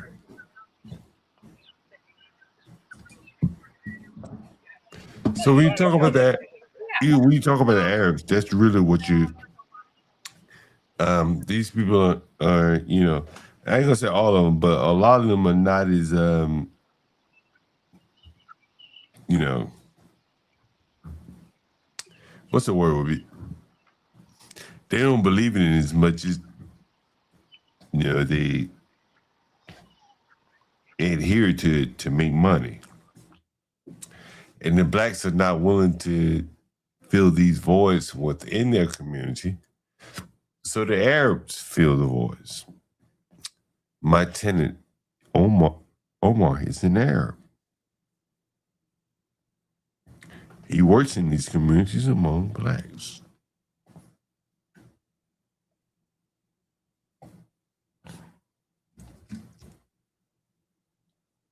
Anyway, what do you think about that, CT?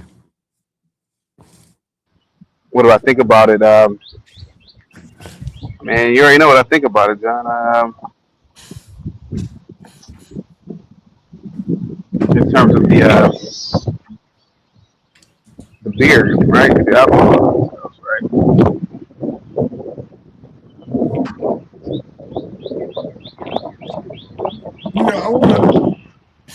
You know, I want to play you a clip of let me see if I can find it. Go ahead, buddy. It's an angry man. Uh-oh. He said, uh-oh. But it's not about angry man. I think angry man doesn't see the forest for the trees, as they say. Okay. Let's see. Is this it? That's not it. Let me see if I can. But angry man he's talking to Easy Bands. And here's the first clip I play of Angry Man.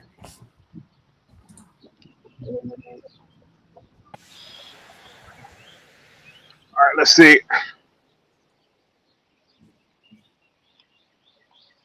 There's some similar viewpoints, and in this period, I'm going to be releasing an Angry Man. Are linking up with people that's related to them, and they don't know it. This is anger. This Angry Man. Shit would nobody say. I believe this has contributed to a lot of the deficiencies generationally, because slavery wasn't that long ago.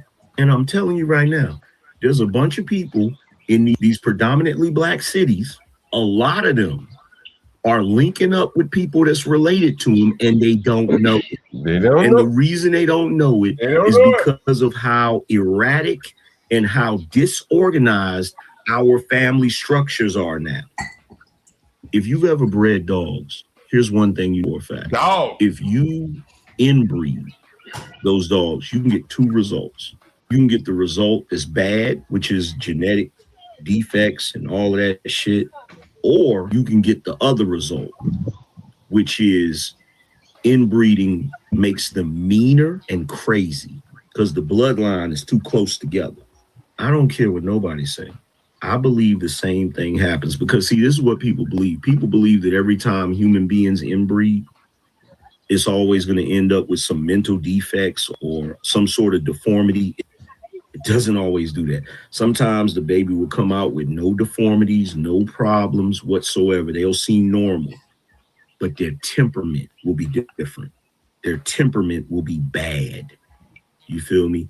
I don't care what nobody say. I believe that's something that as a group, a lot of us are suffering from, and we just don't know it. There is something fundamentally wrong with the way black people think. The way black people think is ass backwards. There is something terribly wrong. And instead of diagnosing the shit so that it can get fixed, there's always somebody making an excuse for the shit. You know how hard I've been fighting to be a damn millionaire? You know how hard my ass has been working to be a millionaire?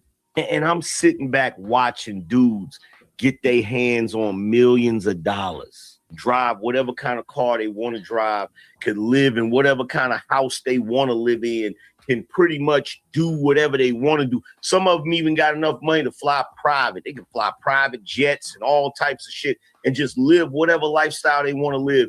And they choose to live the type of lifestyle that I could live with no money. All that ghetto ass, ignorant ass shit that them niggas is doing. And I talked about this last night. Why is it you can display this I don't care attitude when it comes to the debauchery of the community, but you don't have that same I don't care attitude when it comes to my critique of the debauchery of the community? See, at this point, it's almost like you're enabling it. Because if I'm speaking against something, see, this is what I'm saying, CT. But this is what Anger Man is up against. The black community is enabling the debauchery, but he's not on the ground to take advantage of it. He expects to be a millionaire by talking about it. I just had a nigga super chat me all that he had. How much was that, John? How much is super chat? How much is nigga super chat, man? Let me see. How much is fucking nigga super chat, man? Let's see.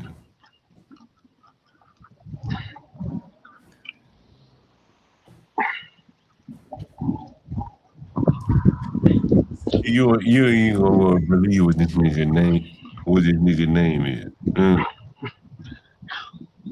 And what's his name, buddy? I'm gonna show it to you. Look, nigga super chat me.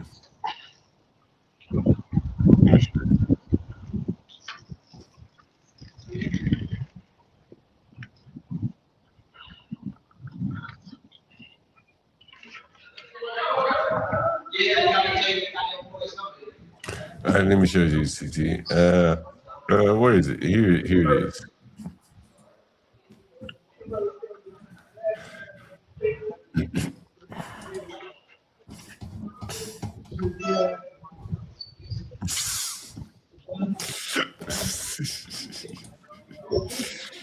CT, can you see that?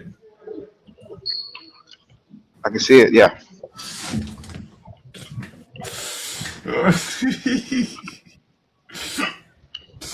What do you think about that, CT?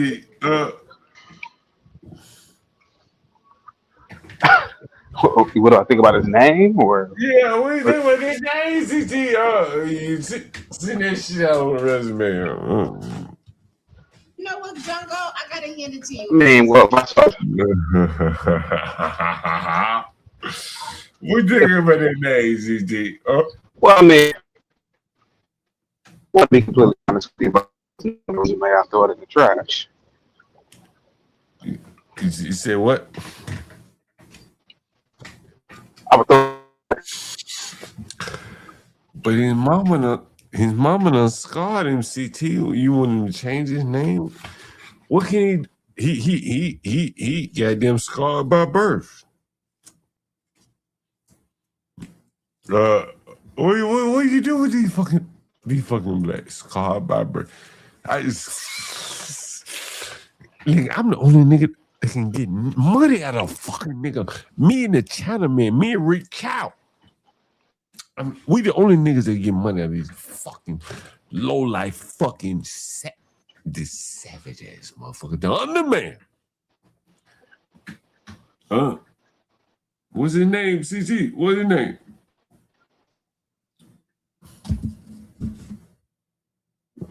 What's his name? What's his name, CT? Say it. Let me hear you say it, CT. I don't want to hear somebody say it.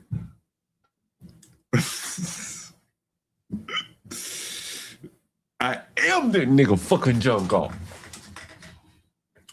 Fuck a Chud the builder. He don't go in these niggas' houses like I do. He ain't got no dope like this. Chud the builders seeing these blacks out here on the street at the best of their behavior. Would you want to do business, CT, with a nigga named? How you even pronounce this shit? Somebody pronounce this shit for me.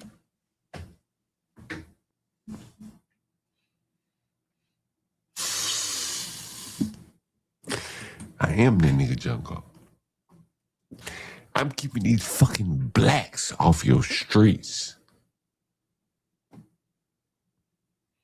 You want a man.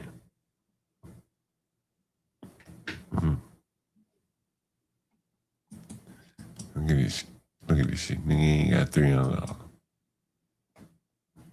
You motherfucker call me a slumlord. Niggas don't even want to live around no fucking blacks like this. Freezes the Izzies, the whoever the hell these people are. I promise you, I trust you. Trust me on that. I want to make all these niggas back down. Who wants to do business with Joanna Man?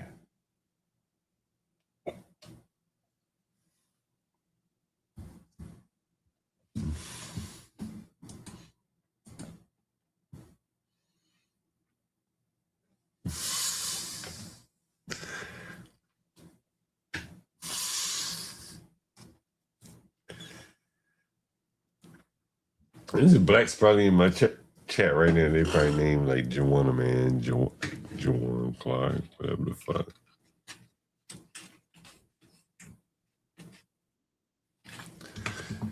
CT.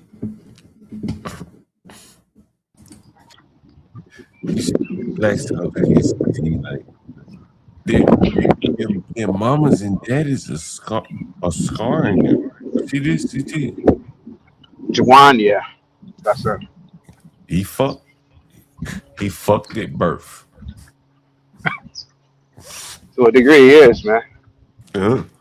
To a degree, he is. When Yeah. he's in there, when he uploaded that resume on Indeed, what happened? Well, if I said I'll throw it away, I'm very lenient. I can only imagine what somebody else did. Why do you think his mammy fucked him at birth like this? Because she's rebelling against society. That's But why. there is some short-sighted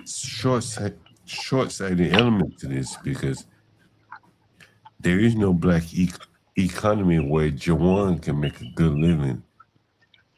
No, it's not. You understand? This is what I'm saying. Do you want to know what he looks like? You want to know what he looks like? Shall I pull him up? Sure. Yeah, pull him up for me. And see, this is what Brave is saying. At some point, they got so much against his name, so on and so forth. They said, man, fuck it. Well, why should I even try a little bit? I can't get past my name. Well, I'm gonna do a name change. Tell my mama you fucked me up. You could do a name change. Go down to the probate court. So he's gonna say, "Hey, mama, you fucked me up. You gave me a ghetto ass name, and I want to get a new name." So the white people will accept me. You think that black is gonna go down and do that? Probably not. Probably not. And so he's stuck in a world where his name is Jawan, and that shit closed a lot of doors for him. Would you say? Oh, without a doubt. J1. A lot of doors. This is what I'm saying. This is the black life in America. His door's been closed for him by his mammy. The mammy didn't have any future time when changing saying my name, my baby J1, because if I do, he won't be able to find a job. You see this? Right?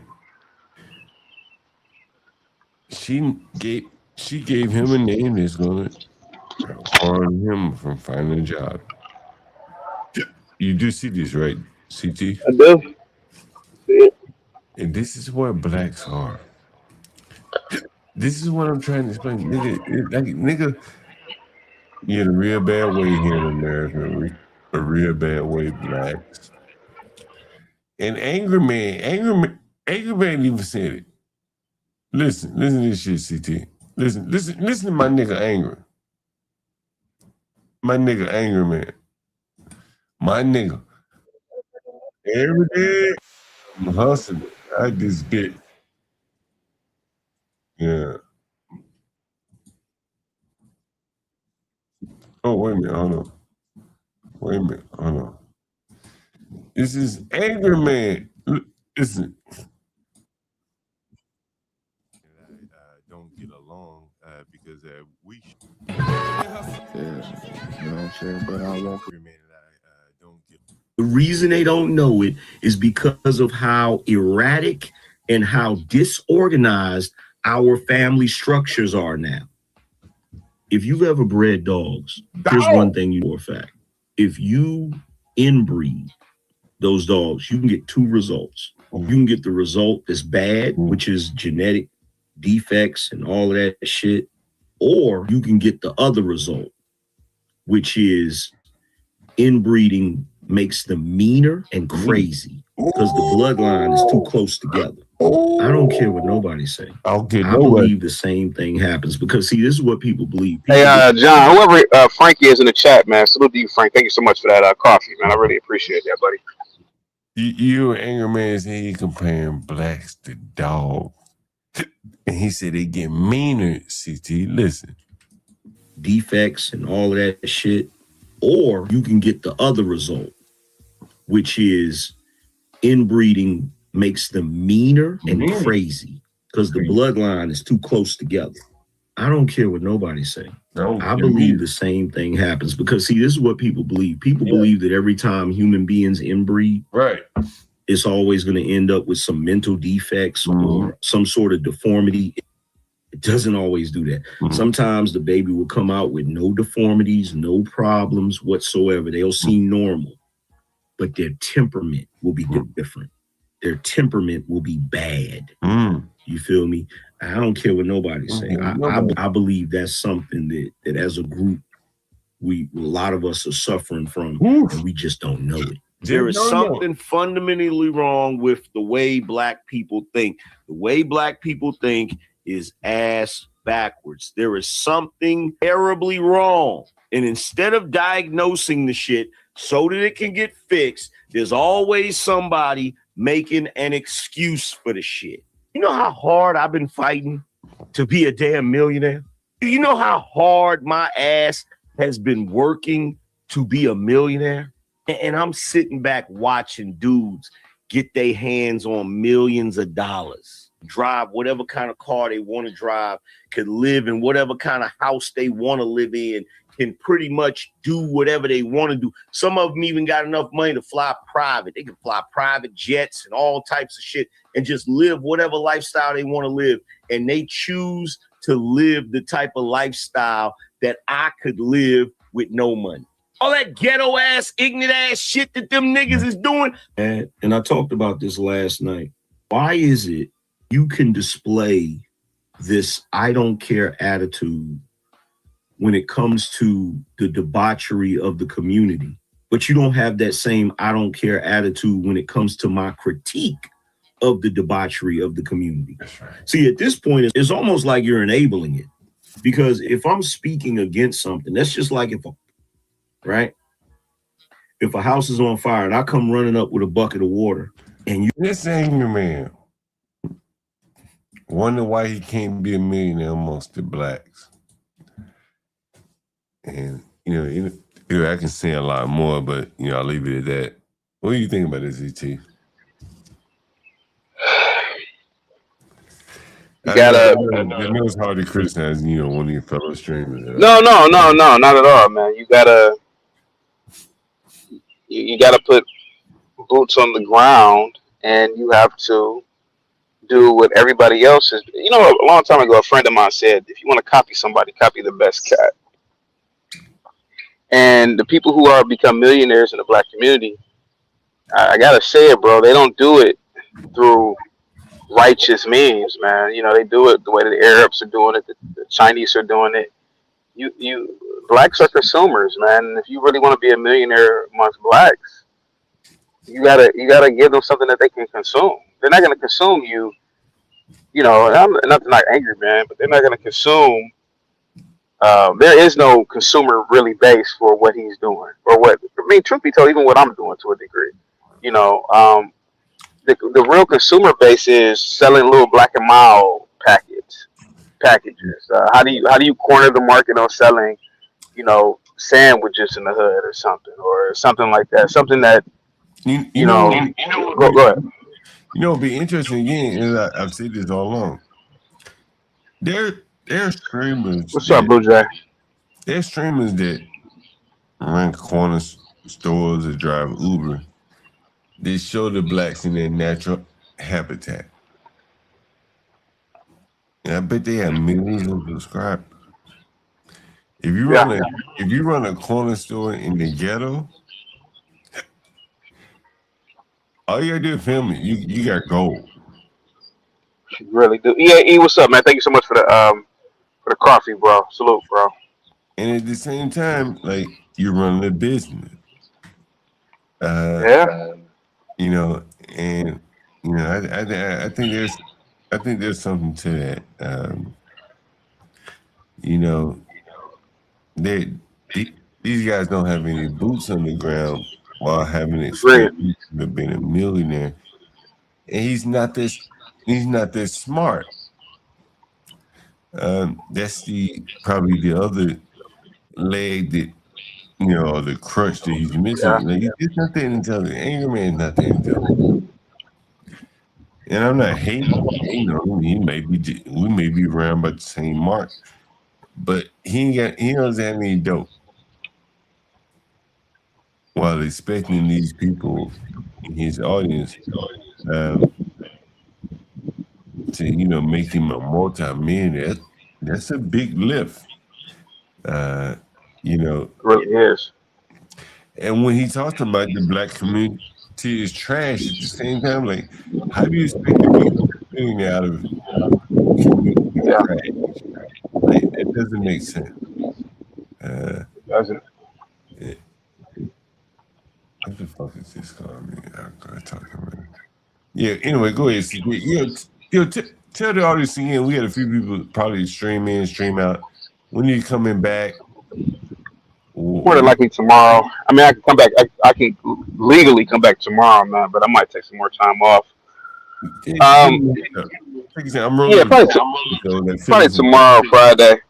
Okay. But no, John. To be honest with you, bro, the only market or the only economy that blacks really have in America is entertainment, man. And it's when I mean entertainment, I'm talking about. I'm also uh, putting food and alcohol into the equation, man, and snacks. Like to me, that's the only way that you can really become really wealthy as a black man.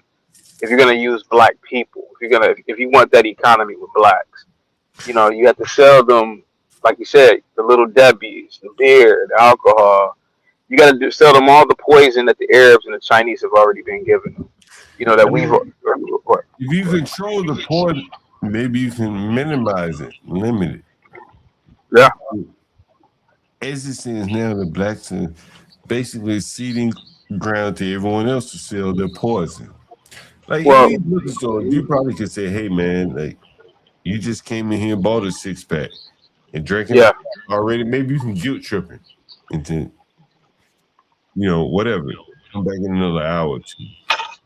But John, go ahead.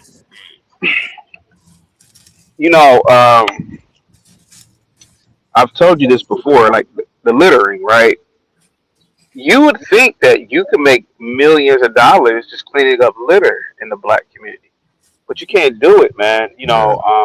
I've when I reached out to like maybe a few hundred businesses about 10 years ago when I first ventured out on my own, and I would call like little storefronts, little black-owned daycare. I started with black businesses, like little daycares, churches, and I'm like, man, I'll just come up and clean your storefront for you.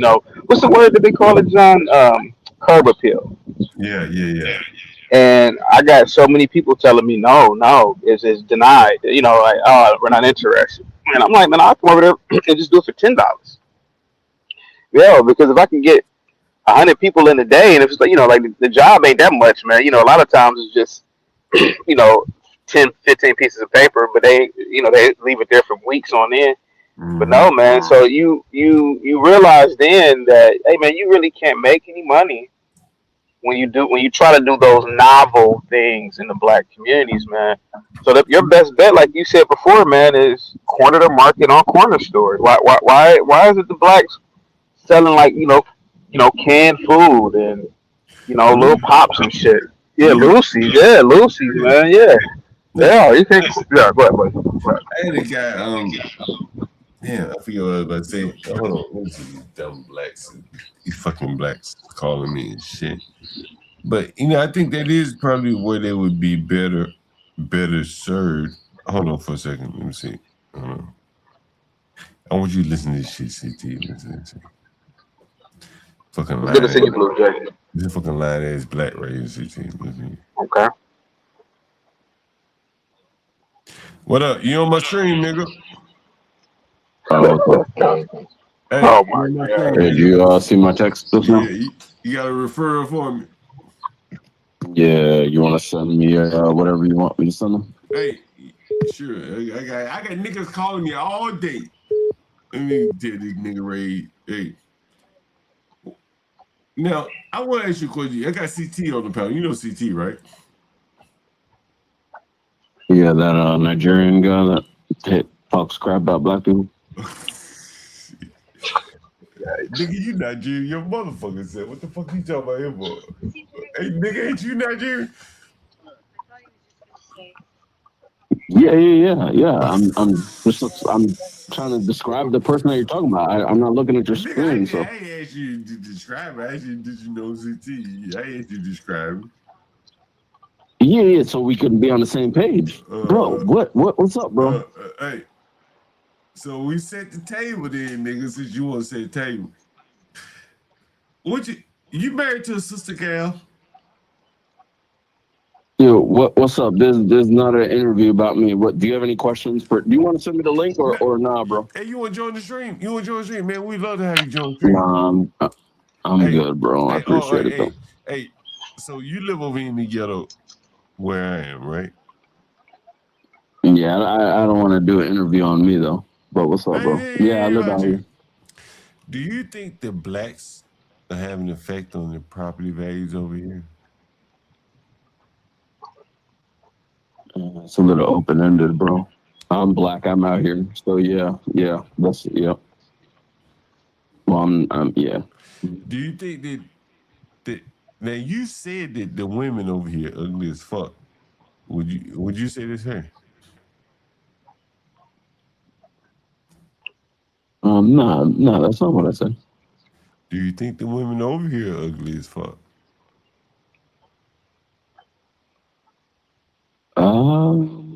CT, you can ask them some questions you want to. Never really thought about it. When you see them sister gals when you get off the train in the costume, have you ever thought about hitting on one of them?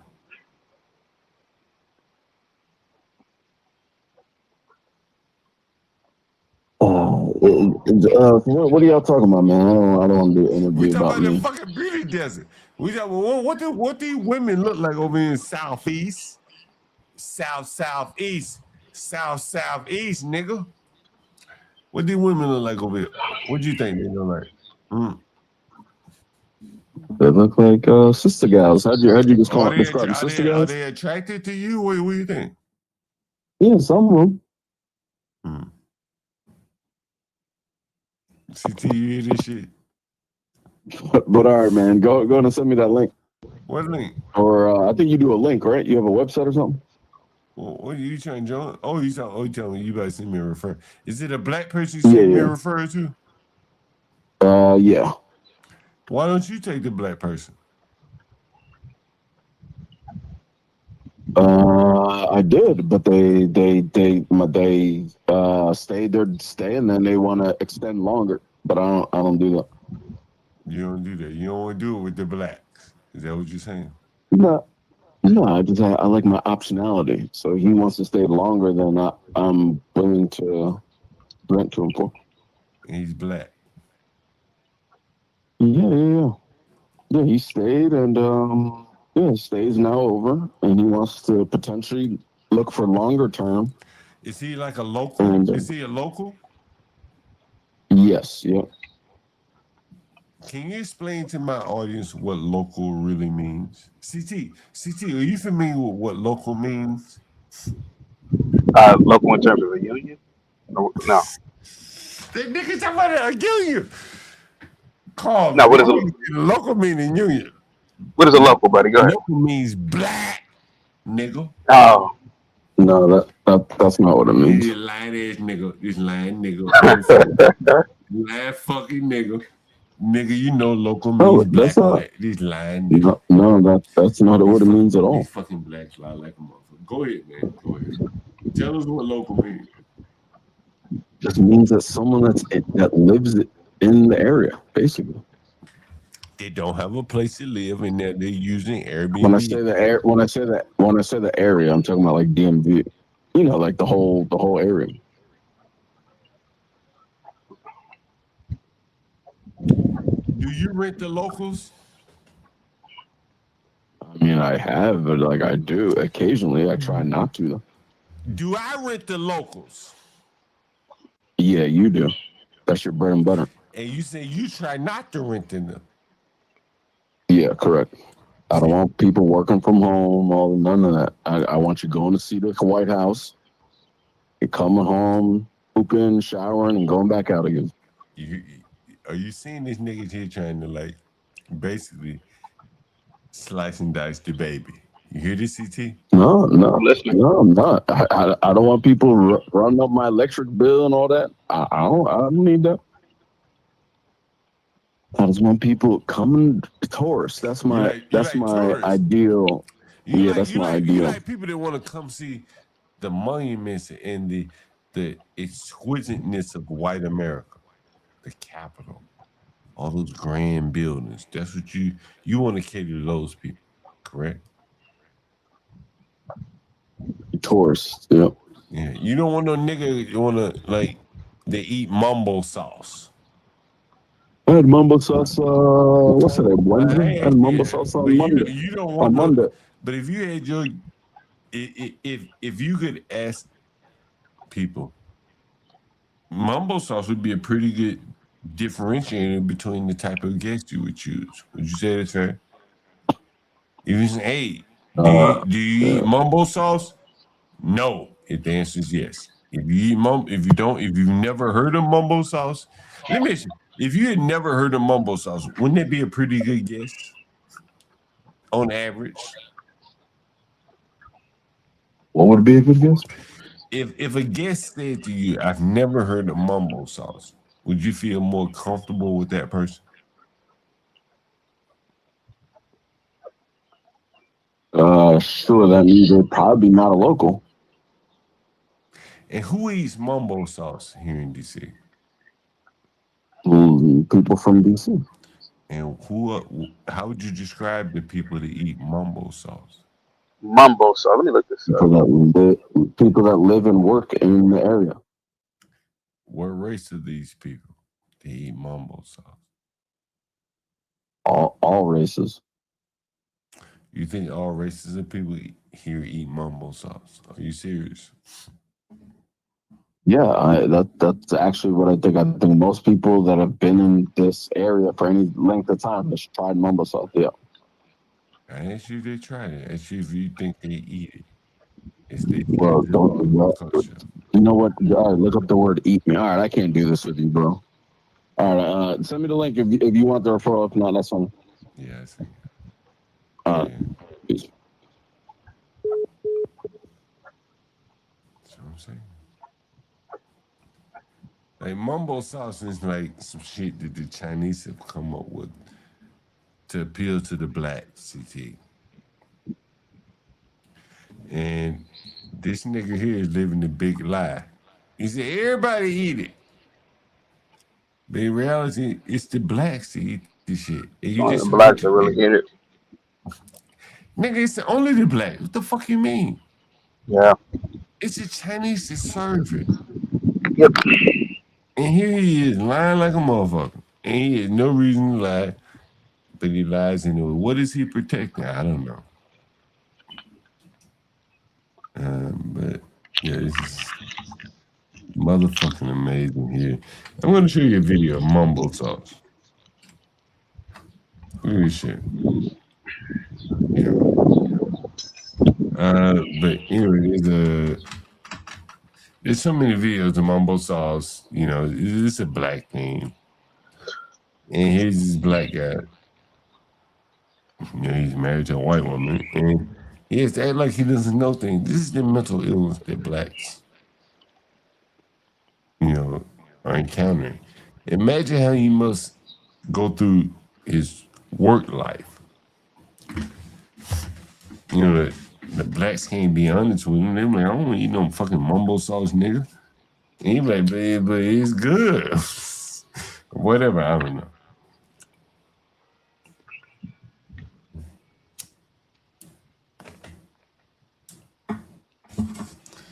What do you think about SCT?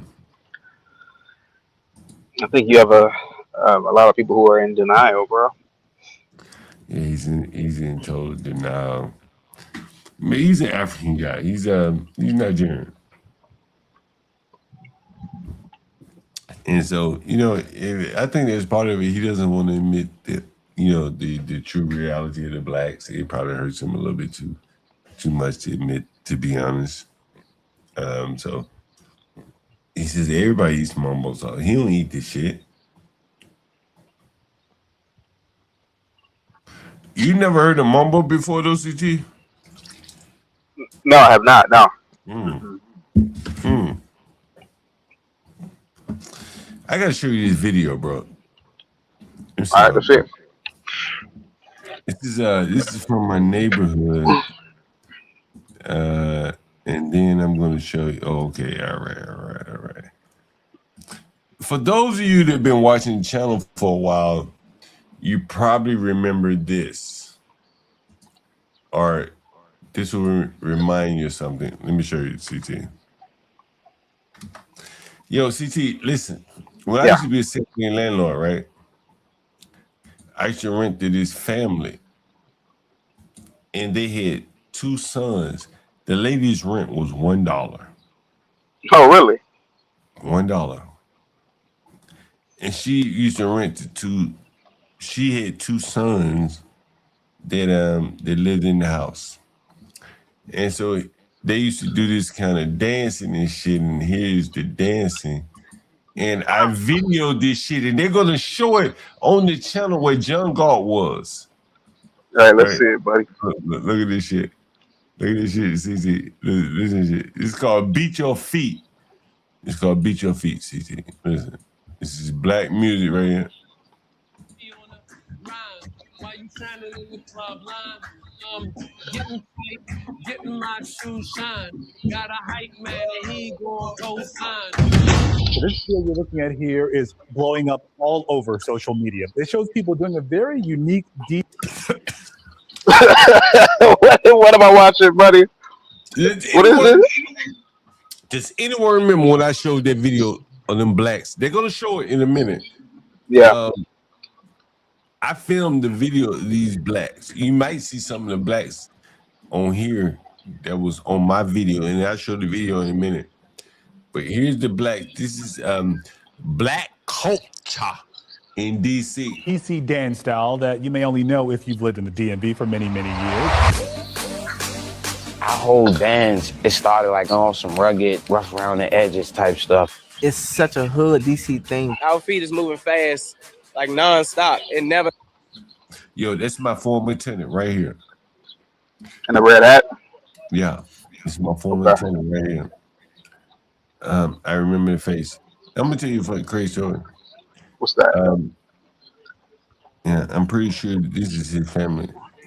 There was some child molestation going on within this guy's family right here. Really?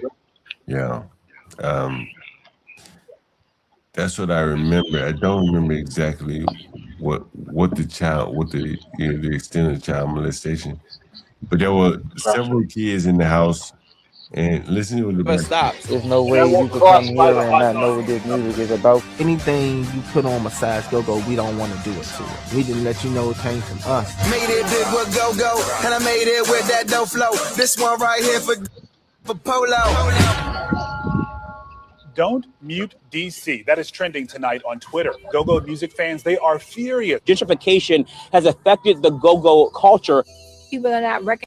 This is where I was. Anyone remember this? This is where I was right here. Remember this? And they just dance, huh? Let's say. They do. Then look, I'll show you. Look. This is where I was. Let's see, Alabama Avenue. What's up, big dog? Thank you so much for the cash app, buddy. Really appreciate that. I filmed the video right here. This is the bus stop. The naked lady. Remember the naked lady? Anyone remember the naked lady? She's right down the street from this right here. recognizing the city anymore. It's like, what else? This is the corner. Remember that? I love DC Go-Go. Remember that? Yeah. This is why I Yeah. filmed the Oh yeah. video. This is why I filmed the video right here. Where that young black lady was twerking up in Naked. this. Oh. Right here. Else can we identify to say that we're DC? Beat your feet is important because it saved a lot of our lives. 1, 2, 3. Beat your feet! I don't think I'll be who I am without Beat Your Feet. Get kind of chills, like, God, this was like where it all started for me at. This is our cultural dance. We just trying to show the world that that's how powerful it is. What is this, man? It's Beat Your Feet here in DC. Sounds like a bunch of nonsense, bro. This is all like this is this is the secret the power of the maybe you could one could say reasonably say the whole world, right? And Yeah. all they have is Beat Your Feet.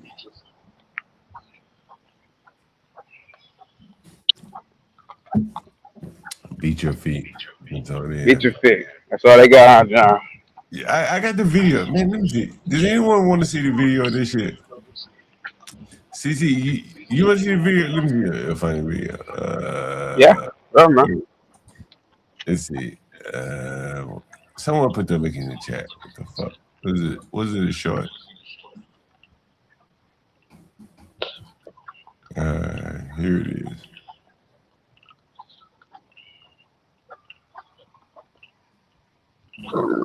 Maybe I don't have it.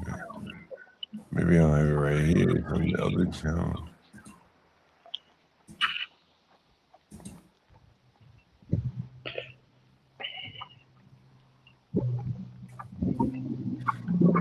Is it short? Is it a short? I think it's short.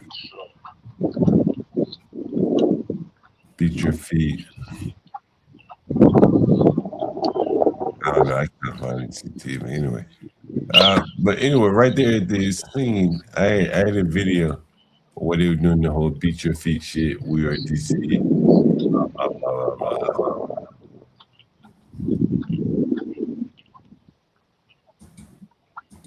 Anyway, so it is very interesting.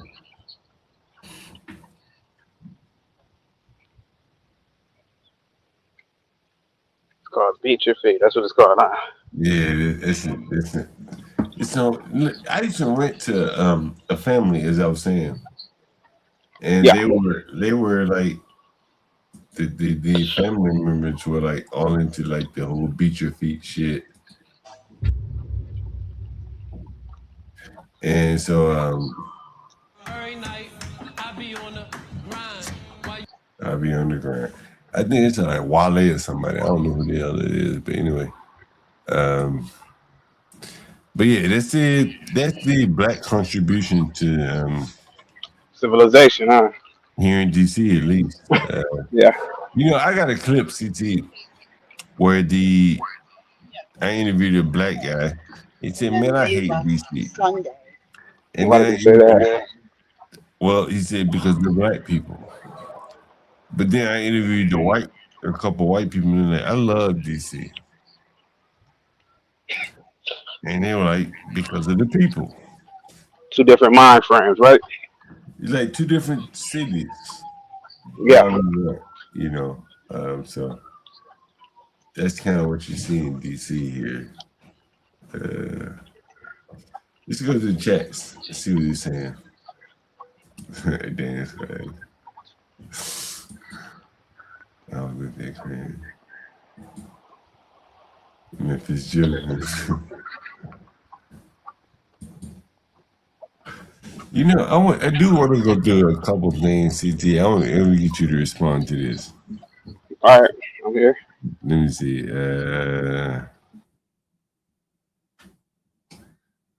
We just go down the list. No particular order.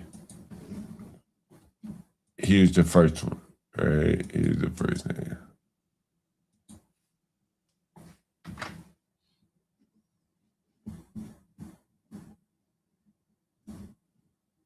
Organization is having conventions in Orlando.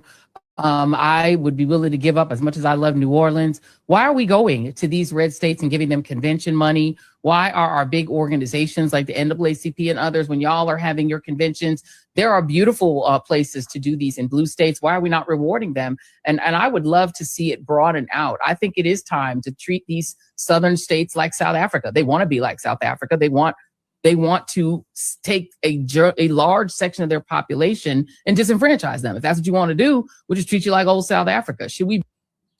What do you think about that, CT? What do I think about Joy reading her comment? Yeah, she's saying we should treat the southern states like New Orleans and all that, like South Africa.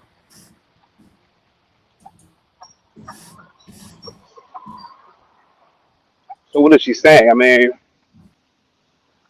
she means South Africa in the past. She mean apartheid. I mean, what is she? I mean, what exactly is she saying? She's saying like, well, let me play some more. Broaden this out, not just to the SEC, but really to treating all these states the way they're treating us. But this is the first step. We should be looking at, this recent announcement about the Super Bowl going to Nashville in 2030. This is an opportunity for many of us to begin to force NFL to reconsider that decision. In this moment, we are at war because Southern Confederates have declared war on Black rights. I mean, I don't understand why any D9 organization is having conventions in Orlando. I would be willing to give up as much as I love New Orleans. Why are we going to these red states? Oh, okay. Got it. Okay. There we go. Yeah, I got it. Okay, go ahead. No, go ahead. What do you think? I think that Joy Reid and a host of other individuals are on their last leg of. I told you what a fire sale was, right? Yeah. Yeah, it's like people in the chat. It's an asset that's depreciated so bad that an institution or a company will do everything possible to sell it, right? Even if it's worthless. So racism is really on its last leg, and I think she's trying to sell as much as possible. I mean, to tell large institutions that are Black not to have conventions in red states, that's the most absurd shit I've ever heard in my goddamn life, man. Considering the fact that a lot of these institutions were founded in these red states.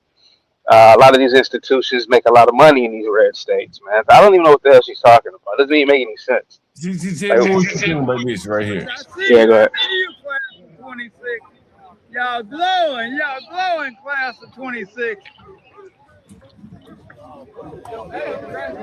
Thank you, bro. Y'all need to let the class of 26 stop. They following up.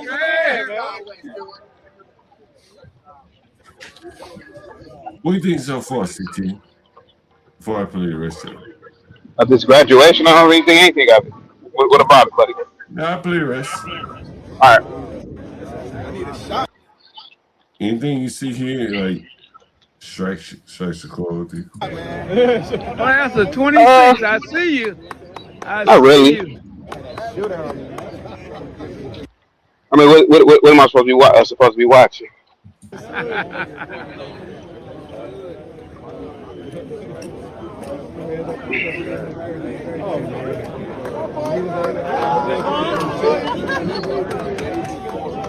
Professional and continued study.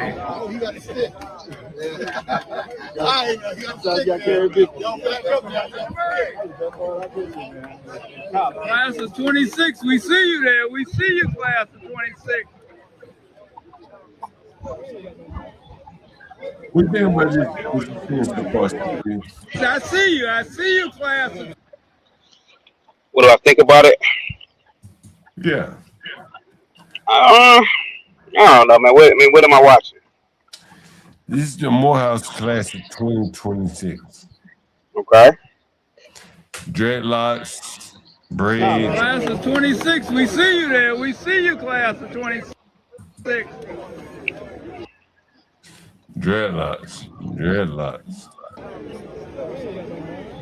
Well, I do see that, yeah. Y'all glowing, y'all. It's interesting. Morehouse, right? That is kind of fascinating, yeah. It's Morehouse. Did people have dreads when you were in school back in the day? Hell no, I ain't never had no dreads. No, I said like your classmates or anybody. Not my friends. Not the people I know. They didn't have long For hair. the life of me, man, I don't understand why do they do that shit. Like, why do they wear this hairstyle? I think it's like antisocial. It's something, man. It's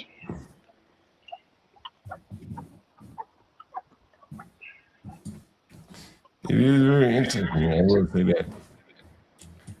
Guys, I'm fucked up. I couldn't wear that shit, man. I know. I am jumped out there, but I know I'm fucked up. I'm out. This nigga high as a motherfucker, by the way. Let me go fast forward. I am the nigga jumped off. This high ass nigga. They don't dance no more. It's all about the lean. Back in the day, crack was jumping on the scene. Now they slumped on the sidewalk. Can't talk. Golden era faded, but we still feel the rock. They used to be kings, now they lost in the scheme. Popping them bottles, throwing money, living dreams. Now they zoned out and mumbling, fumbling. No rhythm in the city, the whole shit crumbling. They used to rock the house, they was riding through the streets. Remember there was dancing, sliding to the beat. Now it's poison in their veins, ain't no pulse on the street. Guess it's over now, they accepted the back in the day. The rock had a violent freak. Different story now, they got no energy. The new drugs got them slow with the head unload. Eyes closed and they don't dance no more. Block used to be jumping, top shit they was on. Now it's lights out, guess the thrill is gone. I am the nigga. I bring it to rough, rugged, and raw, nigga. They don't dance no more, it's all about the codeine. Back in the day, they was rocking on the scene. Even dancing in the rain. Now they nodding off. Shit just don't hit the same. I am that nigga.